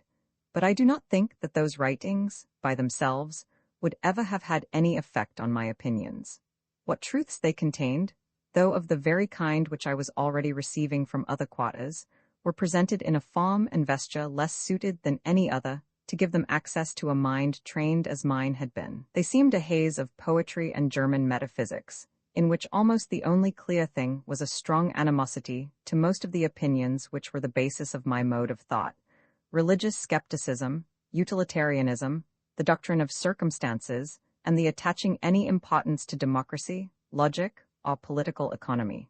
Instead of my having been taught anything, in the first instance, by Carlyle, it was only in proportion as I came to see the same truths through media, more suited to my mental constitution, that I recognized them in his writings. Then, indeed, the wonderful power with which he put them forth made a deep impression upon me, and I was during a long period one of his most fervent admirers. But the good his writings did me was not as philosophy to instruct, but as poetry to animate. Even at the time when our acquaintance commenced, I was not sufficiently advanced in my new modes of thought to appreciate him fully. A proof of which is, that on his showing me the manuscript of Sata Risatis, his best and greatest work, which he just then finished, I made little of it. Though when it came out about 2 years afterwards in Fraser's magazine, I read it with enthusiastic admiration and the keenest delight. I did not seek and cultivate Carlyle, less on account of the fundamental differences in our philosophy. He soon found out that I was not another mystic. And when, for the sake of my own integrity, I wrote to him a distinct profession of all those of my opinions which I knew he most disliked, he replied that the chief difference between us was that I was as yet consciously nothing of a mystic. I do not know at what period he gave up the expectation that I was destined to become one. But though both his and my opinions underwent in subsequent years considerable changes, we never approached much nearer to each other's modes of thought than we were in the first years of our acquaintance. I did not, however, deem myself a competent judge of Carlyle. I felt that he was a poet, and that I was not, that he was a man of intuition, which I was not, and that as such he not only saw many things long before me, which I could only, when they were pointed out to me, hobble after and prove, but that it was highly probable he could see many things which were not visible to me, even after they were pointed out. I knew that I could not see round him, and could never be certain that I saw over him, and I never presumed to judge him with any definiteness, until he was interpreted to me by one greatly the superior of us both, who was more a poet than he, and more a thinker than I, whose own mind and nature included his, and infinitely more. Among the persons of intellect whom I had known of old, the one with whom I had now most points of agreement was the elder Austen. I have mentioned that he always set himself in opposition to our early sectarianism, and latterly he had, like myself, come under new influences. Having been appointed professor of jurisprudence in the London University, now University College, he had lived for some time at Bonn to study for his lectures, and the influences of German literature and of the German character and state of society had made a very perceptible change in his views of life. His personal disposition was much softened. He was less militant and polemic. His tastes had begun to turn themselves towards the poetic and contemplative.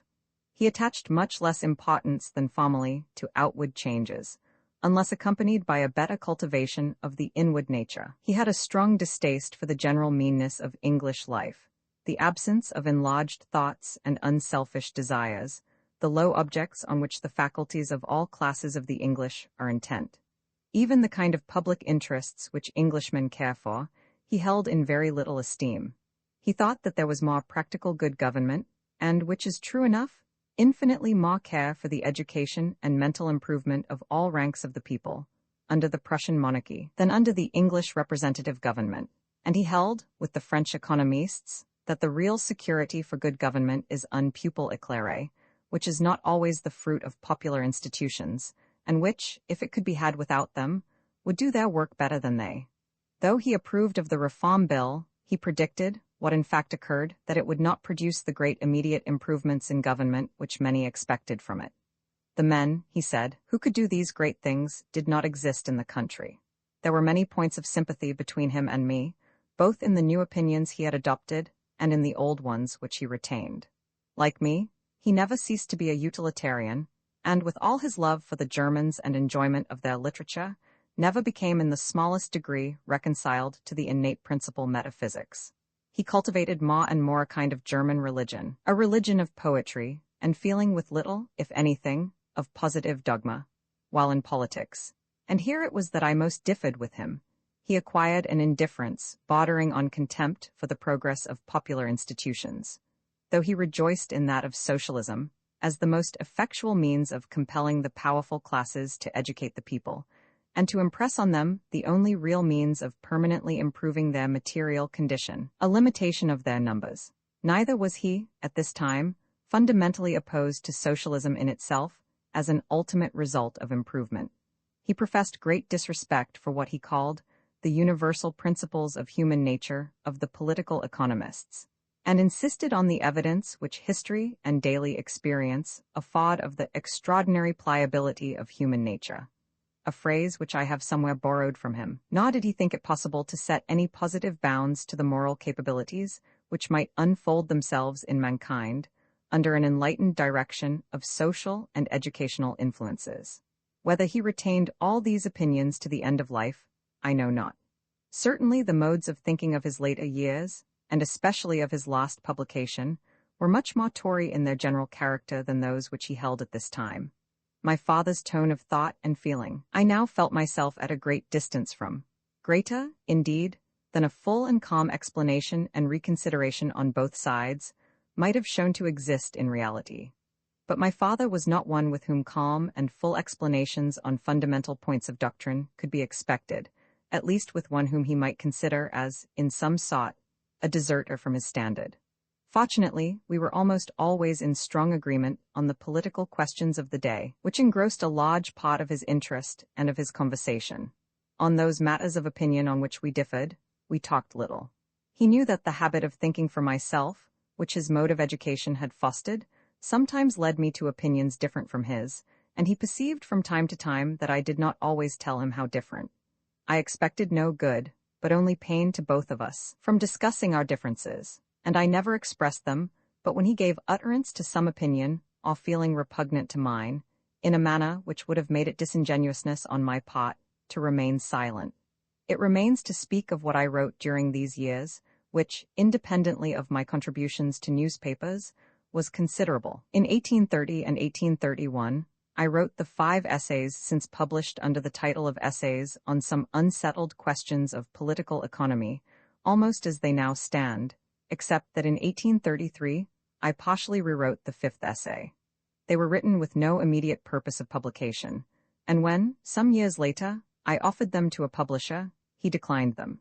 They were only printed in 1844, after the success of the System of Logic. I also resumed my speculations on this last subject, and puzzled myself, like others before me, with the great paradox of the discovery of new truths by general reasoning.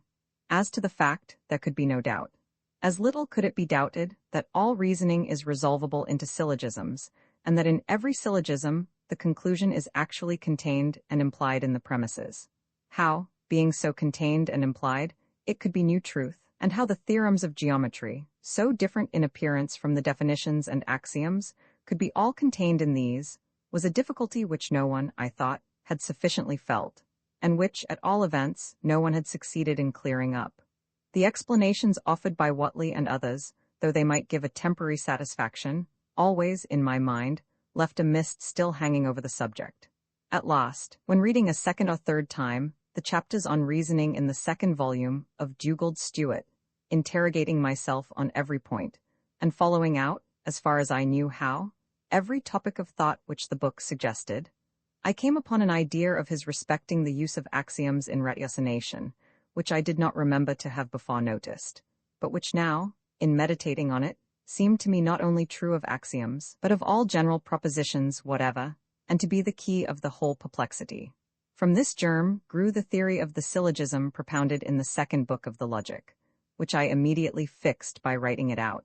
And now, with greatly increased hope of being able to produce a work on logic, of some originality and value, I proceeded to write the 1st book, from the rough and imperfect draft I had already made. What I now wrote became the basis of that part of the subsequent treatise, except that it did not contain the theory of kinds, which was a later addition, suggested by otherwise inextricable difficulties, which met me in my first attempt to work out the subject of some of the concluding chapters of the 3rd book. At the point which I had now reached, I made a halt, which lasted 5 years. I had come to the end of my tether. I could make nothing satisfactory of induction. At this time, I continued to read any book which seemed to promise light on the subject, and appropriated, as well as I could, the results. But for a long time I found nothing which seemed to open to me any very important vein of meditation. In 1832, I wrote several papers for the first series of Tate's magazine, and one for a quarterly periodical called The Jurist, which had been founded, and for a short time carried on, by a set of friends, all lawyers and law reformers, with several of whom I was acquainted. The paper in question is the one on the rights and duties of the state respecting corporation and church property, now standing first among the collected dissertations and discussions, where one of my articles in Tate, The Currency Juggle, also appears. In the whole mass of what I wrote previous to these, there is nothing of sufficient permanent value to justify reprinting. The paper in The Jurist, which I still think a very complete discussion of the rights of the state over foundations, showed both sides of my opinions, asserting as firmly as I should have done at any time the doctrine that all endowments are national property, which the government may and ought to control, but not, as I should once have done, condemning endowments in themselves and proposing that they should be taken to pay off the national debt. On the contrary, I urged strenuously the importance of a provision for education, not dependent on the mere demand of the market, that is, on the knowledge and discernment of average parents, but calculated to establish and keep up a higher standard of instruction than is likely to be spontaneously demanded by the buyers of the article. All these opinions have been confirmed and strengthened by the whole of my subsequent reflections. VI 1830-1840, commencement of the most valuable friendship of my life, my father's death, writings and other proceedings up to 1840. It was the period of my mental progress, which I have now reached, that I formed the friendship which has been the honor and chief blessing of my existence, as well as the sauce of a great part of all that I have attempted to do, or hope to effect hereafter, for human improvement. My first introduction to the lady who, after a friendship of 20 years, consented to become my wife, was in 1830, when I was in my 25th and she in her 23rd year. With her husband's family, it was the renewal of an old acquaintanceship. His grandfather lived in the next house to my father's in Newington Green, and I had sometimes when a boy been invited to play in the old gentleman's garden.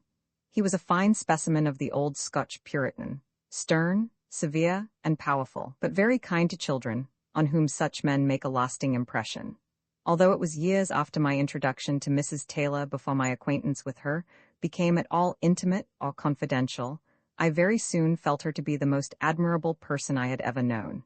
It is not to be supposed that she was, or that anyone, at the age at which I first saw her, could be, all that she afterwards became.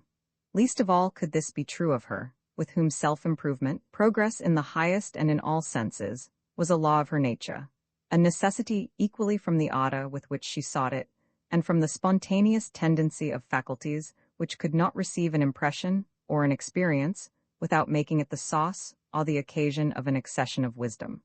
Up to the time when I first saw her, her rich and powerful nature had chiefly unfolded itself according to the received type of feminine genius. To her outer circle, she was a beauty and a wit, with an air of natural distinction, felt by all who approached her. To the inner, a woman of deep and strong feeling, of penetrating and intuitive intelligence, and of an eminently meditative and poetic nature. Married at an early age to a most upright, brave, and honorable man, of liberal opinions and good education, but without the intellectual or artistic tastes which would have made him a companion for her, though a steady and affectionate friend, for whom she had true esteem and the strongest affection through life, and whom she most deeply lamented when dead. Shut out by the social disabilities of women from any adequate exercise of her highest faculties in action on the world without. Her life was one of inward meditation, varied by familiar intercourse with a small circle of friends, of whom one only, long since deceased, was a person of genius, or of capacities of feeling or intellect kindred with her own, but all had more or less of alliance with her in sentiments and opinions. Into this circle I had the good fortune to be admitted, and I soon perceived that she possessed in combination the qualities which in all other persons whom I had known I had been only too happy to find singly. In her, complete emancipation from every kind of superstition, including that which attributes a pretended perfection to the order of nature and the universe, and an earnest protest against many things which are still part of the established constitution of society, resulted not from the hard intellect, but from strength of noble and elevated feeling, and coexisted with a highly reverential nature. In general spiritual characteristics, as well as in temperament and organization, I have often compared her, as she was at this time, to Shelley. But in thought and intellect, Shelley, so far as his powers were developed in his short life, was but a child compared with what she ultimately became. Alike in the highest regions of speculation and in the smaller practical concerns of daily life, her mind was the same perfect instrument, piercing to the very heart and marrow of the matter, always seizing the essential idea or principle. The same exactness and rapidity of operation, pervading as it did her sensitive as well as her mental faculties, would, with her gifts of feeling and imagination, have fitted her to be a consummate artist, as her fiery and tender soul and her vigorous eloquence would certainly have made her a great orator, and her profound knowledge of human nature and discernment and sagacity in practical life would, in the times when such a career was open to women, have made her eminent among the rulers of mankind. Her intellectual gifts did but minister to a moral character at once the noblest and the best balanced which I have ever met with in life. Her unselfishness was not that of a taught system of duties, but of a heart which thoroughly identified itself with the feelings of others, and often went to excess in consideration for them by imaginatively investing their feelings with the intensity of its own. The passion of justice might have been thought to be her strongest feeling, but for her boundless generosity, and a lovingness ever ready to pour itself forth upon any or all human beings who were capable of giving the smallest feeling in return. The rest of her moral characteristics were such as naturally accompany these qualities of mind and heart, the most genuine modesty combined with the loftiest pride, a simplicity and sincerity which were absolute, towards all who were fit to receive them, the utmost scorn of whatever was mean and cowardly, and a burning indignation at everything brutal or tyrannical, faithless or dishonorable in conduct and character, while making the broadest distinction between mala in se and mere mala prohibita, between acts giving evidence of intrinsic badness in feeling and character, and those which are only violations of conventions, either good or bad, violations which, whether in themselves right or wrong, are capable of being committed by persons in every other respect lovable or admirable. To be admitted into any degree of mental intercourse with a being of these qualities could not but have a most beneficial influence on my development, though the effect was only gradual, and many years elapsed before her mental progress, and mine went forward in the complete companionship they at last attained. The benefit I received was far greater than any which I could hope to give, though to her, who had at first reached her opinions by the moral intuition of a character of strong feeling, there was doubtless help as well as encouragement to be derived from one who had arrived at many of the same results by study and reasoning.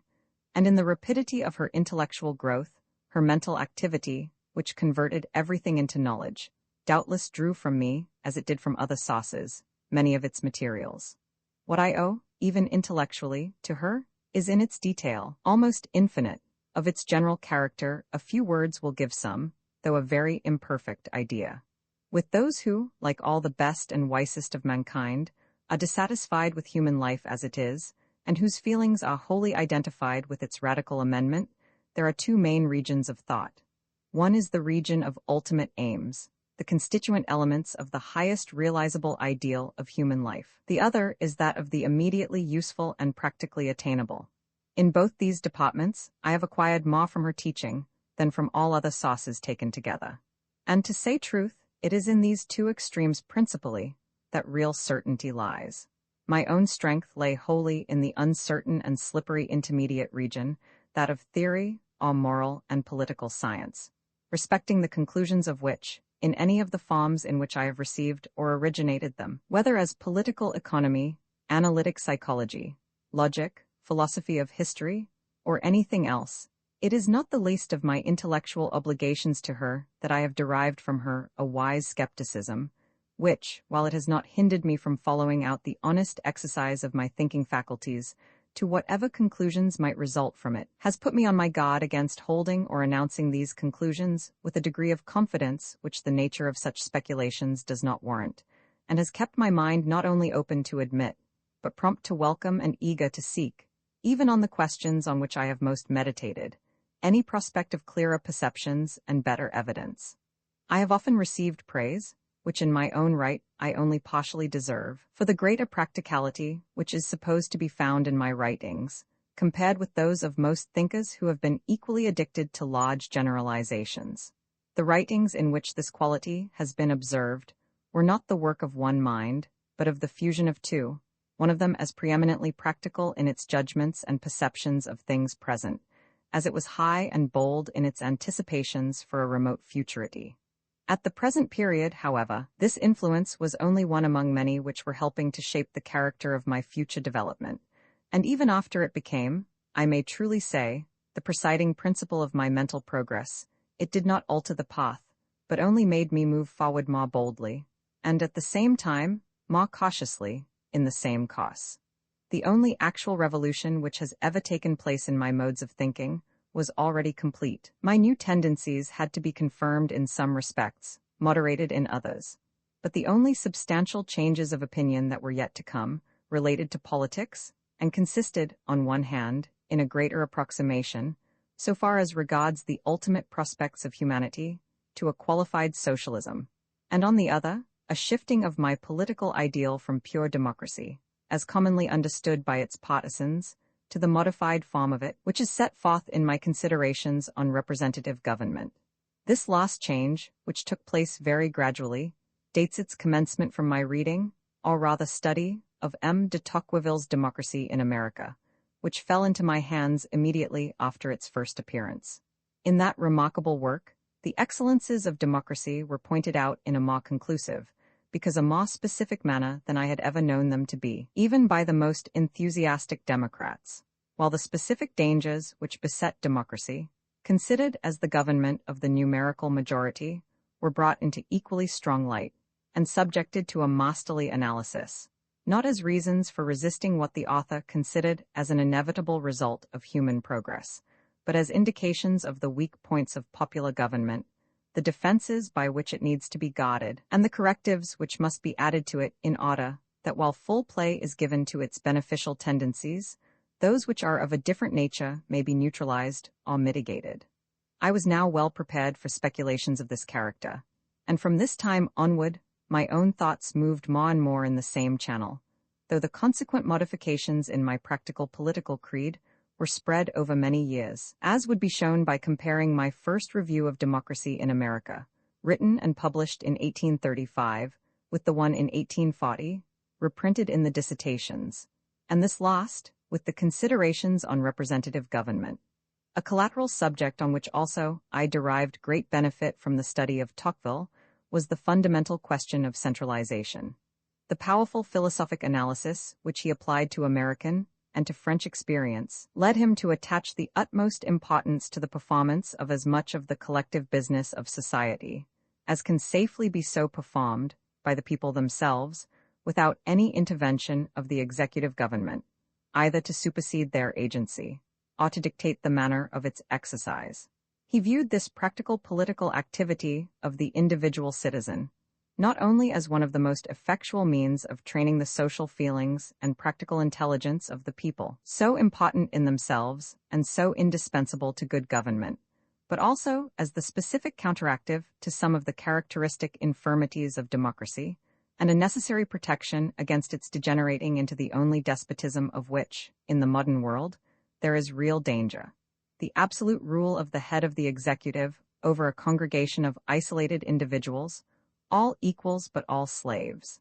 There was, indeed, no immediate peril from this sauce on the British side of the Channel, where 9/10 of the internal business which elsewhere devolves on the government was transacted by agencies independent of it, where centralization was, and is, the subject not only of rational disapprobation, but of unreasoning prejudice, where jealousy of government interference was a blind feeling preventing or resisting even the most beneficial exertion of legislative authority to correct the abuses of what pretends to be local self-government, but is, too often, selfish mismanagement of local interests by a jobbing and bonnet local oligarchy. But the more certain the public were to go wrong on the side opposed to centralization, the greater danger was there lest philosophic reformers should fall into the contrary error, and overlook the mischiefs of which they had been spared the painful experience. I was myself, at this very time, actively engaged in defending important measures, such as the great Poor Law Reform of 1834, against an irrational clamor grounded on the anti-centralization prejudice. And had it not been for the lessons of Tocqueville, I do not know that I might not, like many reformers before me, have been hurried into the excess opposite to that, which, being the one prevalent in my own country, it was generally my business to combat. As it is, I have steered carefully between the two errors, and whether I have or have not drawn the line between them exactly in the right place, I have at least insisted with equal emphasis upon the evils on both sides, and have made the means of reconciling the advantages of both a subject of serious study. In the meanwhile had taken place the election of the first Reformed Parliament, which included several of the most notable of my radical friends and acquaintances: Grote, Roebuck, Buller, Sir William Molesworth, John and Edward Romilly, and several more, besides Warburton, Strutt, and others who were in Parliament already. Those who thought themselves and were called by their friends the philosophic radicals had now, it seemed, a fair opportunity, in a more advantageous position than they had ever before occupied, for showing what was in them, and I, as well as my father, founded great hopes on them. These hopes were destined to be disappointed. The men were honest and faithful to their opinions as far as votes were concerned, often in spite of much discouragement. When measures were proposed, flagrantly at variance with their principles, such as the Irish Coercion Bill or the Canada Coercion in 1837, they came forward manfully and braved any amount of hostility and prejudice rather than desert the right. But on the whole, they did very little to promote any opinions. They had little enterprise, little activity. They left the lead of the radical portion of the House to the old hands, to Hume and O'Connell. A partial exception must be made in favor of one or two of the younger men, and in the case of Roebuck, it is his title to permanent remembrance that in the very first year during which he sat in Parliament, he originated, or re-originated after the unsuccessful attempt of Mr. Brougham, the parliamentary movement for national education, and that he was the first to commence, and for years carried on almost alone, the contest for the self-government of the colonies. Nothing, on the whole equal to these two things, was done by any other individual, even of those from whom most was expected. And now, on a calm retrospect, I can perceive that the men were less in fault than we supposed, and that we had expected too much from them. They were in unfavorable circumstances. Their lot was cast in the 10 years of inevitable reaction, when, the reform excitement being over, and the few legislative improvements which the public really called for having been rapidly effected, power gravitated back in its natural direction, to those who were for keeping things as they were, when the public mind desired rest, and was less disposed than at any other period since the peace, to let itself be moved by attempts to work up the reform feeling into fresh activity in favor of new things. It would have required a great political leader, which no one is to be blamed for not being, to have effected really great things by parliamentary discussion when the nation was in this mood. My father and I had hoped that some competent leader might arise, some man of philosophic attainments and popular talents, who could have put heart into the many younger or less distinguished men that would have been ready to join him, could have made them available, to the extent of their talents, in bringing advanced ideas before the public, could have used the House of Commons as a rostra or a teacher's chair for instructing and impelling the public mind, and would either have forced the Whigs to receive their measures from him, or have taken the lead of the Reform party out of their hands. Such a leader there would have been, if my father had been in Parliament. For want of such a man, the instructed radicals sank into a mere côté gauche of the Whig party. With a keen, and as I now think, an exaggerated sense of the possibilities which were open to the radicals, if they made even ordinary exertion for their opinions, I labored from this time till 1839, both by personal influence with some of them, and by writings, to put ideas into their heads and purpose into their hearts. I did some good with Charles Buller, and some with Sir William Molesworth, both of whom did valuable service, but were unhappily cut off almost in the beginning of their usefulness. On the whole, however, my attempt was vain. To have had a chance of succeeding in it required a different position from mine. It was a task only for one who, being himself in Parliament, could have mixed with the radical members in daily consultation, could himself have taken the initiative, and instead of urging others to lead, could have summoned them to follow. What I could do by writing, I did. During the year 1833, I continued working in the Examiner with Fonblanque, who at that time was zealous in keeping up the fight for radicalism against the Whig ministry. During the session of 1834, I wrote comments on passing events, of the nature of newspaper articles under the title Notes on the Newspapers, in the Monthly Repository, a magazine conducted by Mr. Fox, well known as a preacher and political orator, and subsequently as Member of Parliament for Oldham, with whom I had lately become acquainted, and for whose sake chiefly I wrote in his magazine. I contributed several other articles to this periodical, the most considerable of which, on the theory of poetry, is reprinted in the Dissertations. Altogether, the writings independently of those in newspapers, which I published from 1832 to 1834, amount to a large volume. This, however, includes abstracts of several of Plato's dialogues, with introductory remarks, which, though not published until 1834, had been written several years earlier, and which I afterwards, on various occasions, found to have been read, and their authorship known, by more people than were aware of anything else which I had written, up to that time. To complete the tale of my writings at this period, I may add that, in 1833, at the request of Bulwer, who was just then completing his England and the English, a work, at that time, greatly in advance of the public mind, I wrote for him a critical account of Bentham's philosophy, a small part of which he incorporated in his text, and printed the rest, with an honorable acknowledgment, as an appendix.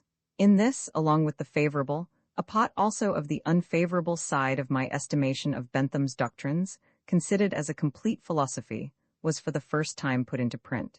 But an opportunity soon offered, by which, as it seemed, I might have it in my power to give more effectual aid, and at the same time stimulus, to the philosophic radical party, than I had done hitherto. One of the projects occasionally talked of between my father and me, and some of the parliamentary and other radicals who frequented his house, was the foundation of a periodical organ of philosophic radicalism, to take the place which the Westminster Review had been intended to fill. And the scheme had gone so far as to bring under discussion the pecuniary contributions which could be looked for, and the choice of an editor. Nothing, however, came of it for some time, but in the summer of 1834 Sir William Molesworth, himself a laborious student and a precise and metaphysical thinker, capable of aiding the cause by his pen as well as by his purse, spontaneously proposed to establish a review, provided I would consent to be the real, if I could not be the ostensible, editor. Such a proposal was not to be refused, and the review was founded, at first under the title of the London Review, and afterwards under that of the London and Westminster, Molesworth having bought the Westminster from its proprietor, General Thompson, and merged the two into one. In the years between 1834 and 1840, the conduct of this review occupied the greater part of my spare time. In the beginning, it did not, as a whole, by any means represent my opinions. I was under the necessity of conceding much to my inevitable associates. The review was established to be the representative of the philosophic radicals, with most of whom I was now at issue on many essential points, and among whom I could not even claim to be the most important individual. My father's cooperation as a writer we all deemed indispensable, and he wrote largely in it until prevented by his last illness. The subjects of his articles, and the strength and decision with which his opinions were expressed in them, made the review at first derive its tone and coloring from him much more than from any of the other writers. I could not exercise editorial control over his articles, and I was sometimes obliged to sacrifice to him portions of my own. The old Westminster Review doctrines, but little modified, thus formed the staple of the review, but I hoped by the side of these to introduce other ideas and another tone, and to obtain for my own shade of opinion a fair representation, along with those of other members of the party. With this end chiefly in view, I made it one of the peculiarities of the work that every article should bear an initial, or some other signature, and be held to express the opinions solely of the individual writer, the editor being only responsible for its being worth publishing, and not in conflict with the objects for which the review was set on foot. I had an opportunity of putting in practice my scheme of conciliation between the old and the new philosophic radicalism, by the choice of a subject for my own first contribution. Professor Sedgwick, a man of eminence in a particular walk of natural science, but who should not have trespassed into philosophy, had lately published his discourse on the studies of Cambridge, which had as its most prominent feature an intemperate assault on analytic psychology and utilitarian ethics, in the form of an attack on Locke and Paley. This had excited great indignation in my father and others, which I thought it fully deserved. And here, I imagined, was an opportunity of at the same time repelling an unjust attack, and inserting into my defense of Hartlanism and utilitarianism a number of the opinions which constituted my view of those subjects, as distinguished from that of my old associates. In this I partially succeeded, though my relation to my father would have made it painful to me in any case, and impossible in a review for which he wrote, to speak out my whole mind on the subject at this time. I am, however, inclined to think that my father was not so much opposed as he seemed to the modes of thought in which I believed myself to differ from him, that he did injustice to his own opinions by the unconscious exaggerations of an intellect emphatically polemical, and that when thinking without an adversary in view, he was willing to make room for a great portion of the truths he seemed to deny. I have frequently observed that he made large allowance in practice for considerations which seemed to have no place in his theory. His fragment on Mackintosh, which he wrote and published about this time, although I greatly admired some parts of it, I read as a whole with more pain than pleasure. Yet on reading it again, long after, I found little in the opinions it contains, but what I think in the main just, and I can even sympathize in his disgust at the verbiage of Mackintosh, though his asperity towards it went not only beyond what was judicious, but beyond what was even fair. One thing, which I thought, at the time, of good augury, was the very favorable reception he gave to Tocqueville's Democracy in America. It is true, he said, and thought much more about what Tocqueville said in favor of democracy than about what he said of its disadvantages.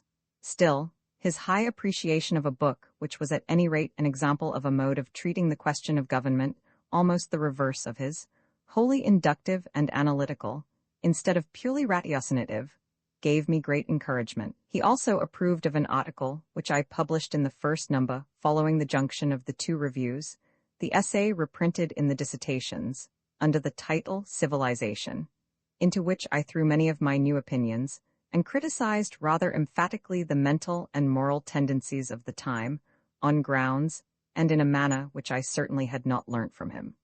All speculation, however, on the possible future developments of my father's opinions, and on the probabilities of permanent cooperation between him and me in the promulgation of our thoughts, was doomed to be cut short. During the whole of 1835, his health had been declining.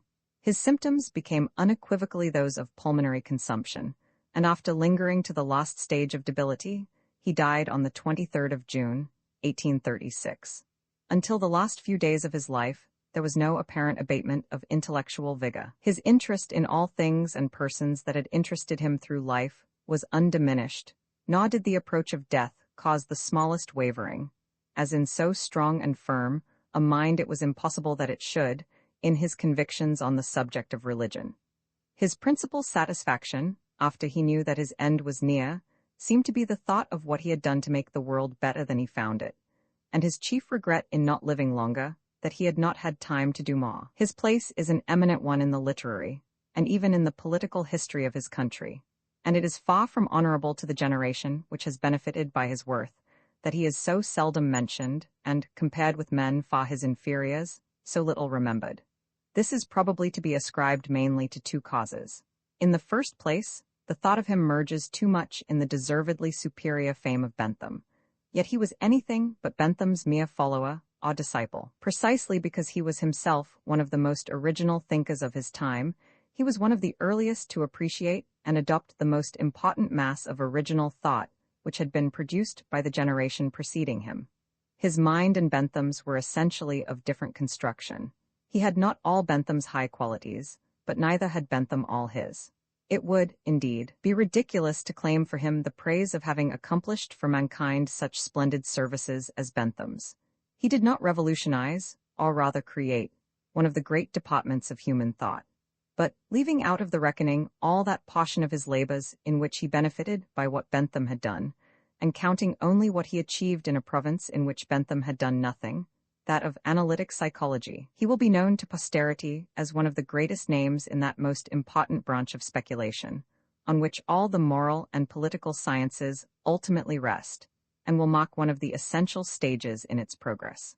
The other reason which has made his fame less than he deserved is that notwithstanding the great number of his opinions which, partly through his own efforts, have now been generally adopted, there was, on the whole, a marked opposition between his spirit and that of the present time. As Brutus was called the last of the Romans, so was he the last of the 18th century. He continued its tone of thought and sentiment into the 19th, though not unmodified nor unimproved, partaking neither in the good nor in the bad influences of the reaction against the 18th century, which was the great characteristic of the first half of the 19th. The 18th century was a great age, an age of strong and brave men, and he was a fit companion for its strongest and bravest. By his writings and his personal influence, he was a great center of light to his generation. During his later years, he was quite as much the head and leader of the intellectual radicals in England as Voltaire was of the philosophers of France.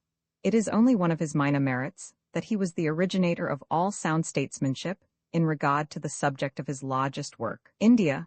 He wrote on no subject which he did not enrich with valuable thought, and accepting the elements of political economy, a very useful book when first written, but which has now for some time finished its work, it will be long before any of his books will be wholly superseded, or will cease to be instructive reading to students of their subjects.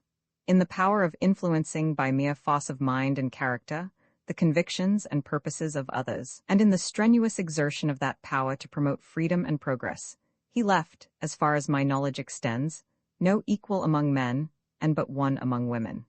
Though acutely sensible of my own inferiority in the qualities by which he acquired his personal ascendancy, I had now to try what it might be possible for me to accomplish without him, and the review was the instrument on which I built my chief hopes of establishing a useful influence over the liberal and democratic section of the public mind. Deprived of my father's aid, I was also exempted from the restraints and reticences by which that aid had been purchased. I did not feel that there was any other radical writer or politician to whom I was bound to defer, further than consisted with my own opinions. And having the complete confidence of Molesworth, I resolved henceforth to give full scope to my own opinions and modes of thought, and to open the review widely to all writers who were in sympathy with progress as I understood it, even though I should lose by it the support of my former associates. Carlyle consequently became from this time a frequent writer in the review, Sterling, soon after, an occasional one, and though each individual article continued to be the expression of the private sentiments of its writer, the general tone conformed in some tolerable degree to my opinions. For the conduct of the review, under, and in conjunction with me, I associated with myself a young Scotchman of the name of Robertson, who had some ability and information, much industry, and an active scheming head, full of devices for making the review more saleable, and on whose capacities in that direction I founded a good deal of hope, insomuch that when Molesworth, in the beginning of 1837, became tired of carrying on the review at a loss, and desirous of getting rid of it, he had done his part honorably, and at no small pecuniary cost. I, very imprudently for my own pecuniary interest, and very much from reliance on Robertson's devices, determined to continue it at my own risk, until his plans should have had a fair trial. The devices were good, and I never had any reason to change my opinion of them. But I do not believe that any devices would have made a radical and democratic review defray its expenses, including a paid editor or sub-editor, and a liberal payment to writers. I myself and several frequent contributors gave our labor gratuitously, as we had done for Molesworth, but the paid contributors continued to be remunerated on the usual scale of the Edinburgh and Quarterly reviews, and this could not be done from the proceeds of the sale. In the same year, 1837, and in the midst of these occupations, I resumed the Logic. I had not touched my pen on the subject for 5 years, having been stopped and brought to a halt on the threshold of induction. I had gradually discovered that what was mainly wanting to overcome the difficulties of that branch of the subject was a comprehensive, and at the same time, accurate view of the whole circle of physical science, which I feared it would take me a long course of study to acquire, since I knew not of any book or other guide that would spread out before me the generalities and processes of the sciences, and I apprehended that I should have no choice but to extract them for myself, as I best could, from the details. Happily for me, Dr. Whewell, early in this year, published his History of the Inductive Sciences. I read it with eagerness, and found in it a considerable approximation to what I wanted. Much, if not most, of the philosophy of the work appeared open to objection, but the materials were there for my own thoughts to work upon, and the author had given to those materials that first degree of elaboration which so greatly facilitates and abridges the subsequent labor. I had now obtained what I had been waiting for. Under the impulse given me by the thoughts excited by Dr. Whewell, I read again Sir J. Herschel's discourse on the study of natural philosophy, and I was able to measure the progress my mind had made by the great help I now found in this work, though I had read and even reviewed it several years before with little profit. I now set myself vigorously to work out the subject in thought and in writing. The time I bestowed on this had to be stolen from occupations more urgent. I had just 2 months to spare, at this period, in the intervals of writing for the review. In these 2 months, I completed the first draft of about a third, the most difficult third, of the book. What I had before written, I estimate at another third, so that 1/3 remained. What I wrote at this time consisted of the remainder of the doctrine of reasoning, the theory of trains of reasoning, and demonstrative science, and the greater part of the book on induction. When this was done, I had, as it seemed to me, untied all the really hard knots, and the completion of the book had become only a question of time. Having got thus far, I had to leave off in order to write 2 articles for the next number of the review.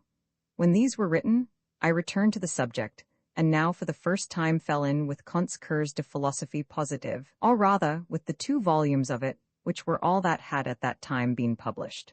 My theory of induction was substantially completed before I knew of Kant's book, and it is perhaps well that I came to it by a different road from his, since the consequence has been that my treatise contains, what it certainly does not, a reduction of the inductive process to strict rules and to a scientific test, such as the syllogism, is for ratiocination. Kant is always precise and profound on the method of investigation, but he does not even attempt any exact definition of the conditions of proof, and his writings show that he never attained a just conception of them. This, however, was specifically the problem, which, in treating of induction, I had proposed to myself.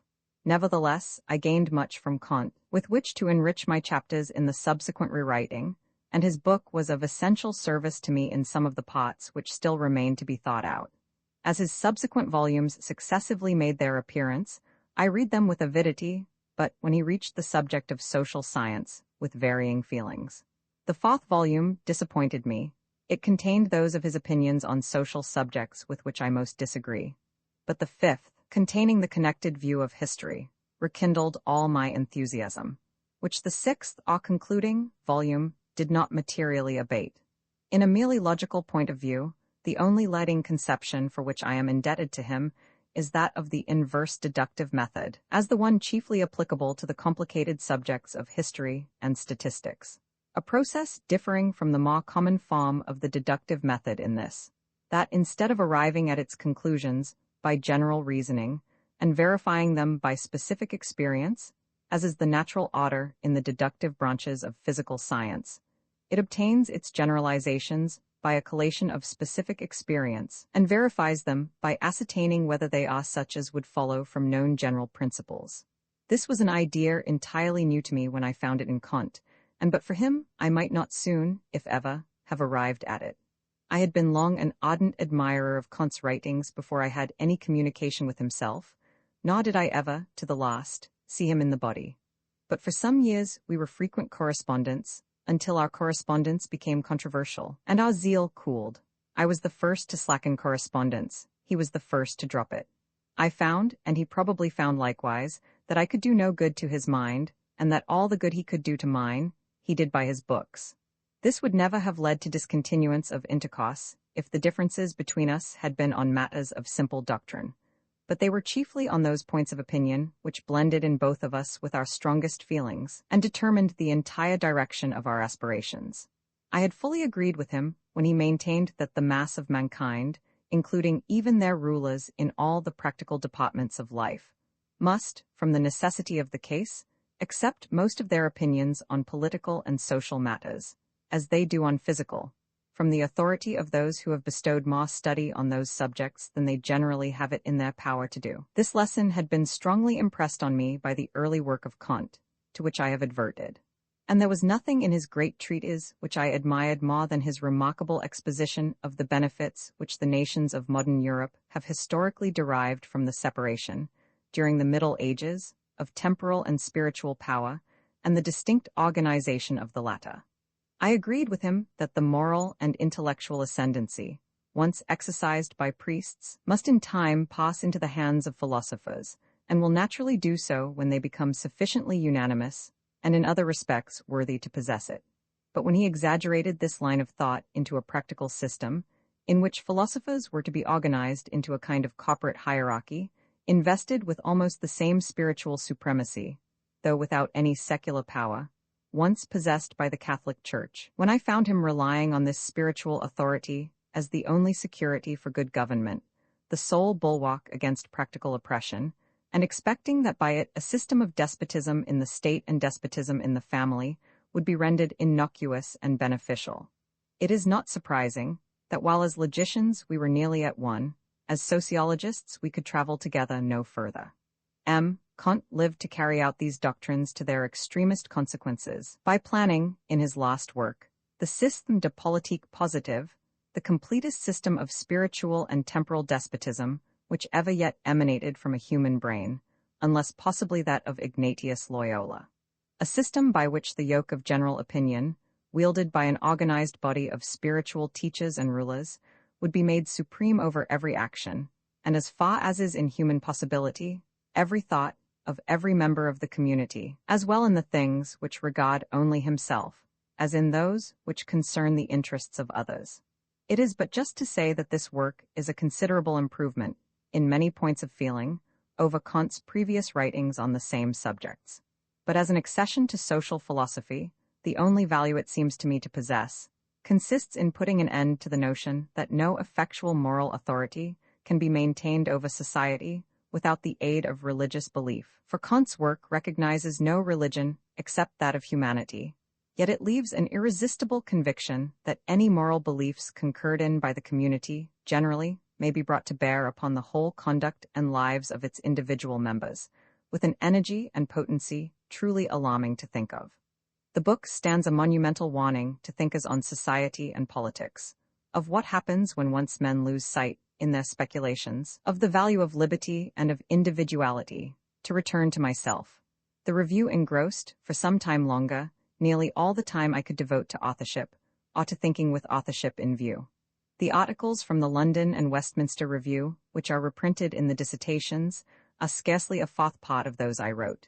In the conduct of the review, I had two principal objects. One was to free philosophic radicalism from the reproach of sectarian benthamism.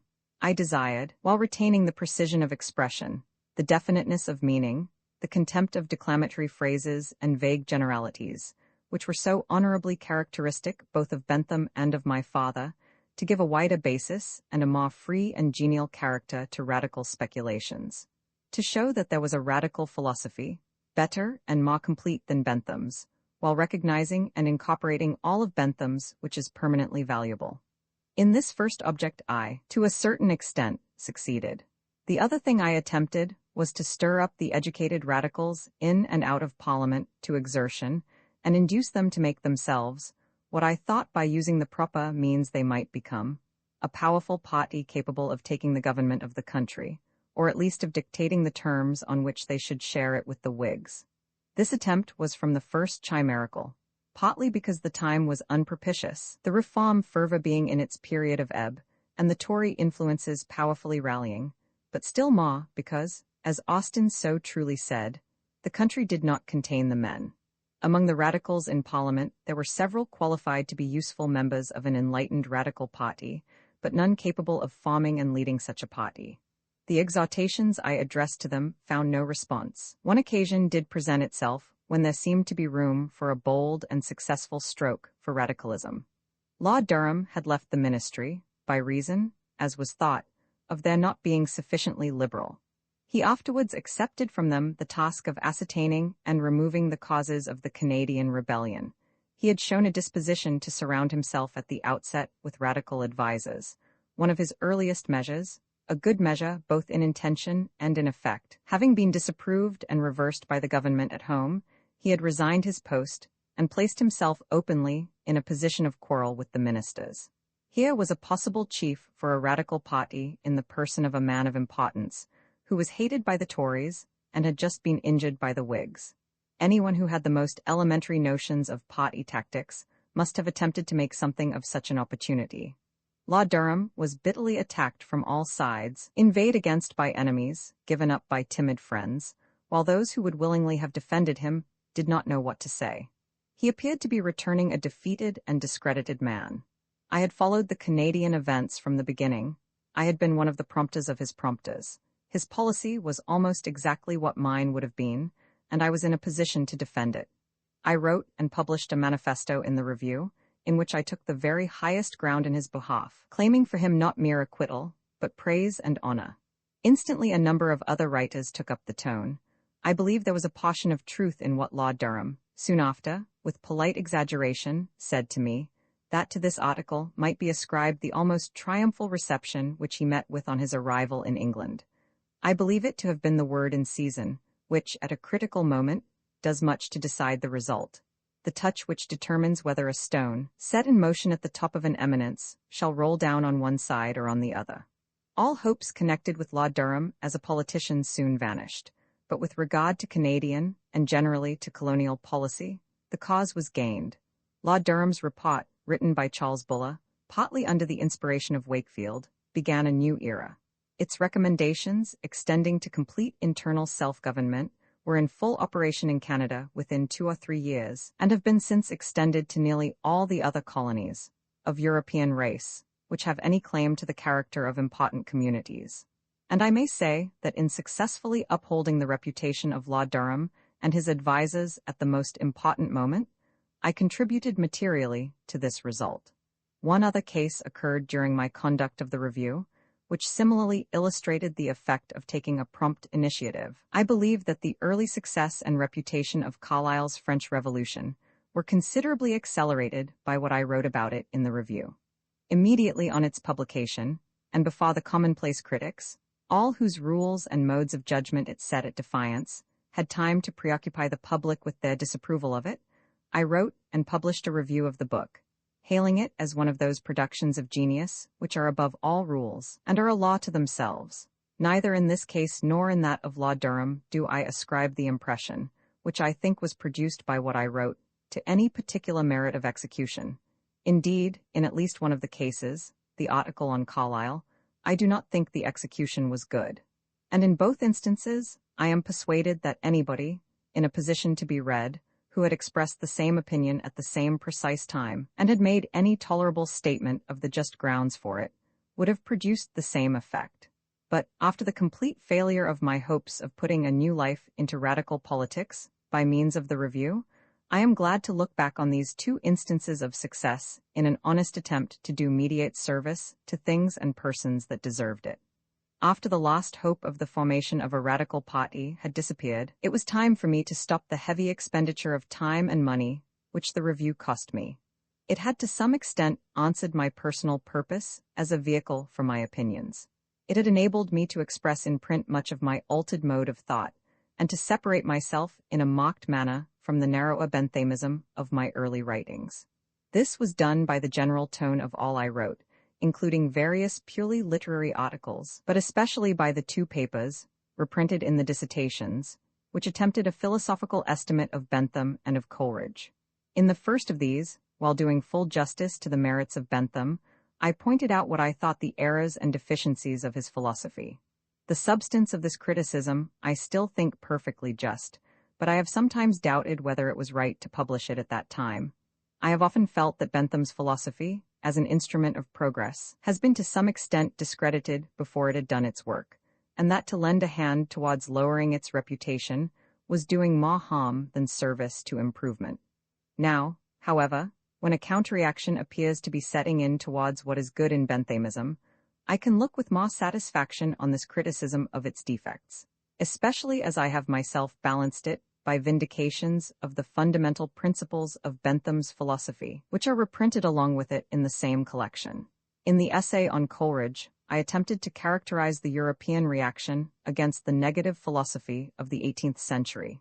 And here, if the effect only of this one paper were to be considered, I might be thought to have erred by giving undue prominence to the favorable side, as I had done in the case of Bentham to the unfavorable. In both cases, the impetus with which I had detached myself from what was untenable in the doctrines of Bentham and of the 18th century may have carried me, though in appearance rather than in reality, too far on the contrary side. But as far as relates to the article on Coleridge, my defense is that I was writing for radicals and liberals, and it was my business to dwell most on that, in writers of a different school, from the knowledge of which they might derive most improvement. The number of the review which contained the paper on Coleridge was the last which was published during my proprietorship. In the spring of 1840, I made over the review to Mr. Hickson, who had been a frequent and very useful unpaid contributor under my management, only stipulating that the change should be marked by a resumption of the old name, that of Westminster Review. Under that name, Mr. Hickson conducted it for 10 years, on the plan of dividing among contributors only the net proceeds of the review, giving his own labor as writer and editor gratuitously. Under the difficulty in obtaining writers, which arose from this low scale of payment, it is highly creditable to him that he was able to maintain, in some tolerable degree, the character of the review as an organ of radicalism and progress. I did not cease altogether to write for the review, but continued to send it occasional contributions, not, however, exclusively. For the greater circulation of the Edinburgh Review induced me from this time to offer articles to it also when I had anything to say for which it appeared to be a suitable vehicle.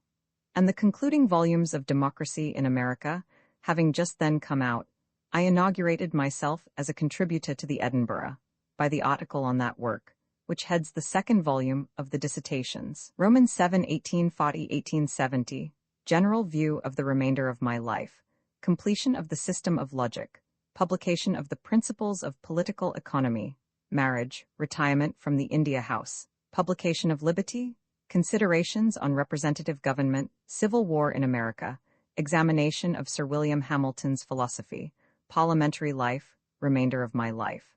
From this time, what is worth relating of my life will come into a very small compass, for I have no further mental changes to tell of, but only, as I hope, a continued mental progress, which does not admit of a consecutive history, and the results of which, if real, will be best found in my writings. I shall, therefore, greatly abridge the chronicle of my subsequent years. The first use I made of the leisure which I gained by disconnecting myself from the review was to finish the logic. In July and August, 1838, I had found an interval in which to execute what was still undone of the original draft of the third book. In working out the logical theory of those laws of nature, which are not laws of causation, nor corollaries from such laws, I was led to recognize kinds as realities in nature, and not mere distinctions for convenience. A light which I had not obtained when the first book was written, and which made it necessary for me to modify and enlarge several chapters of that book. The book on language and classification, and the chapter on the classification of fallacies, were drafted in the autumn of the same year, the remainder of the work, in the summer and autumn of 1840. From April following to the end of 1841, my spare time was devoted to a complete rewriting of the book from its commencement. It is in this way that all my books have been composed. They were always written at least twice over. A first draft of the entire work was completed to the very end of the subject, then the whole begun again de novo, but incorporating, in the second writing, all sentences and parts of sentences of the old draft, which appeared as suitable to my purpose as anything which I could write in lieu of them.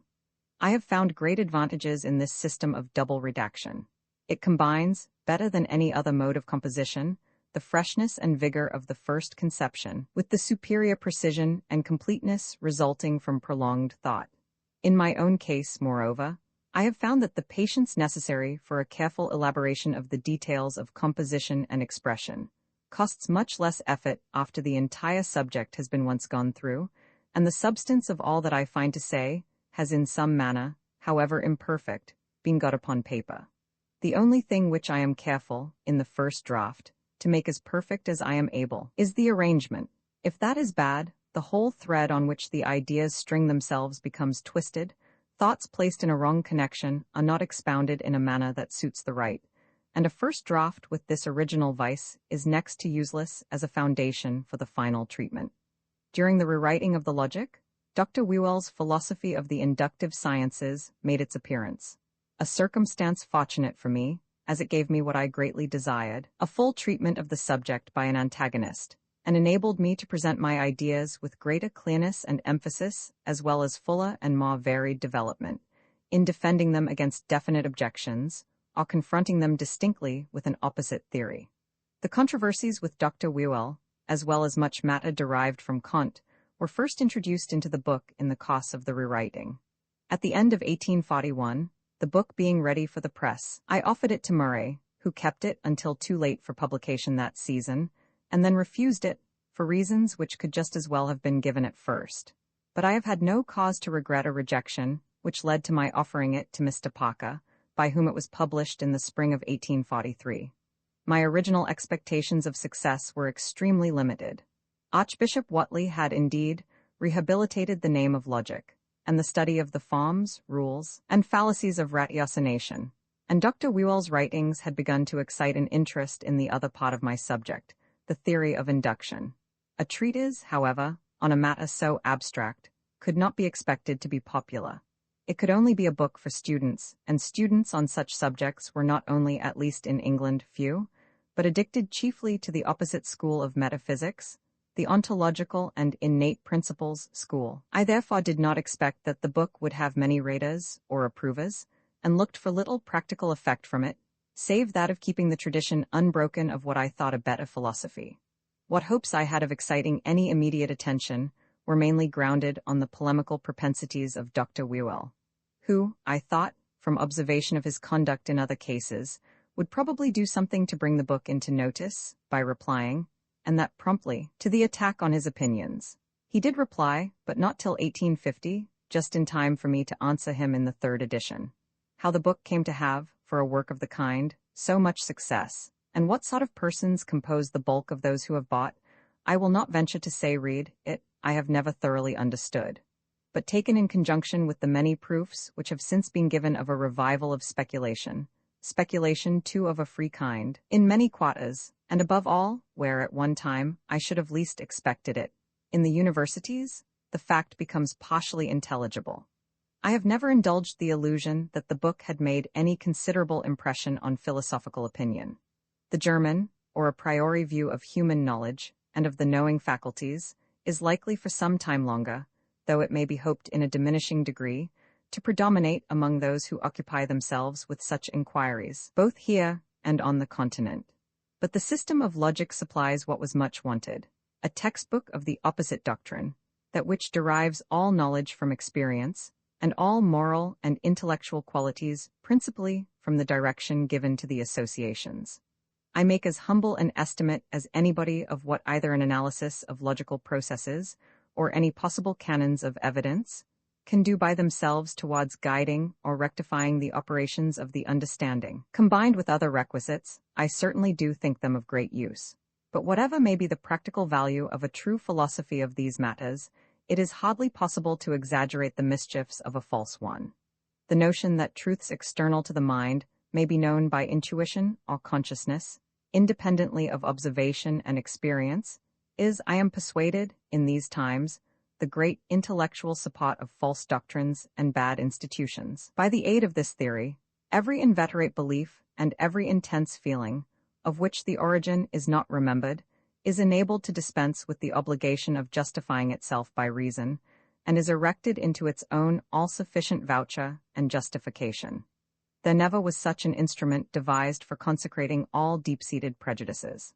And the chief strength of this false philosophy in morals, politics, and religion lies in the appeal which it is accustomed to make to the evidence of mathematics and of the cognate branches of physical science. To expel it from these is to drive it from its stronghold. And because this had never been effectually done, the intuitive school, even after what my father had written in his analysis of the mind, had in appearance, and as far as published writings were concerned, on the whole the best of the argument. In attempting to clear up the real nature of the evidence of mathematical and physical truths, the system of logic met the intuitive philosophers on ground on which they had previously been deemed unassailable, and gave its own explanation, from experience and association, of that peculiar character of what are called necessary truths, which is adduced as proof that their evidence must come from a deeper source than experience. Whether this has been done effectually is still sub judice, and even then, to deprive a mode of thought so strongly rooted in human prejudices and partialities of its mere speculative support goes but a very little way towards overcoming it. But though only a step, it is a quite indispensable one.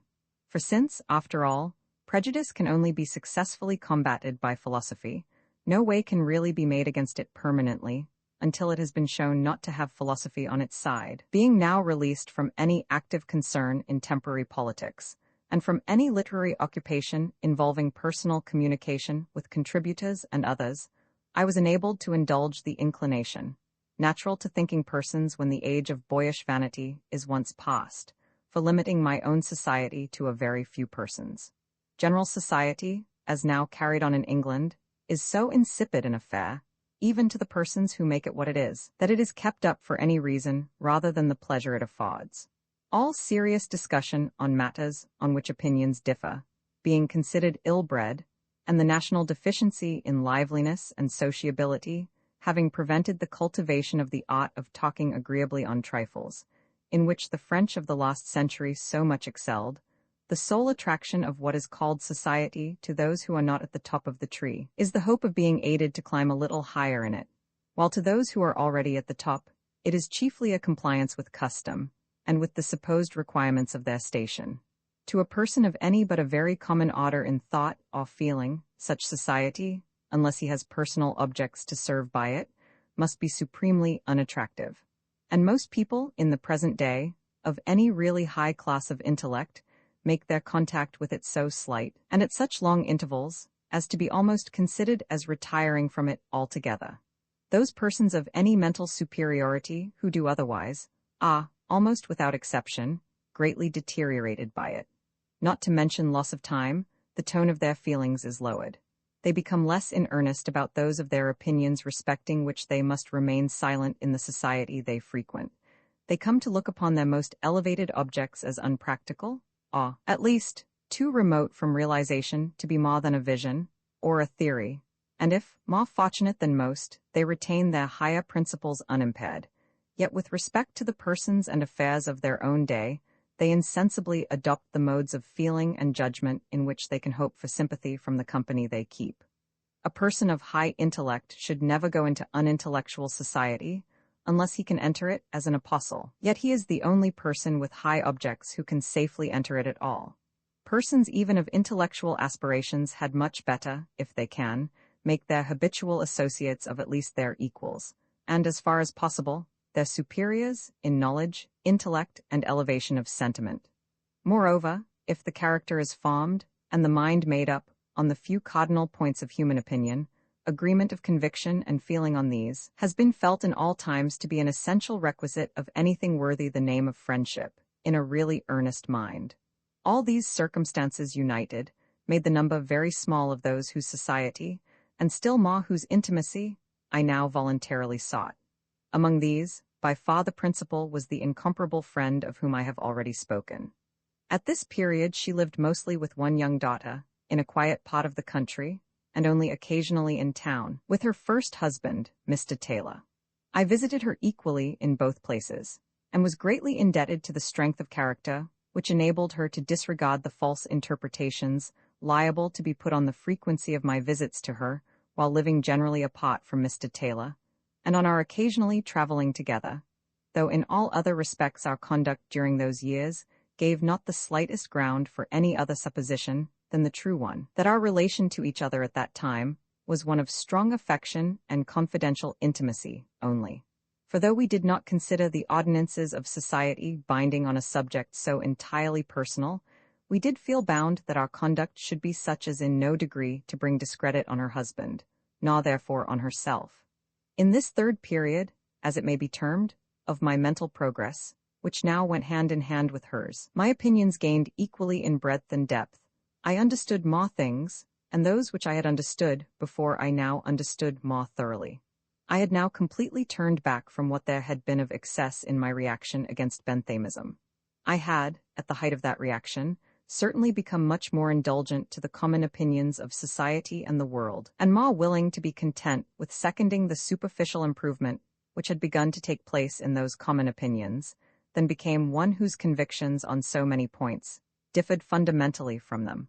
I was much more inclined, than I can now approve, to put in abeyance the more decidedly heretical part of my opinions, which I now look upon as almost the only ones, the assertion of which tends in any way to regenerate society. But in addition to this, our opinions were far more heretical than mine had been in the days of my most extreme Benthamism. In those days, I had seen little further than the old school of political economists into the possibilities of fundamental improvement in social arrangements. Private property, as now understood, and inheritance, appeared to me, as to them, the dernier mot of legislation, and I looked no further than to mitigating the inequalities consequent on these institutions by getting rid of primogeniture and entails. The notion that it was possible to go further than this in removing the injustice, for injustice it is, whether admitting of a complete remedy or not, involved in the fact that some abound to riches and the vast majority to poverty, I then reckoned chimerical, and only hoped that by universal education, leading to voluntary restraint on population, the portion of the poor might be made more tolerable. In short, I was a Democrat, but not the least of a socialist. We were now much less Democrats than I had been, because so long as education continues to be so wretchedly imperfect, we dreaded the ignorance and especially the selfishness and brutality of the mass. But our ideal of ultimate improvement went far beyond democracy, and would class us decidedly under the general designation of socialists. While we repudiated with the greatest energy that tyranny of society over the individual which most socialistic systems are supposed to involve, we yet looked forward to a time when society will no longer be divided into the idle and the industrious, when the rule that they who do not work shall not eat will be applied not to paupers only, but impartially to all. When the division of the produce of labor, instead of depending, as in so great a degree it now does, on the accident of birth, will be made by concert on an acknowledged principle of justice, and when it will no longer either be, or be thought to be, impossible for human beings to exert themselves strenuously in procuring benefits, which are not to be exclusively their own, but to be shared with the society they belong to. The social problem of the future we considered to be how to unite the greatest individual liberty of action with a common ownership in the raw material of the globe and an equal participation of all in the benefits of combined labor. We had not the presumption to suppose that we could already foresee by what precise form of institutions these objects could most effectually be attained, or at how near or how distant a period they would become practicable. We saw clearly that to render any such social transformation either possible or desirable, an equivalent change of character must take place both in the uncultivated herd who now compose the laboring masses and in the immense majority of their employers.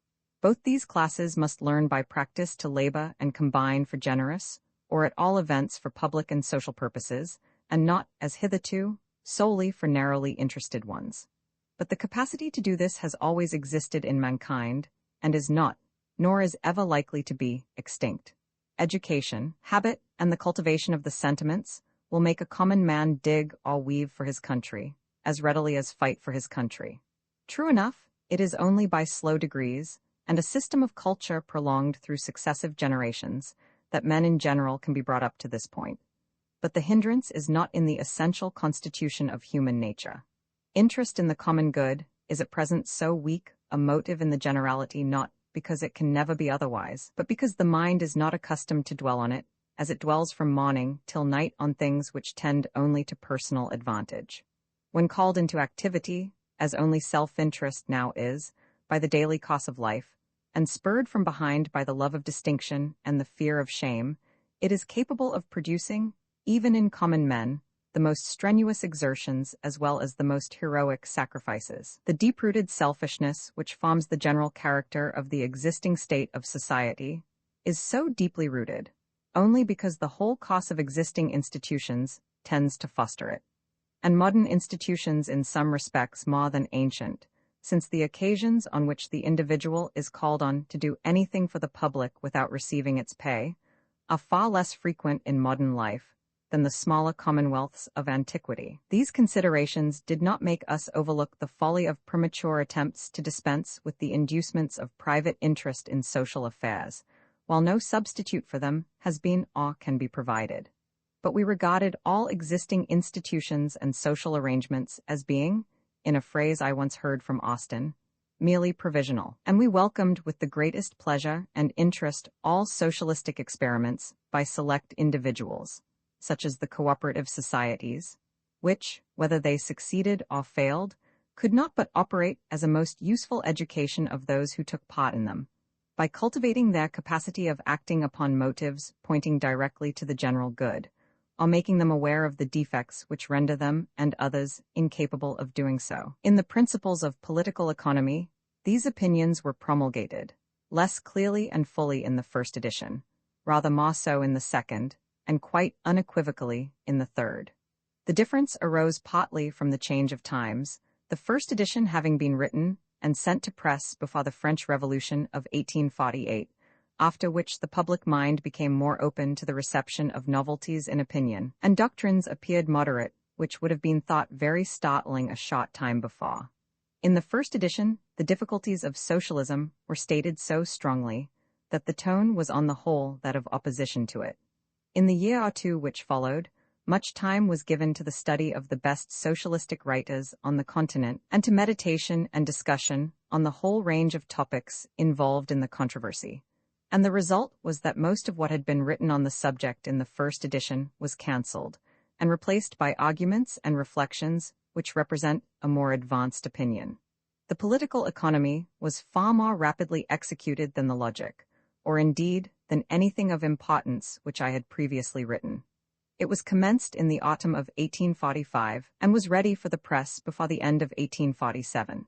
In this period of little more than 2 years, there was an interval of 6 months during which the work was laid aside, while I was writing articles in the Morning Chronicle, which unexpectedly entered warmly into my purpose, urging the formation of peasant properties on the wastelands of Ireland. This was during the period of the famine, the winter of 1846-47, when the stern necessities of the time seemed to afford a chance of gaining attention for what appeared to me the only mode of combining relief to immediate destitution with permanent improvement of the social and economical condition of the Irish people.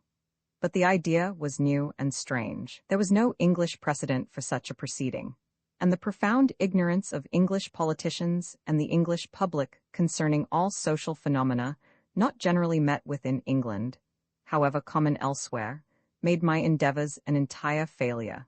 Instead of a great operation on the waste lands, and the conversion of courtiers into proprietors, Parliament passed a poor law for maintaining them as paupers, and if the nation has not since found itself in inextricable difficulties from the joint operation of the old evils, and the quack remedy it is indebted for its deliverance to that most unexpected and surprising fact, the depopulation of Ireland, commenced by famine, and continued by emigration.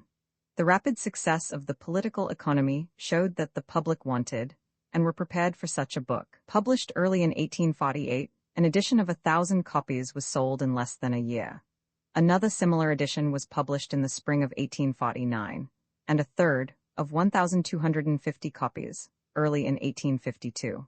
It was, from the first, continually cited and referred to as an authority, because it was not a book merely of abstract science, but also of application, and treated political economy not as a thing by itself, but as a fragment of a greater whole, a branch of social philosophy, so interlinked with all the other branches, that its conclusions, even in its own peculiar province, are only true conditionally, subject to interference and counteraction from causes not directly within its scope, while to the character of a practical guide it has no pretension, apart from other classes of considerations.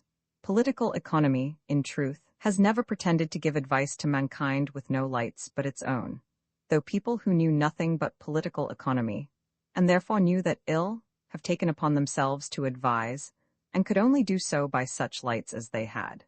But the numerous sentimental enemies of political economy, and its still more numerous interested enemies in sentimental guise, have been very successful in gaining belief for this among other unmerited imputations against it, and the principles having, in spite of the freedom of many of its opinions, become for the present the most popular treatise on the subject, has helped to disarm the enemies of so important a study.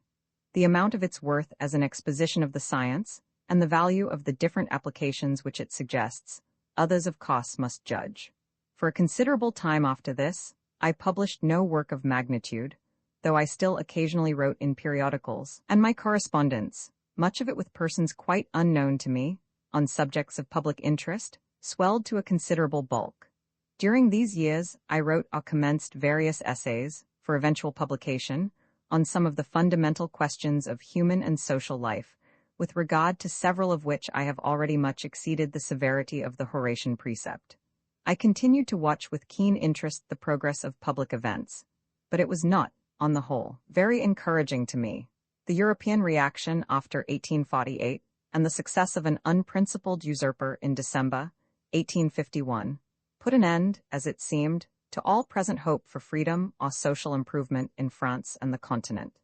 In England, I had seen and continued to see many of the opinions of my youth obtain general recognition, and many of the reforms in institutions, for which I had through life contended, either effected or in cause of being so. But these changes had been attended with much less benefit to human well-being than I should formerly have anticipated, because they had produced very little improvement in that which all real amelioration in the lot of mankind depends on, their intellectual and moral state. And it might even be questioned if the various causes of deterioration which had been at work in the meanwhile had not more than counterbalanced the tendencies to improvement. I had learnt from experience that many false opinions may be exchanged for true ones, without in the least altering the habits of mind of which false opinions are the result. The English public, for example, are quite as raw and undiscerning on subjects of political economy since the nation has been converted to free trade, as they were before. and are still further from having acquired better habits of thought and feeling, or being in any way better fortified against error, on subjects of a more elevated character. For though they have thrown off certain errors, the general discipline of their minds, intellectually and morally, is not altered. I am now convinced that no great improvements in the lot of mankind are possible until a great change takes place in the fundamental constitution of their modes of thought. The old opinions in religion, morals, and politics are so much discredited in the more intellectual minds as to have lost the greater part of their efficacy for good, while they have still life enough in them to be a powerful obstacle to the growing up of any better opinions on those subjects. When the philosophic minds of the world can no longer believe its religion, or can only believe it with modifications amounting to an essential change of its character, a transitional period commences, of weak convictions, paralyzed intellects, and growing laxity of principle, which cannot terminate until a renovation has been effected in the basis of their belief, leading to the evolution of some faith, whether religious or merely human, which they can really believe. And when things are in this state, all thinking or writing which does not tend to promote such a renovation is of very little value beyond the moment. Since there was little in the apparent condition of the public mind indicative of any tendency in this direction, my view of the immediate prospects of human improvement was not sanguine. More recently, a spirit of free speculation has sprung up, giving a more encouraging prospect of the gradual mental emancipation of England, and concurring with the renewal, under better auspices, of the movement for political freedom in the rest of Europe, has given to the present condition of human affairs a more hopeful aspect. Point 3. Between the time of which I have now spoken and the present took place the most important events of my private life.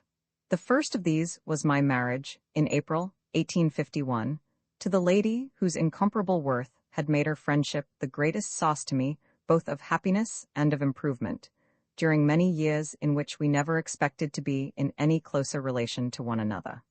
Ardently as I should have aspired to this complete union of our lives at any time in the course of my existence at which it had been practicable, I, as much as my wife, would far rather have foregone that privilege forever than have owed it to the premature death of one for whom I had the sincerest respect, and she the strongest affection. That event, however, having taken place in July 1849, it was granted to me to derive from that evil my own greatest good, by adding to the partnership of thought, feeling, and writing which had long existed, a partnership of our entire existence. For 7.5 years that blessing was mine, for 7.5 only. I can say nothing which could describe, even in the faintest manner, what that loss was and is. But because I know that she would have wished it, I endeavor to make the best of what life I have left, and to work on for her purposes with such diminished strength as can be derived from thoughts of her, and communion with her memory. When two persons have their thoughts and speculations completely in common, when all subjects of intellectual or moral interest are discussed between them in daily life, and probed to much greater depths than are usually or conveniently sounded in writings intended for general readers, when they set out from the same principles, and arrive at their conclusions by processes pursued jointly, it is of little consequence in respect to the question of originality, which of them holds the pen. The one who contributes least to the composition may contribute more to the thought. The writings which result are the joint product of both, and it must often be impossible to disentangle their respective parts, and affirm that this belongs to one and that to the other. In this wide sense, not only during the years of our married life, but during many of the years of confidential friendship which preceded, all my published writings were as much her work as mine, her share in them constantly increasing as years advanced. But in certain cases, what belongs to her can be distinguished and specially identified. Over and above the general influence which her mind had over mine, the most valuable ideas and features in these joint productions, those which have been most fruitful of important results, and have contributed most to the success and reputation of the works themselves, originated with her, were emanations from her mind, my part in them being no greater than in any of the thoughts which I found in previous writers, and made my own only by incorporating them with my own system of thought. During the greater part of my literary life, I have performed the office in relation to her, which from a rather early period I had considered as the most useful part that I was qualified to take in the domain of thought, that of an interpreter of original thinkers, and mediator between them and the public. For I had always a humble opinion of my own powers as an original thinker, except in abstract science, logic, metaphysics, and the theoretic principles of political economy and politics, but thought myself much superior to most of my contemporaries in willingness and ability to learn from everybody. As I found hardly anyone who made such a point of examining what was said in defense of all opinions, however new or however old, in the conviction that even if they were errors, there might be a substratum of truth underneath them, and that in any case the discovery of what it was that made them plausible would be a benefit to truth.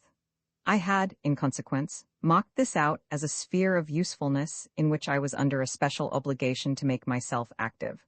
The more so, as the acquaintance I had formed with the ideas of the Coleridgians, of the German thinkers, and of Carlyle, all of them fiercely opposed to the mode of thought in which I had been brought up, had convinced me that along with much error, they possessed much truth, which was veiled from minds otherwise capable of receiving it by the transcendental and mystical phraseology in which they were accustomed to shut it up, and from which they neither cared, nor knew how, to disengage it. And I did not despair of separating the truth from the error, and exposing it in terms which would be intelligible and not repulsive to those on my own side in philosophy. Thus prepared, it will easily be believed that when I came into close intellectual communion with a person of the most eminent faculties, whose genius, as it grew and unfolded itself in thought, continually struck out truths far in advance of me, but in which I could not, as I had done in those others, detect any mixture of error. The greatest part of my mental growth consisted in the assimilation of those truths, and the most valuable part of my intellectual work was in building the bridges and clearing the paths which connected them with my general system of thought. Point for the first of my books in which her share was conspicuous was The Principles of Political Economy. The system of logic owed little to her, except in the minute matters of composition, in which respect my writings, both great and small, have largely benefited by her accurate and clear-sighted criticism. Point 5. The chapter of the political economy, which has had a greater influence on opinion than all the rest, that on the probable future of the laboring classes, is entirely due to her. In the first draft of the book, that chapter did not exist. She pointed out the need of such a chapter, and the extreme imperfection of the book without it. She was the cause of my writing it, and the more general part of the chapter, the statement and discussion of the two opposite theories respecting the proper condition of the laboring classes, was wholly an exposition of her thoughts, often in words taken from her own lips. The purely scientific part of the political economy I did not learn from her, but it was chiefly her influence that gave to the book that general tone by which it is distinguished from all previous expositions of political economy that had any pretension to being scientific, and which has made it so useful in conciliating minds which those previous expositions had repelled. This tone consisted chiefly in making the proper distinction between the laws of the production of wealth, which are laws of nature, dependent on the properties of objects, and the modes of its distribution, which, subject to certain conditions, depend on human will. The common run of political economists confuse these together under the designation of economic laws, which they deem incapable of being defeated or modified by human effort, ascribing the same necessity to things dependent on the unchangeable conditions of our earthly existence, and to those which, being but the necessary consequences of particular social arrangements, are merely coextensive with these. Given certain institutions and customs, wages, profits, and rent will be determined by certain causes. But this class of political economists drop the indispensable presupposition and argue that these causes must, by an inherent necessity, against which no human means can avail, determine the shares which fall in the division of the produce to laborers, capitalists, and landlords. The principles of political economy yielded to none of its predecessors in aiming at the scientific appreciation of the action of these causes under the conditions which they presuppose, but it set the example of not treating those conditions as final. The economic generalizations, which depend not on necessities of nature, but on those combined with the existing arrangements of society, it deals with only as provisional, and is liable to be much altered by the progress of social improvement. I had indeed partially learnt this view of things from the thoughts awakened in me by the speculations of the Saint-Simonians, but it was made a living principle pervading and animating the book by my wife's promptings.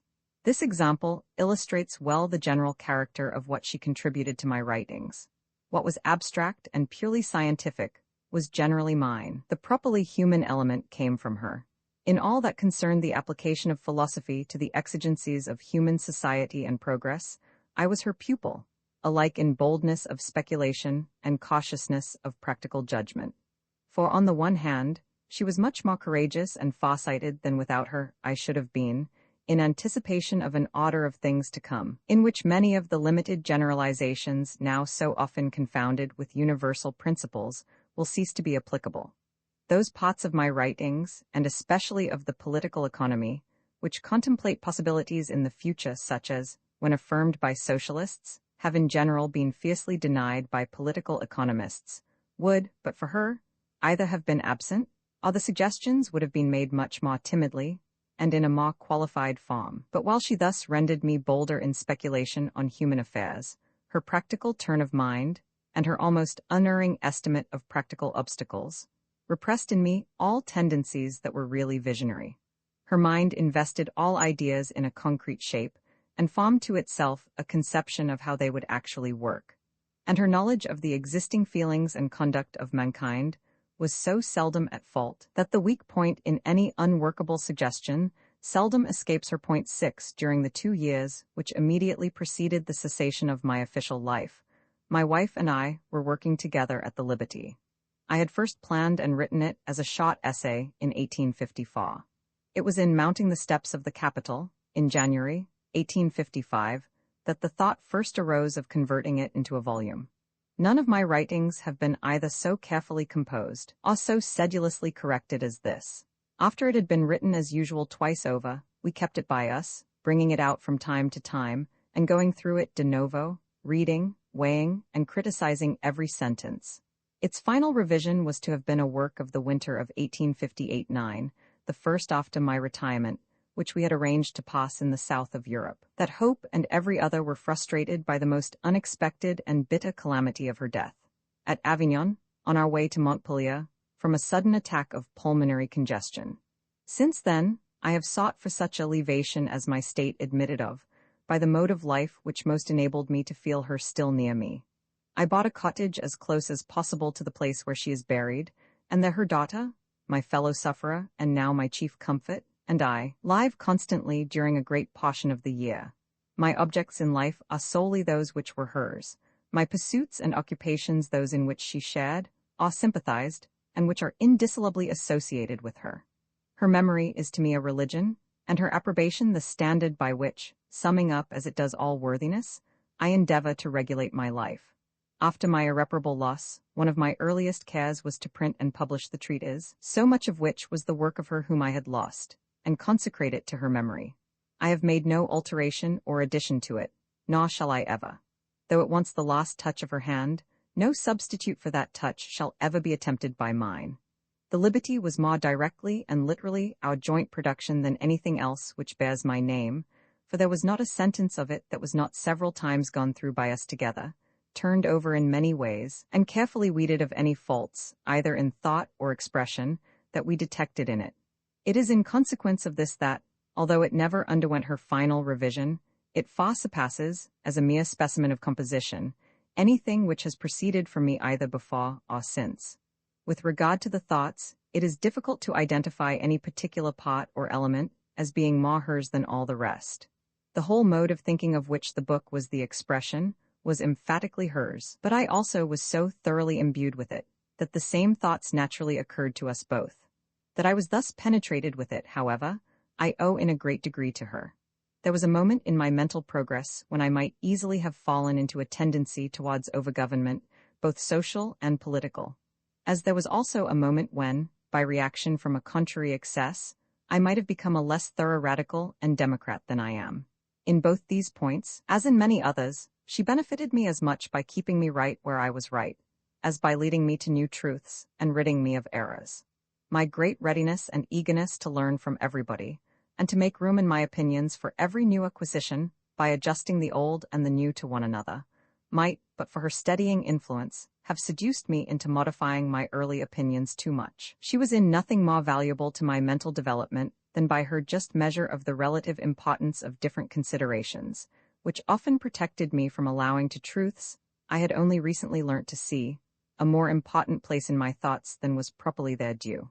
The liberty is likely to survive longer than anything else that I have written, with the possible exception of the logic, because the conjunction of her mind with mine has rendered it a kind of philosophic textbook of a single truth, which the changes progressively taking place in modern society tend to bring out into ever stronger relief. The importance, to man and society, of a large variety in types of character, and of giving full freedom to human nature to expand itself in innumerable and conflicting directions.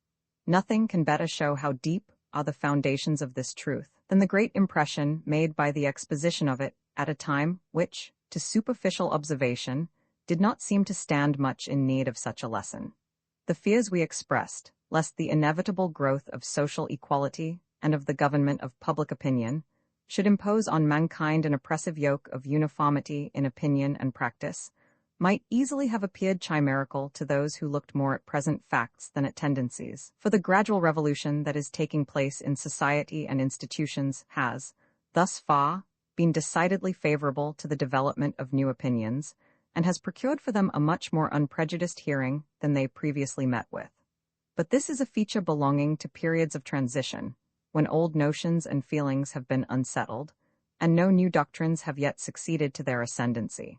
At such times, people of any mental activity, having given up their old beliefs, and not feeling quite sure that those they still retain can stand unmodified, listen eagerly to new opinions. But this state of things is necessarily transitory. Some particular body of doctrine in time rallies the majority round it, organizes social institutions and modes of action conformably to itself. Education impresses this new creed upon the new generations without the mental processes that have led to it, and by degrees it acquires the very same power of compression, so long exercised by the creeds of which it had taken the place. Whether this noxious power will be exercised depends on whether mankind have by that time become aware that it cannot be exercised without stunting and dwarfing human nature. It is then that the teachings of the liberty will have their greatest value, and it is to be feared that they will retain that value a long time. As regards originality, it has of course no other than that which every thoughtful mind gives to its own mode of conceiving and expressing truths which are common property. The leading thought of the book is one which, though in many ages confined to insulated thinkers, mankind have probably at no time since the beginning of civilization been entirely without. To speak only of the last few generations, it is distinctly contained in the vein of important thought respecting education and culture, spread through the European mind by the labors and genius of Pestalozzi. The unqualified championship of it by Wilhelm von Humboldt is referred to in the book, but he by no means stood alone in his own country. During the early part of the present century, the doctrine of the rights of individuality and the claim of the moral nature to develop itself in its own way was pushed by a whole school of German authors even to exaggeration, and the writings of Goethe, the most celebrated of all German authors, though not belonging to that or to any other school, are penetrated throughout by views of morals and of conduct in life, often in my opinion not defensible, but which are incessantly seeking whatever defense they admit of in the theory of the right and duty of self-development. In our own country before the book on liberty was written, the doctrine of individuality had been enthusiastically asserted, in a style of vigorous declamation, sometimes reminding one of Fichte, by Mr. William Mackall, in a series of writings of which the most elaborate is entitled Elements of Individualism. And a remarkable American, Mr. Warren, had framed a system of society on the foundation of the sovereignty of the individual, had obtained a number of followers, and had actually commenced the formation of a village community, whether it now exists I know not, which, though bearing a superficial resemblance to some of the projects of socialists, is diametrically opposite to them in principle, since it recognizes no authority whatever in society over the individual, except to enforce equal freedom of development for all individualities.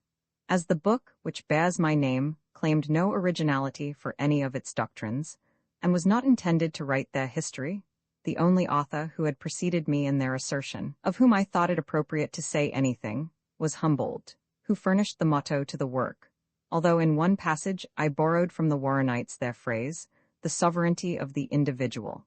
It is hardly necessary here to remark that there are abundant differences in detail between the conception of the doctrine by any of the predecessors I have mentioned and that set forth in the book. The political circumstances of the time induced me, shortly after, to complete and publish a pamphlet, Thoughts on Parliamentary Reform, part of which had been written some years previously on the occasion of one of the abortive reform bills, and had at the time been approved and revised by her. Its principal features were hostility to the ballot, a change of opinion in both of us, in which she rather preceded me, and a claim of representation for minorities, not, however, at that time going beyond the cumulative vote proposed by Mr. Garth Marshall. In finishing the pamphlet for publication, with a view to the discussions on the Reform Bill of Lord Derby's and Mr. Disraeli's government in 1859, I added a third feature, a plurality of votes to be given, not to property, but to proved superiority of education. This recommended itself to me as a means of reconciling the irresistible claim of every man or woman to be consulted, and to be allowed a voice, in the regulation of affairs which vitally concern them, with the superiority of weight justly due to opinions grounded on superiority of knowledge. The suggestion, however, was one which I had never discussed with my almost infallible counselor, and I have no evidence that she would have concurred in it. As far as I have been able to observe, it has found favor with nobody. All who desire any sort of inequality in the electoral vote, desiring it in favor of property and not of intelligence or knowledge. If it ever overcomes the strong feeling which exists against it, this will only be after the establishment of a systematic national education by which the various grades of politically valuable acquirement may be accurately defined and authenticated. Without this, it will always remain liable to strong, possibly conclusive, objections. And with this, it would perhaps not be needed. It was soon after the publication of Thoughts on Parliamentary Reform that I became acquainted with Mr. Hare's admirable system of personal representation, which, in its present shape, was then for the first time published.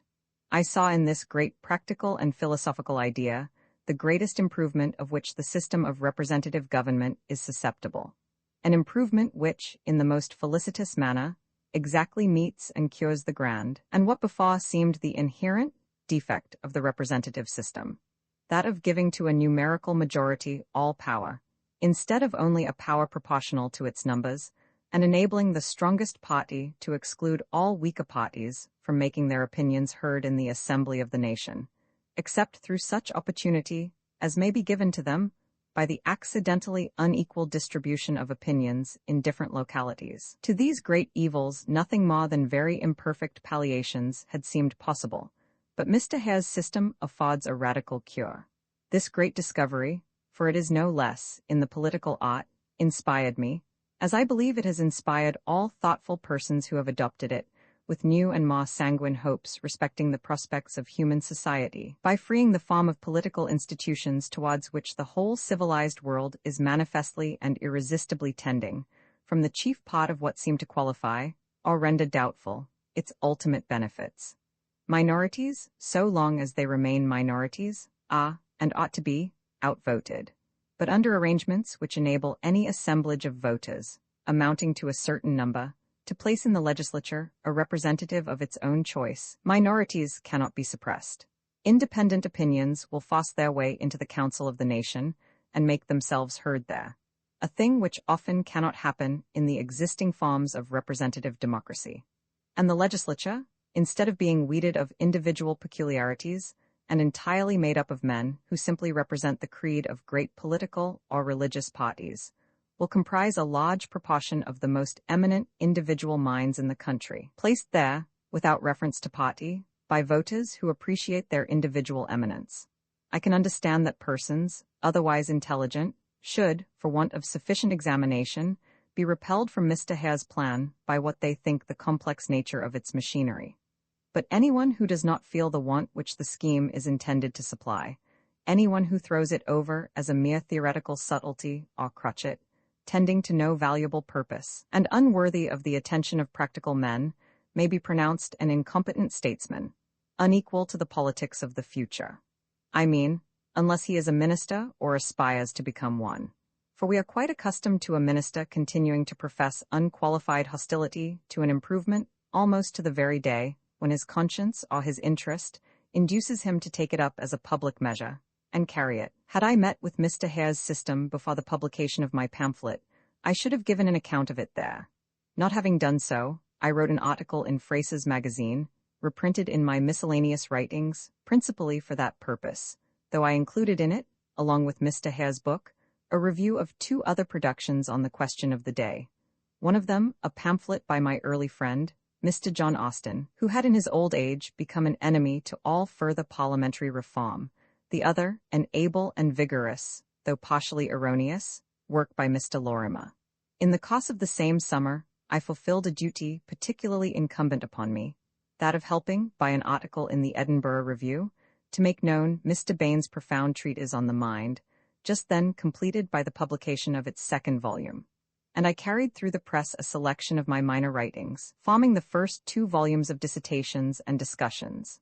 The selection had been made during my wife's lifetime, but the revision, in concert with her, with a view to republication, had been barely commenced, and when I had no longer the guidance of her judgment, I despaired of pursuing it further, and republished the papers as they were, with the exception of striking out such passages as were no longer in accordance with my opinions. My literary work of the year was terminated with an essay in Fraser's magazine, afterwards republished in the 3rd volume of Dissertations and Discussions, entitled A Few Words on Non-Intervention. I was prompted to write this paper by a desire, while vindicating England from the imputations commonly brought against her on the continent of a peculiar selfishness in matters of foreign policy, to warn Englishmen of the color given to this imputation by the low tone in which English statesmen are accustomed to speak of English policy as concerned only with English interests, and by the conduct of Lord Palmerston at that particular time in opposing the Suez Canal. And I took the opportunity of expressing ideas which had long been in my mind, some of them generated by my Indian experience, and others by the international questions which then greatly occupied the European public, respecting the true principles of international morality and the legitimate modifications made in it by difference of times and circumstances, a subject I had already, to some extent, discussed in the vindication of the French Provisional Government of 1848 against the attacks of Lord Brougham and others, which I published at the time in the Westminster Review, and which is reprinted in the Dissertations. I had now settled, as I believed, for the remainder of my existence into a purely literary life, if that can be called literary, which continued to be occupied in a preeminent degree with politics, and not merely with theoretical but practical politics, although a great part of the year was spent at a distance of many hundred miles from the chief seat of the politics of my own country, to which, and primarily for which, I wrote. But, in truth, the modern facilities of communication have not only removed all the disadvantages, to a political writer in tolerably easy circumstances, of distance from the scene of political action, but have converted them into advantages. The immediate and regular receipt of newspapers and periodicals keeps him au courant of even the most temporary politics, and gives him a much more correct view of the state and progress of opinion than he could acquire by personal contact with individuals. For everyone's social intercourse is more or less limited to particular sets or classes, whose impressions and no others reach him through that channel. And experience has taught me that those who give their time to the absorbing claims of what is called society, not having leisure to keep up a large acquaintance with the organs of opinion, remain much more ignorant of the general state either of the public mind or of the active and instructed part of it than a recluse who reads the newspapers need be. There are, no doubt, disadvantages in too long a separation from one's country, in not occasionally renewing one's impressions of the light in which men and things appear when seen from a position in the midst of them. But the deliberate judgment formed at a distance, and undisturbed by inequalities of perspective, is the most to be depended on, even for application to practice. Alternating between the two positions, I combined the advantages of both. And though the inspirer of my best thoughts was no longer with me, I was not alone. She had left a daughter, my stepdaughter, Miss Helen Taylor, the inheritor of much of her wisdom, and of all her nobleness of character, whose ever-growing and ripening talents from that day to this have been devoted to the same great purposes, and have already made her name better and more widely known than was that of her mother, though far less so than I predict, that if she lives, it is destined to become. Of the value of her direct cooperation with me, something will be said hereafter. Of what I owe in the way of instruction to her great powers of original thought and soundness of practical judgment, it would be a vain attempt to give an adequate idea. Surely no one ever before was so fortunate as after such a loss as mine, to draw another prize in the lottery of life, another companion, stimulator, adviser, and instructor of the rarest quality. Whoever, either now or hereafter, may think of me and of the work I have done, must never forget that it is the product not of one intellect and conscience, but of three, the least considerable of whom, and above all the least original, is the one whose name is attached to it. The work of the years 1860 and 1861 consisted chiefly of two treatises, only one of which was intended for immediate publication. This was the Considerations on Representative Government, a connected exposition of what, by the thoughts of many years, I had come to regard as the best form of a popular constitution, along with as much of the general theory of government as is necessary to support this particular portion of its practice. The volume contains many matured views of the principal questions which occupy the present age within the province of purely organic institutions, and raises, by anticipation, some other questions to which growing necessities will sooner or later compel the attention both of theoretical and of practical politicians. The chief of these last is the distinction between the function of making laws, for which a numerous popular assembly is radically unfit, and that of getting good laws made, which is its proper duty and cannot be satisfactorily fulfilled by any other authority, and the consequent need of a legislative commission as a permanent part of the constitution of a free country, consisting of a small number of highly trained political minds, on whom, when Parliament has determined that a law shall be made, the task of making it should be devolved, Parliament retaining the power of passing or rejecting the bill when drawn up, but not of altering it otherwise than by sending proposed amendments to be dealt with by the Commission. The question here raised respecting the most important of all public functions, that of legislation, is a particular case of the great problem of modern political organization, stated, I believe, for the first time in its full extent by Bentham, though in my opinion not always satisfactorily resolved by him, the combination of complete popular control over public affairs with the greatest attainable perfection of skilled agency. The other treatise written at this time is the one which was published some years 7 later under the title of The Subjection of Women. It was written at my daughter's suggestion that there might, in any event, be in existence a written exposition of my opinions on that great question, as full and conclusive as I could make it. The intention was to keep this among other, unpublished papers, improving it from time to time if I was able, and to publish it at the time when it should seem likely to be most useful. As ultimately published, it was enriched with some important ideas of my daughter's and passages of her writing. But in what was of my own composition, all that is most striking and profound belongs to my wife, coming from the fund of thought which had been made common to us both, by our innumerable conversations and discussions on a topic which filled so large a place in our minds.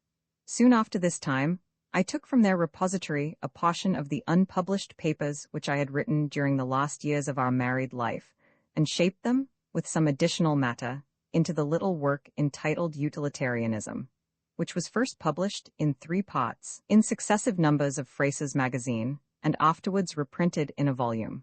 Before this, however, the state of public affairs had become extremely critical by the commencement of the American Civil War.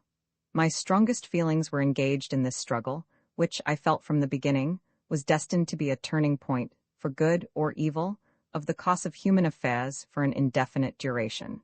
Having been a deeply interested observer of the slavery quarrel in America during the many years that preceded the open breach, I knew that it was in all its stages an aggressive enterprise of the slave owners to extend the territory of slavery, under the combined influences of pecuniary interest, domineering temper, and the fanaticism of a class for its class privileges, influences so fully and powerfully depicted in the admirable work of my friend Professor Cairns, The Slave Power.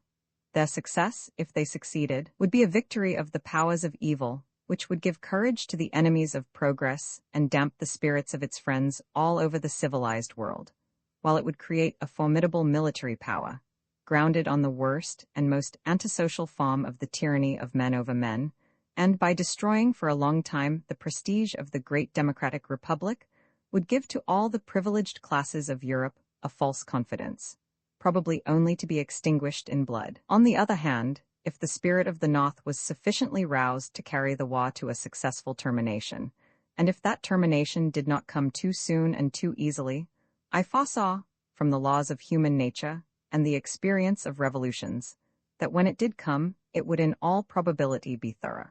That the bulk of the northern population, whose conscience had as yet been awakened only to the point of resisting the further extension of slavery, but whose fidelity to the Constitution of the United States made them disapprove of any attempt by the federal government to interfere with slavery in the states where it already existed, would acquire feelings of another kind when the Constitution had been shaken off by armed rebellion, would determine to have done forever with the accursed thing, and would join their banner with that of the noble body of abolitionists, of whom Garrison was the courageous and single-minded apostle, Wendell Phillips the eloquent orator, and John Brown the voluntary martyr.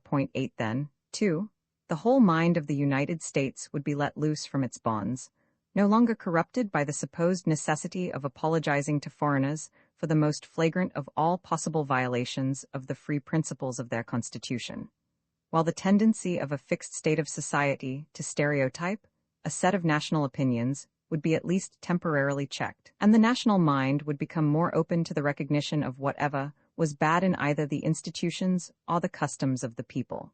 These hopes, so far as related to slavery, have been completely, and in other respects, are in course of being progressively realized. Foreseeing from the first this double set of consequences from the success or failure of the rebellion, it may be imagined with what feelings I contemplated the rush of nearly the whole upper and middle classes of my own country, even those who passed for liberals, into a furious pro-Southern partisanship, the working classes, and some of the literary and scientific men, being almost the sole exceptions to the general frenzy. I never before felt so keenly how little permanent improvement had reached the minds of our influential classes, and of what small value were the liberal opinions they had got into the habit of professing. None of the continental liberals committed the same frightful mistake, but the generation which had extorted Negro emancipation from our West India planters had passed away. Another had succeeded which had not learnt by many years of discussion and exposure to feel strongly the enormities of slavery, and the inattention habitual with Englishmen to whatever is going on in the world outside their own island, made them profoundly ignorant of all the antecedents of the struggle, insomuch that it was not generally believed in England, for the first year or two of the war, that the quarrel was one of slavery. There were men of high principle and unquestionable liberality of opinion, who thought it a dispute about tariffs, or assimilated it to the cases in which they were accustomed to sympathize, of a people struggling for independence. It was my obvious duty to be one of the small minority who protested against this perverted state of public opinion. I was not the first to protest. It ought to be remembered to the honor of Mr. Hughes and of Mr. Ludlow that they, by writings published at the very beginning of the struggle, began the protestation. Mr. Bright followed in one of the most powerful of his speeches, followed by others not less striking. I was on the point of adding my words to theirs, when there occurred, towards the end of 1861, the seizure of the Southern envoys on board a British vessel by an officer of the United States. Even English forgetfulness has not yet had time to lose all remembrance of the explosion of feeling in England which then burst forth, the expectation, prevailing for some weeks, of war with the United States, and the warlike preparations actually commenced on this side. While this state of things lasted, there was no chance of a hearing for anything favorable to the American cause, and moreover, I agreed with those who thought the act unjustifiable, and such as to require that England should demand its disavowal. When the disavowal came, and the alarm of war was over, I wrote, in January 1862, the paper in Fraser's magazine, entitled The Contest in America, and I shall always feel grateful to my daughter that her urgency prevailed on me to write it when I did, for we were then on the point of setting out for a journey of some months in Greece and Turkey, and but for her, I should have deferred writing till our return. Written and published when it was, this paper helped to encourage those liberals who had felt overborne by the tide of a liberal opinion, and to form in favor of the good cause a nucleus of opinion which increased gradually, and after the success of the North began to seem probable, rapidly. When we returned from our journey, I wrote a second article, a review of Professor Cairns' book, published in the Westminster Review. England is paying the penalty, in many uncomfortable ways, of the durable resentment which her ruling classes stirred up in the United States by their ostentatious wishes for the ruin of America as a nation. They have reason to be thankful that a few, if only a few, known writers and speakers, standing firmly by the Americans in the time of their greatest difficulty, effected a partial diversion of these bitter feelings, and made Great Britain not altogether odious to the Americans. This duty having been performed, my principal occupation for the next 2 years was on subjects not political. The publication of Mr. Austen's Lectures on Jurisprudence after his decease gave me an opportunity of paying a deserved tribute to his memory, and at the same time expressing some thoughts on a subject on which, in my old days of Benthamism, I had bestowed much study. But the chief product of those years was the examination of Sir William Hamilton's philosophy. His lectures, published in 1860 and 1861, I had read towards the end of the latter year, with a half-formed intention of giving an account of them in a review, but I soon found that this would be idle, and that justice could not be done to the subject in less than a volume. I had then to consider whether it would be advisable that I myself should attempt such a performance. On consideration, there seemed to be strong reasons for doing so. I was greatly disappointed with the lectures. I read them, certainly, with no prejudice against Sir William Hamilton. I had up to that time deferred the study of his notes to read on account of their unfinished state, but I had not neglected his discussions in philosophy. And though I knew that his general mode of treating the facts of mental philosophy differed from that of which I most approved, yet his vigorous polemic against the later transcendentalists, and his strenuous assertion of some important principles, especially the relativity of human knowledge, gave me many points of sympathy with his opinions, and made me think that genuine psychology had considerably more to gain than to lose by his authority and reputation. His lectures and the dissertations on Reid dispelled this illusion, and even the discussions, read by the light which these throw on them, lost much of their value. I found that the points of apparent agreement between his opinions and mine were more verbal than real, that the important philosophical principles which I had thought he recognized were so explained away by him as to mean little or nothing, or were continually lost sight of, and doctrines entirely inconsistent with them were taught in nearly every part of his philosophical writings. My estimation of him was therefore so far altered, that instead of regarding him as occupying a kind of intermediate position between the two rival philosophies, holding some of the principles of both, and supplying to both powerful weapons of attack and defense, I now looked upon him as one of the pillars, and in this country, from his high philosophical reputation, the chief pillar, of that one of the two which seemed to me to be erroneous. Now, the difference between these two schools of philosophy, that of intuition, and that of experience and association, is not a mere matter of abstract speculation. It is full of practical consequences, and lies at the foundation of all the greatest differences of practical opinion in an age of progress. The practical reformer has continually to demand that changes be made in things which are supported by powerful and widely spread feelings, or to question the apparent necessity and indefeasibleness of established facts, and it is often an indispensable part of his argument to show how those powerful feelings had their origin, and how those facts came to seem necessary and indefeasible. There is therefore a natural hostility between him and a philosophy which discourages the explanation of feelings and moral facts by circumstances and association, and prefers to treat them as ultimate elements of human nature. A philosophy which is addicted to holding up favorite doctrines as intuitive truths, and deems intuition to be the voice of nature and of God, speaking with an authority higher than that of our reason. In particular, I have long felt that the prevailing tendency to regard all the marked distinctions of human character as innate, and in the main indelible, and to ignore the irresistible proofs that by far the greater part of those differences, whether between individuals, races, or sexes, are such as not only might but naturally would be produced by differences in circumstances, is one of the chief hindrances to the rational treatment of great social questions, and one of the greatest stumbling blocks to human improvement. This tendency has its source in the intuitional metaphysics, which characterized the reaction of the 19th century against the 18th, and it is a tendency so agreeable to human indolence, as well as to conservative interests generally, that unless attacked at the very root, it is sure to be carried to even a greater length than is really justified by the more moderate forms of the intuitional philosophy. That philosophy, not always in its moderate forms, had ruled the thought of Europe for the greater part of a century.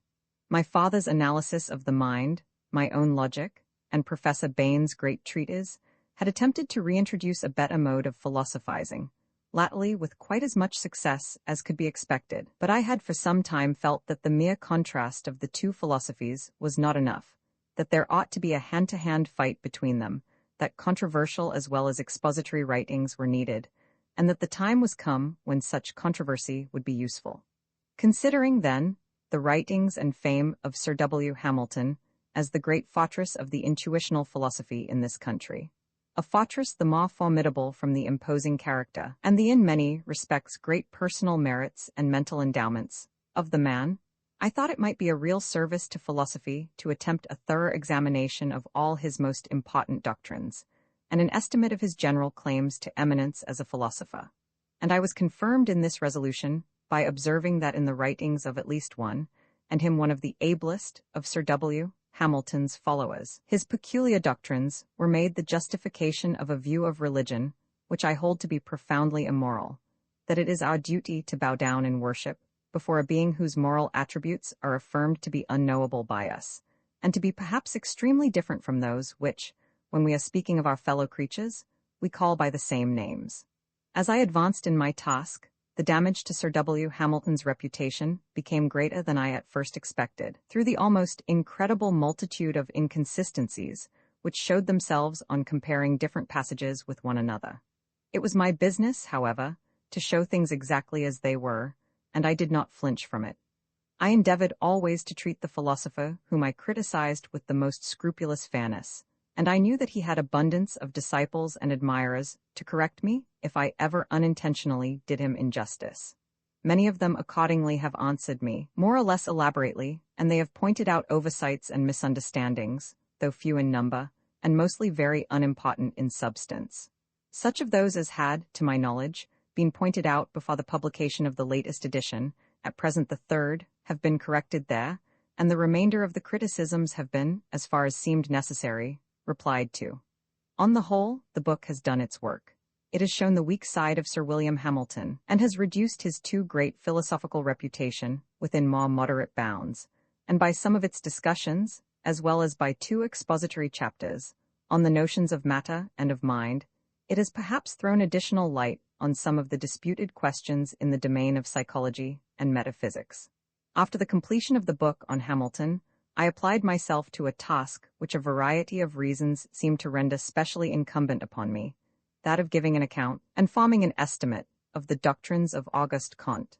I had contributed more than anyone else to make his speculations known in England, and in consequence chiefly of what I had said of him in my logic, he had readers and admirers among thoughtful men on this side of the Channel at a time when his name had not yet in France emerged from obscurity. So unknown and unappreciated was he at the time when my logic was written and published, that to criticize his weak points might well appear superfluous, while it was a duty to give as much publicity as one could to the important contributions he had made to philosophic thought.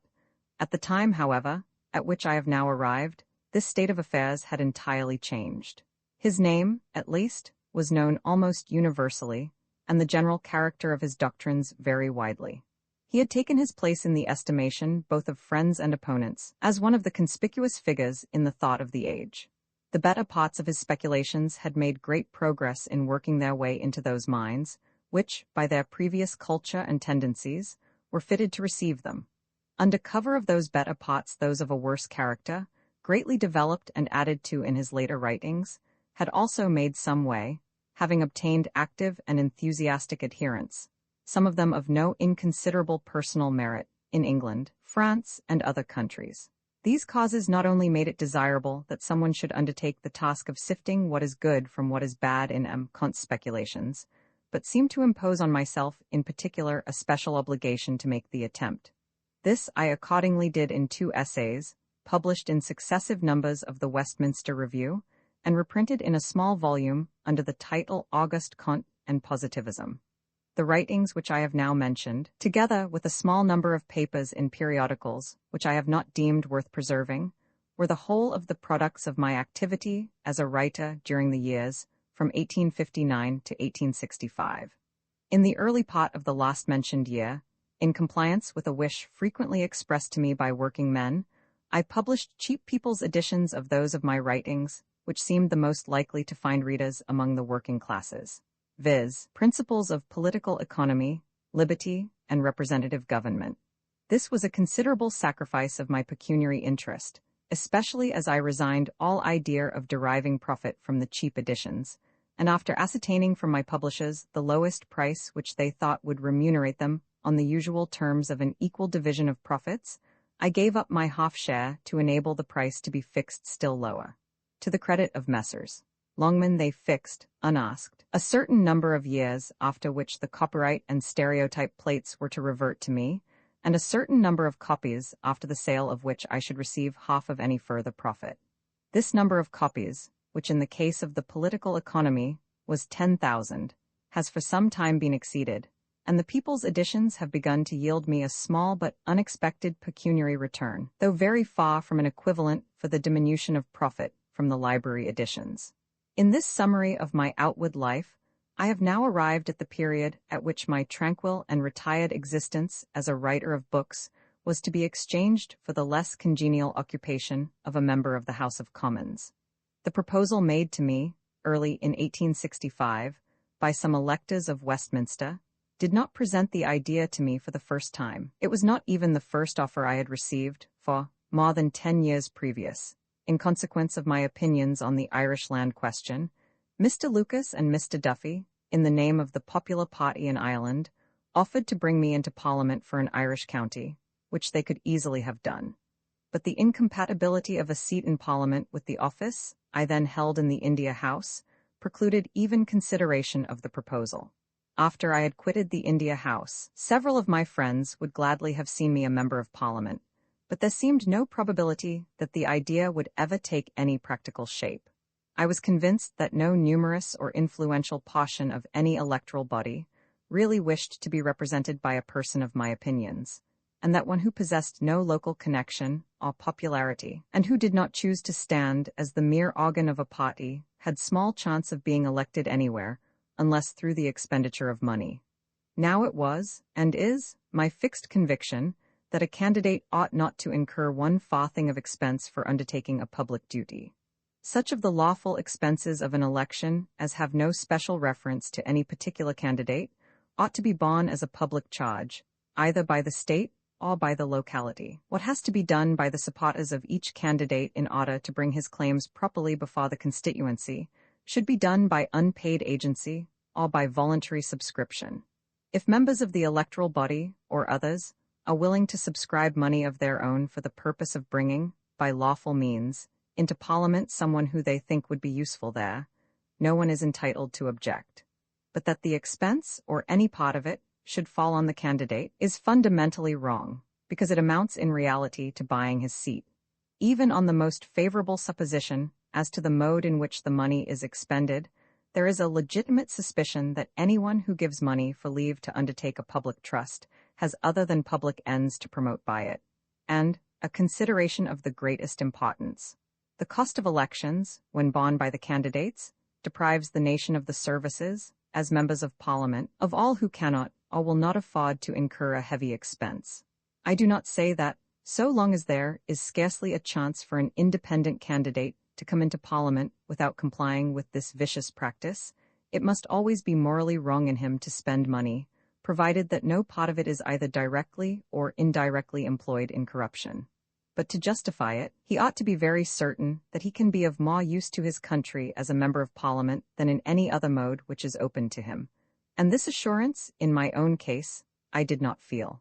It was by no means clear to me that I could do more to advance the public objects which had a claim on my exertions, from the benches of the House of Commons, than from the simple position of a writer. I felt, therefore, that I ought not to seek election to Parliament, much less to expend any money in procuring it. But the conditions of the question were considerably altered when a body of electors sought me out, and spontaneously offered to bring me forward as their candidate. If it should appear, on explanation, that they persisted in this wish, knowing my opinions, and accepting the only conditions on which I could conscientiously serve, it was questionable whether this was not one of those calls upon a member of the community by his fellow citizens, which he was scarcely justified in rejecting. I therefore put their disposition to the proof by one of the frankest explanations ever tendered, I should think, to an electoral body by a candidate.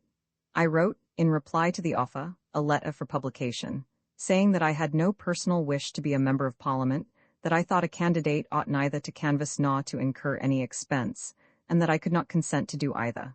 I said further, that if elected, I could not undertake to give any of my time and labor to their local interests.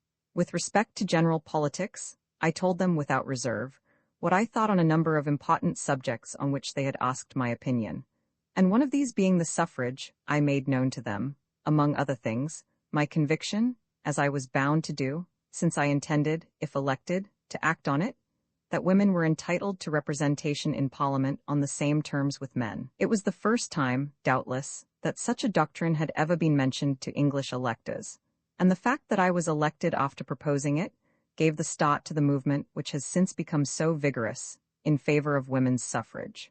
Nothing, at the time, appeared more unlikely than that a candidate, if candidate I could be called, whose professions and conduct set so completely at defiance all ordinary notions of electioneering, should nevertheless be elected. A well-known literary man, who was also a man of society, was heard to say that the Almighty himself would have no chance of being elected on such a program. I strictly adhered to it, neither spending money nor canvassing, nor did I take any personal part in the election, until about a week preceding the day of nomination, when I attended a few public meetings to state my principles, and give to any questions which the electors might exercise their just right of putting to me for their own guidance, answers as plain and unreserved as my address.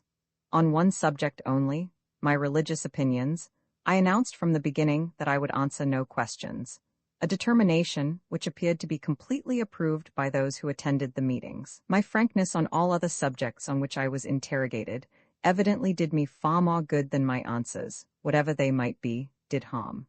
Among the proofs I received of this, one is too remarkable not to be recorded. In the pamphlet, Thoughts on Parliamentary Reform, I had said, rather bluntly, that the working classes, though differing from those of some other countries in being ashamed of lying, are yet generally liars. This passage some opponent got printed in a placard, which was handed to me at a meeting, chiefly composed of the working classes, and I was asked whether I had written and published it. I at once answered, I did. Scarcely were these two words out of my mouth, when vehement applause resounded through the whole meeting. It was evident that the working people were so accustomed to expect equivocation and evasion from those who sought their suffrages, that when they found, instead of that, a direct avowal of what was likely to be disagreeable to them, instead of being affronted, they concluded at once that this was a person whom they could trust. A more striking instance never came under my notice of what, I believe, is the experience of those who best know the working classes, that the most essential of all recommendations to their favor is that of complete straightforwardness. Its presence outweighs in their minds very strong objections, while no amount of other qualities will make amends for its apparent absence. The first working man who spoke after the incident I have mentioned, it was Mr. Odger, said that the working classes had no desire not to be told of their faults. They wanted friends, not flatterers, and felt under obligation to anyone who told them anything in themselves which he sincerely believed to require amendment. And to this, the meeting haughtily responded. Had I been defeated in the election, I should still have had no reason to regret the contact it had brought me into with large bodies of my countrymen, which not only gave me much new experience, but enabled me to scatter my political opinions rather widely, and, by making me known in many quarters where I had never before been heard of, increased the number of my readers and the presumable influence of my writings. These latter effects were of course produced in a still greater degree when, as much to my surprise as to that of anyone, I was returned to Parliament by a majority of some hundreds over my Conservative competitor. I was a member of the House during the 3 sessions of the Parliament which passed the Reform Bill, during which time Parliament was necessarily my main occupation, except during the recess. I was a tolerably frequent speaker, sometimes of prepared speeches, sometimes extemporaneously, but my choice of occasions was not such as I should have made if my leading object had been parliamentary influence. When I had gained the ear of the House, which I did by a successful speech on Mr. Gladstone's Reform Bill, the idea I proceeded on was that when anything was likely to be as well done, or sufficiently well done, by other people, there was no necessity for me to meddle with it. As I, therefore, in general, reserved myself for work which no others were likely to do, a great proportion of my appearances were on points on which the bulk of the Liberal party, even the advanced portion of it, either were of a different opinion from mine, or were comparatively indifferent. Several of my speeches, especially one against the motion for the abolition of capital punishment, and another in favor of resuming the right of seizing enemies' goods in neutral vessels, were opposed to what then was, and probably still is, regarded as the advanced liberal opinion. My advocacy of women's suffrage and of personal representation were at the time looked upon by many as whims of my own. But the great progress since made by those opinions, and especially the response made from almost all parts of the kingdom to the demand for women's suffrage, fully justified the timeliness of those movements, and have made what was undertaken as a moral and social duty a personal success. Another duty which was particularly incumbent on me as one of the metropolitan members was the attempt to obtain a municipal government for the metropolis. But on that subject, the indifference of the House of Commons was such that I found hardly any help or support within its walls. On this subject, however, I was the organ of an active and intelligent body of persons outside, with whom, and not with me, the scheme originated, and who carried on all the agitation on the subject, and drew up the bills. My part was to bring in bills already prepared, and to sustain the discussion of them during the short time they were allowed to remain before the House. After having taken an active part in the work of a committee presided over by Mr. Ayrton, which sat through the greater part of the session of 1866, to take evidence on the subject, the very different position in which the question now stands, 1870, may justly be attributed to the preparation which went on during those years, and which produced but little visible effect at the time. But all questions on which there are strong private interests on one side, and only the public good on the other, have a similar period of incubation to go through. The same idea, that the use of my being in Parliament was to do work which others were not able or not willing to do, made me think it my duty to come to the front in defense of advanced liberalism on occasions when the obloquy to be encountered was such as most of the advanced liberals in the House preferred not to incur. My first vote in the House was in support of an amendment in favor of Ireland, moved by an Irish member, and for which only 5 English and Scotch votes were given, including my own. The other 4 were Mr. Bright, Mr. McLaren, Mr. T.B. Potter, and Mr. Hadfield. And the second speech I delivered 9 was on the bill to prolong the suspension of the habeas corpus in Ireland. In denouncing, on this occasion, the English mode of governing Ireland, I did no more than the general opinion of England now admits to have been just, but the anger against Fenianism was then in all its freshness. Any attack on what Fenians attacked was looked upon as an apology for them, and I was so unfavorably received by the House that more than one of my friends advised me, and my own judgment agreed with the advice, to wait, before speaking again, for the favorable opportunity that would be given by the first great debate on the Reform Bill. During this silence, many flattered themselves that I had turned out a failure, and that they should not be troubled with me any more. Perhaps their uncomplimentary comments may, by the force of reaction, have helped to make my speech on the Reform Bill the success it was. My position in the House was further improved by a speech in which I insisted on the duty of paying off the national debt before our coal supplies are exhausted, and by an ironical reply to some of the Tory leaders who had quoted against me certain passages of my writings, and called me to account for others, especially for one in my considerations on representative government, which said that the Conservative party was, by the law of its composition, the stupidest party. They gained nothing by drawing attention to the passage, which up to that time had not excited any notice, but the sobriquet of the stupid party stuck to them for a considerable time afterwards. Having now no longer any apprehension of not being listened to, I confined myself, as I have since thought too much, to occasions on which my services seemed specially needed, and abstained more than enough from speaking on the great party questions. With the exception of Irish questions, and those which concerned the working classes, a single speech on Mr. Disraeli's Reform Bill was nearly all that I contributed to the great decisive debates of the last 2 of my 3 sessions.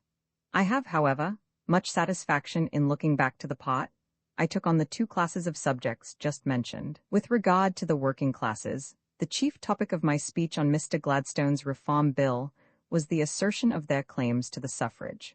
A little later, after the resignation of Lord Russell's ministry and the succession of a Tory government, came the attempt of the working classes to hold a meeting in Hyde Park, their exclusion by the police, and the breaking down of the park railing by the crowd. Though Mr. Beales and the ladders of the working men had retired under protest before this took place, a scuffle ensued in which many innocent persons were maltreated by the police, and the exasperation of the working men was extreme.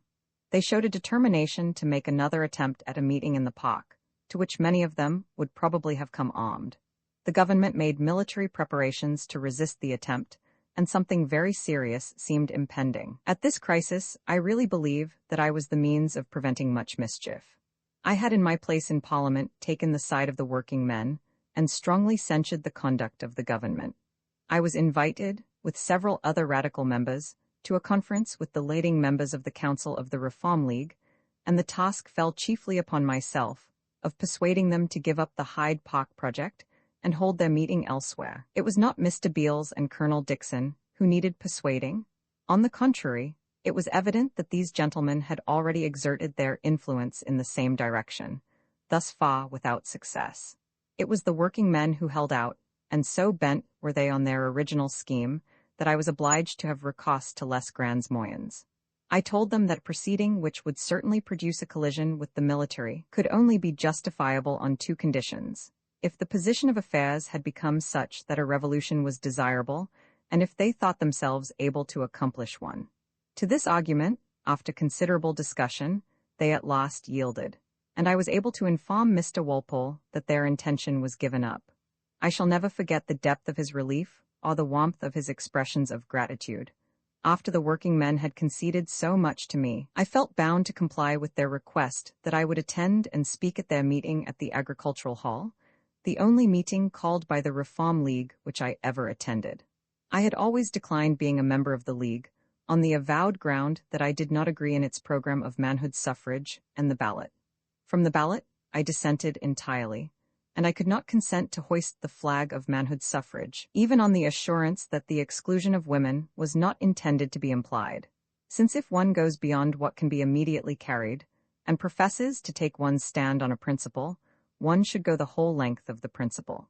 I have entered thus particularly into this matter, because my conduct on this occasion gave great displeasure to the Tory and Tory Liberal press, who have charged me ever since with having shown myself, in the trials of public life, intemperate and passionate. I do not know what they expected from me, but they had reason to be thankful to me if they knew from what I had, in all probability, preserved them. And I do not believe it could have been done, at that particular juncture, by anyone else. No other person, I believe, had at that moment the necessary influence for restraining the working classes, except Mr. Gladstone and Mr. Bright, neither of whom was available. Mr. Gladstone, for obvious reasons, Mr. Bright because he was out of town. When some time later, the Tory government brought in a bill to prevent public meetings in the parks, I not only spoke strongly in opposition to it, but formed one of a number of advanced Liberals, who, aided by the very late period of the session, succeeded in defeating the bill by what is called talking it out. It has not since been renewed.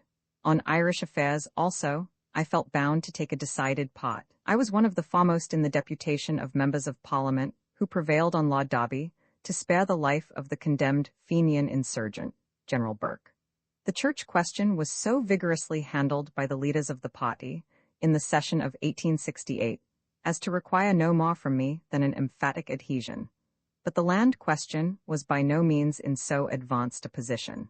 The superstitions of landlordism had up to that time been little challenged, especially in Parliament, And the backward state of the question, so far as concerned the parliamentary mind, was evidenced by the extremely mild measure brought in by Lord Russell's government in 1866, which nevertheless could not be carried.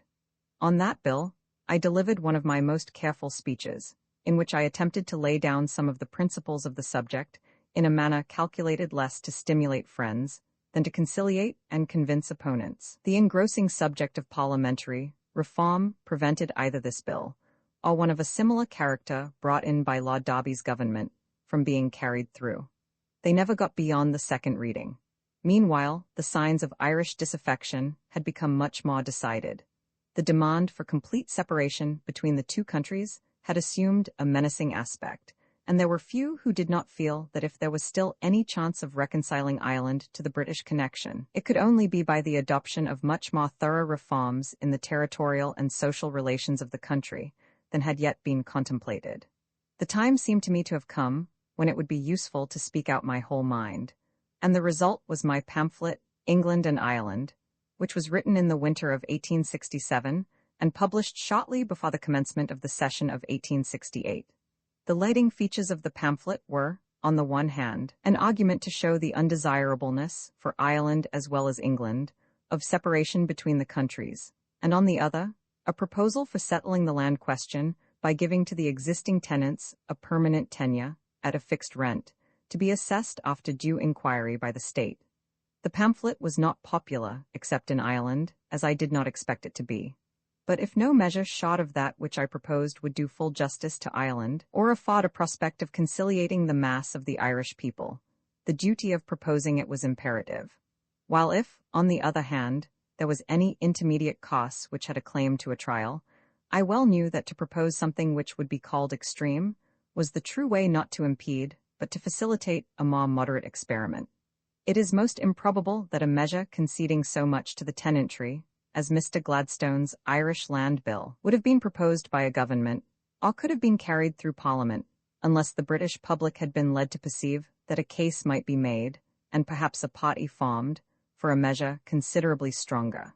It is the character of the British people, or at least of the higher and middle classes who pass muster for the British people, that to induce them to approve of any change, it is necessary that they should look upon it as a middle course. They think every proposal extreme and violent, unless they hear of some other proposal going still farther, upon which their antipathy to extreme views may discharge itself.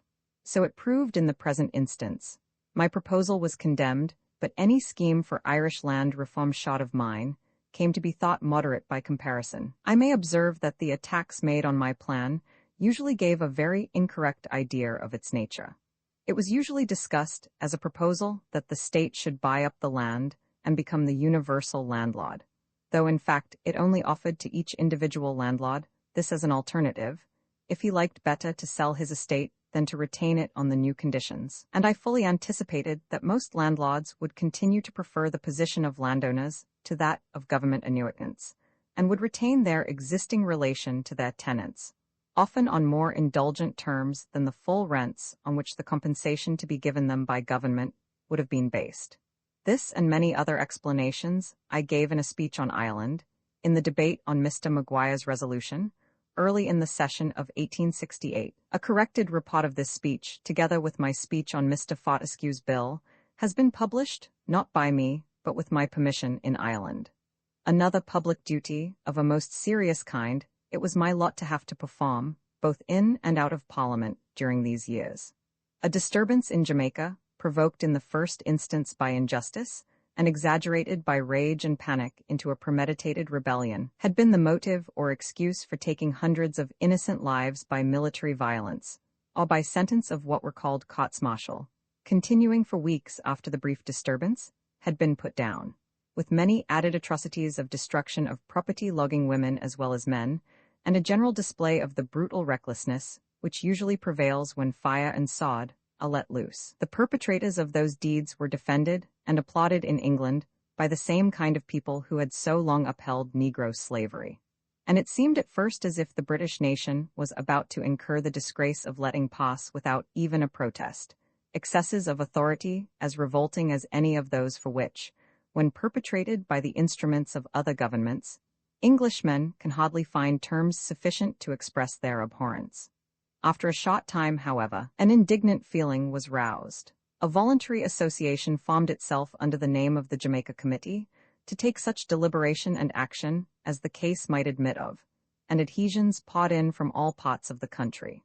I was abroad at the time, but I sent in my name to the committee as soon as I heard of it, and took an active part in the proceedings from the time of my return. There was much more at stake than only justice to the Negroes, imperative as was that consideration. The question was whether the British dependencies, and eventually, perhaps, Great Britain itself, were to be under the government of law or of military license, whether the lives and persons of British subjects are at the mercy of any 2 or 3 officers, however raw and inexperienced or reckless and brutal, whom a panic-stricken governor or other functionary may assume the right to constitute into a so-called court-martial. This question could only be decided by an appeal to the tribunals, and such an appeal the committee determined to make. Their determination led to a change in the chairmanship of the committee, as the chairman, Mr. Charles Buxton, thought it not unjust indeed, but inexpedient, to prosecute Governor Eyre and his principal subordinates in a criminal court. But a numerously attended general meeting of the association having decided this point against him, Mr. Buxton withdrew from the committee, though continuing to work in the cause, and I was, quite unexpectedly on my own part, proposed and elected chairman. It became, in consequence, my duty to represent the committee in the House of Commons, sometimes by putting questions to the government, sometimes as the recipient of questions, more or less provocative, addressed by individual members to myself, but especially as speaker in the important debate originated in the session of 1866 by Mr. Buxton. And the speech I then delivered is that which I should probably select as the best of my speeches in Parliament. 10. For more than 2 years, we carried on the combat, trying every avenue legally open to us, to the courts of criminal justice. A bench of magistrates in one of the most Tory counties in England dismissed our case. We were more successful before the magistrates at Bow Street, which gave an opportunity to the Lord Chief Justice of the Queen's Bench, Sir Alexander Cockburn, for delivering his celebrated charge, which settled the law of the question in favor of liberty, as far as it is in the power of a judge's charge to settle it. There, however, our success ended, for the Old Bailey grand jury, by throwing out our bill, prevented the case from coming to trial. It was clear that to bring English functionaries to the bar of a criminal court for abuses of power committed against Negroes and mulattoes was not a popular proceeding with the English middle classes. We had, however, redeemed, so far as lay in us, the character of our country, by showing that there was at any rate a body of persons determined to use all the means which the law afforded to obtain justice for the injured. We had elicited from the highest criminal judge in the nation an authoritative declaration that the law was what we maintained it to be, and we had given an emphatic warning to those who might be tempted to similar guilt hereafter, that, though they might escape the actual sentence of a criminal tribunal, they were not safe against being put to some trouble and expense in order to avoid it. Colonial governors and other persons in authority will have a considerable motive to stop short of such extremities in future. As a matter of curiosity, I kept some specimens of the abusive letters, almost all of them anonymous, which I received while these proceedings were going on. They are evidence of the sympathy felt with the brutalities in Jamaica by the brutal part of the population at home. They graduated from coarse jokes, verbal and pictorial, up to threats of assassination, among other matters of importance in which I took an active part, but which excited little interest in the public. 2 deserve particular mention. I joined with several other independent liberals in defeating an extradition bill introduced at the very end of the session of 1866, and by which, though surrender avowedly for political offenses was not authorized, political refugees, if charged by a foreign government with acts which are necessarily incident to all attempts at insurrection, would have been surrendered to be dealt with by the criminal courts of the government against which they had rebelled, thus making the British government an accomplice in the vengeance of foreign despotisms. The defeat of this proposal led to the appointment of a select committee, in which I was included, to examine and report on the whole subject of extradition treaties, and the result was that in the Extradition Act, which passed through Parliament after I had ceased to be a member, opportunity is given to anyone whose extradition is demanded, of being heard before an English court of justice to prove that the offense with which he is charged is really political. The cause of European freedom has thus been saved from a serious misfortune, and our own country from a great iniquity. The other subject to be mentioned is the fight kept up by a body of advanced liberals in the session of 1868 on the bribery bill of Mr. Disraeli's government, in which I took a very active part. I had taken counsel with several of those who had applied their minds most carefully to the details of the subject, Mr. W. D. Christie, Sergeant Pulling, Mr. Chadwick, as well as bestowed much thought of my own, for the purpose of framing such amendments and additional clauses as might make the bill really effective against the numerous modes of corruption, direct and indirect, which might otherwise, as there was much reason to fear, be increased instead of diminished by the Reform Act. We also aimed at engrafting on the bill measures for diminishing the mischievous burden of what are called the legitimate expenses of elections. Among our many amendments was that of Mr. Fawcett for making the returning officers' expenses a charge on the rates instead of on the candidates. Another was the prohibition of paid canvassers and the limitation of paid agents to one for each candidate. A third was the extension of the precautions and penalties against bribery to municipal elections, which are well known to be not only a preparatory school for bribery at parliamentary elections, but an habitual cover for it. The Conservative government, however, when once they had carried the leading provision of their bill, for which I voted and spoke, the transfer of the jurisdiction in elections from the House of Commons to the judges made a determined resistance to all other improvements, and after one of our most important proposals, that of Mr. Fawcett, had actually obtained a majority, they summoned the strength of their party and threw out the clause in a subsequent stage. The Liberal party in the House was greatly dishonored by the conduct of many of its members in giving no help whatever to this attempt to secure the necessary conditions of an honest representation of the people. With their large majority in the House, they could have carried all the amendments, or better ones if they had better to propose. But it was late in the session. Members were eager to set about their preparations for the impending general election. And while some, such as Sir Robert Anstruther, honorably remained at their post, though rival candidates were already canvassing their constituency, a much greater number placed their electioneering interests before their public duty. Many liberals also looked with indifference on legislation against bribery, thinking that it merely diverted public interest from the ballot, which they considered, very mistakenly as I expect it will turn out, to be a sufficient and the only remedy. From these causes our fight, though kept up with great vigor for several nights, was wholly unsuccessful, and the practices which we sought to render more difficult prevailed more widely than ever in the first general election held under the new electoral law. In the general debates on Mr. Disraeli's Reform Bill, my participation was limited to the one speech already mentioned, but I made the bill an occasion for bringing the two great improvements which remain to be made in representative government, formally before the House and the nation.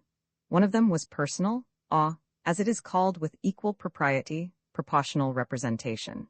I brought this under the consideration of the House by an expository and argumentative speech on Mr. Hare's plan, and subsequently I was active in support of the very imperfect substitute for that plan, which, in a small number of constituencies, Parliament was induced to adopt. This poor makeshift had scarcely any recommendation, except that it was a partial recognition of the evil which it did so little to remedy. As such, however, it was attacked by the same fallacies, and required to be defended on the same principles, as a really good measure. And its adoption in a few parliamentary elections, as well as the subsequent introduction of what is called the cumulative vote in the elections for the London School Board, have had the good effect of converting the equal claim of all electors to a proportional share in the representation, from a subject of merely speculative discussion into a question of practical politics, much sooner than would otherwise have been the case. This assertion of my opinions on personal representation cannot be credited with any considerable or visible amount of practical result. It was otherwise with the other motion which I made in the form of an amendment to the Reform Bill, and which was by far the most important, perhaps the only really important, public service I performed in the capacity of a member of Parliament. A motion to strike out the words which were understood to limit the electoral franchise to males, and thereby to admit to the suffrage all women who, as householders or otherwise, possessed the qualification required of male electors. For women not to make their claim to the suffrage, at the time when the elective franchise was being largely extended, would have been to abjure the claim altogether. And a movement on the subject was begun in 1866, when I presented a petition for the suffrage, signed by a considerable number of distinguished women. But it was as yet uncertain whether the proposal would obtain more than a few stray votes in the House. And when, after a debate in which the speakers on the contrary side were conspicuous by their feebleness, the votes recorded in favor of the motion amounted to 73, made up by pairs and tellers to above 80, the surprise was general, and the encouragement great. The greater, too, because one of those who voted for the motion was Mr. Bright, a fact which could only be attributed to the impression made on him by the debate, as he had previously made no secret of his non-concurrence in the proposal. The time appeared to my daughter, Miss Helen Taylor, to have come for forming a society for the extension of the suffrage to women. The existence of the society is due to my daughter's initiative. Its constitution was planned entirely by her, and she was the soul of the movement during its first years, though delicate health and superabundant occupation made her decline to be a member of the executive committee.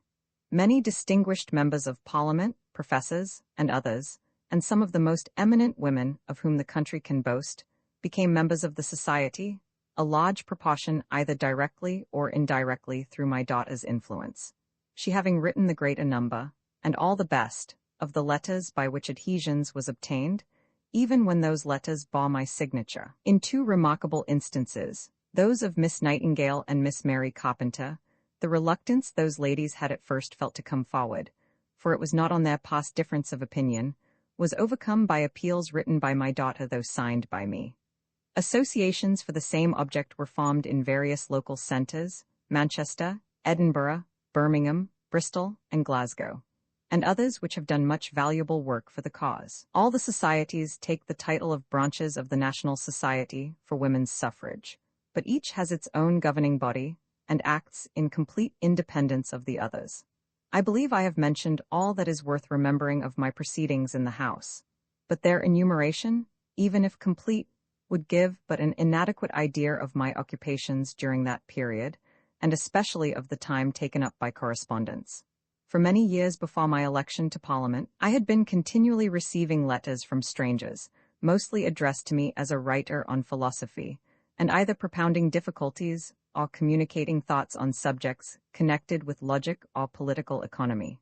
In common, I suppose, with all who are known as political economists, I was a recipient of all the shallow theories and absurd proposals by which people are perpetually endeavoring to show the way to universal wealth and happiness by some artful reorganization of the currency.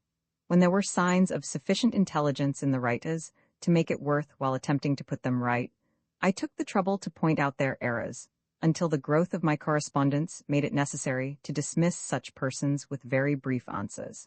Many, however, of the communications I received were more worthy of attention than these, and in some, oversights of detail were pointed out in my writings, which I was thus enabled to correct. Correspondence of this sort naturally multiplied with the multiplication of the subjects on which I wrote, especially those of a metaphysical character. But when I became a member of Parliament, I began to receive letters on private grievances and on every imaginable subject that related to any kind of public affairs, however remote from my knowledge or pursuits. It was not my constituents in Westminster who laid this burden on me. They kept with remarkable fidelity to the understanding on which I had consented to serve. I received, indeed, now and then an application from some ingenious youth to procure for him a small government appointment, but these were few, and how simple and ignorant the writers were was shown by the fact that the applications came in about equally whichever party was in power.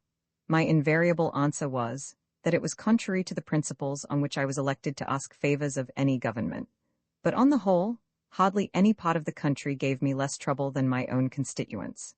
The general mass of correspondence, however, swelled into an oppressive burden. At this time, and thenceforth, a great proportion of all my letters, including many which found their way into the newspapers, were not written by me but by my daughter, at first merely from her willingness to help in disposing of a mass of letters greater than I could get through without assistance, but afterwards because I thought the letters she wrote superior to mine, and more so in proportion to the difficulty and importance of the occasion. Even those which I wrote myself were generally much improved by her, as is also the case with all the more recent of my prepared speeches, of which, and of some of my published writings, not a few passages, and those the most successful, were hers. While I remained in Parliament, my work as an author was unavoidably limited to the recess. During that time, I wrote, besides the pamphlet on Ireland, already mentioned, the essay on Plato, published in the Edinburgh Review, and reprinted in the third volume of Dissertations and Discussions, and the address which, conformably to custom, I delivered to the University of St. Andrews, whose students had done me the honor of electing me to the office of rector. In this discourse, I gave expression to many thoughts and opinions which had been accumulating in me through life, respecting the various studies which belong to a liberal education, their uses and influences, and the mode in which they should be pursued to render their influences most beneficial. The position taken up, vindicating the high educational value, alike of the old classic, and the new scientific studies, on even stronger grounds than are urged by most of their advocates, and insisting that it is only the stupid inefficiency of the usual teaching which makes those studies be regarded as competitors instead of allies, was, I think, calculated not only to aid and stimulate the improvement which has happily commenced in the national institutions for higher education, but to diffuse juster ideas than we often find, even in highly educated men, on the conditions of the highest mental cultivation. During this period also I commenced, and completed soon after I had left Parliament, the performance of a duty to philosophy and to the memory of my father, by preparing and publishing an edition of the Analysis of the Phenomena of the Human Mind, with notes bringing up the doctrines of that admirable book to the latest improvements in science and in speculation. This was a joint undertaking, the psychological notes being furnished in about equal proportions by Mr. Bain and myself, while Mr. Grote supplied some valuable contributions on points in the history of philosophy incidentally raised, and Dr. Andrew Findlater supplied the deficiencies in the book, which had been occasioned by the imperfect philological knowledge of the time when it was written. Having been originally published at a time when the current of metaphysical speculation ran in a quite opposite direction to the psychology of experience and association, the analysis had not obtained the amount of immediate success which it deserved, though it had made a deep impression on many individual minds, and had largely contributed, through those minds, to create that more favorable atmosphere for the association psychology, of which we now have the benefit. Admirably adapted for a class book of the experience metaphysics, it only required to be enriched, and in some cases corrected, by the results of more recent labors in the same school of thought, to stand, as it now does, in company with Mr. Bain's treatises, at the head of the systematic works on analytic psychology. In the autumn of 1868, the Parliament which passed the Reform Act was dissolved, and at the new election for Westminster I was thrown out. Not to my surprise, nor, I believe, to that of my principal supporters, though in the few days preceding the election they had become more sanguine than before. That I should not have been elected at all would not have required any explanation. What excites curiosity is that I should have been elected the first time, or, having been elected then, should have been defeated afterwards. But the efforts made to defeat me were far greater on the second occasion than on the first. For one thing, the Tory government was now struggling for existence, and success in any contest was of more importance to them. Then, too, all persons of Tory feelings were far more embittered against me individually than on the previous occasion. Many who had at first been either favorable or indifferent were vehemently opposed to my re-election. As I had shown in my political writings that I was aware of the weak points in democratic opinions, some conservatives, it seems, had not been without hopes of finding me an opponent of democracy. As I was able to see the conservative side of the question, they presumed that, like them, I could not see any other side. Yet if they had really read my writings, they would have known that after giving full weight to all that appeared to me well grounded in the arguments against democracy, I unhesitatingly decided in its favor, while recommending that it should be accompanied by such institutions as were consistent with its principle and calculated to ward off its inconveniences. One of the chief of these remedies being proportional representation, on which scarcely any of the conservatives gave me any support. Some Tory expectations appear to have been founded on the approbation I had expressed of plural voting under certain conditions, and it has been surmised that the suggestion of this sort made in one of the resolutions which Mr. Disraeli introduced into the House preparatory to his Reform Bill, a suggestion which, meeting with no favour, he did not press, may have been occasioned by what I had written on the point. But if so, it was forgotten that I had made it an express condition that the privilege of a plurality of votes should be annexed to education, not to property, and even so, had approved of it only on the supposition of universal suffrage.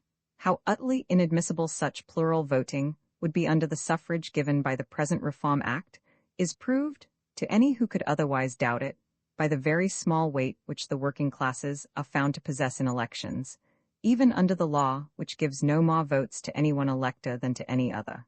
While I thus was far more obnoxious to the Tory interest, and to many conservative Liberals than I had formerly been, the course I pursued in Parliament had by no means been such as to make Liberals generally at all enthusiastic in my support.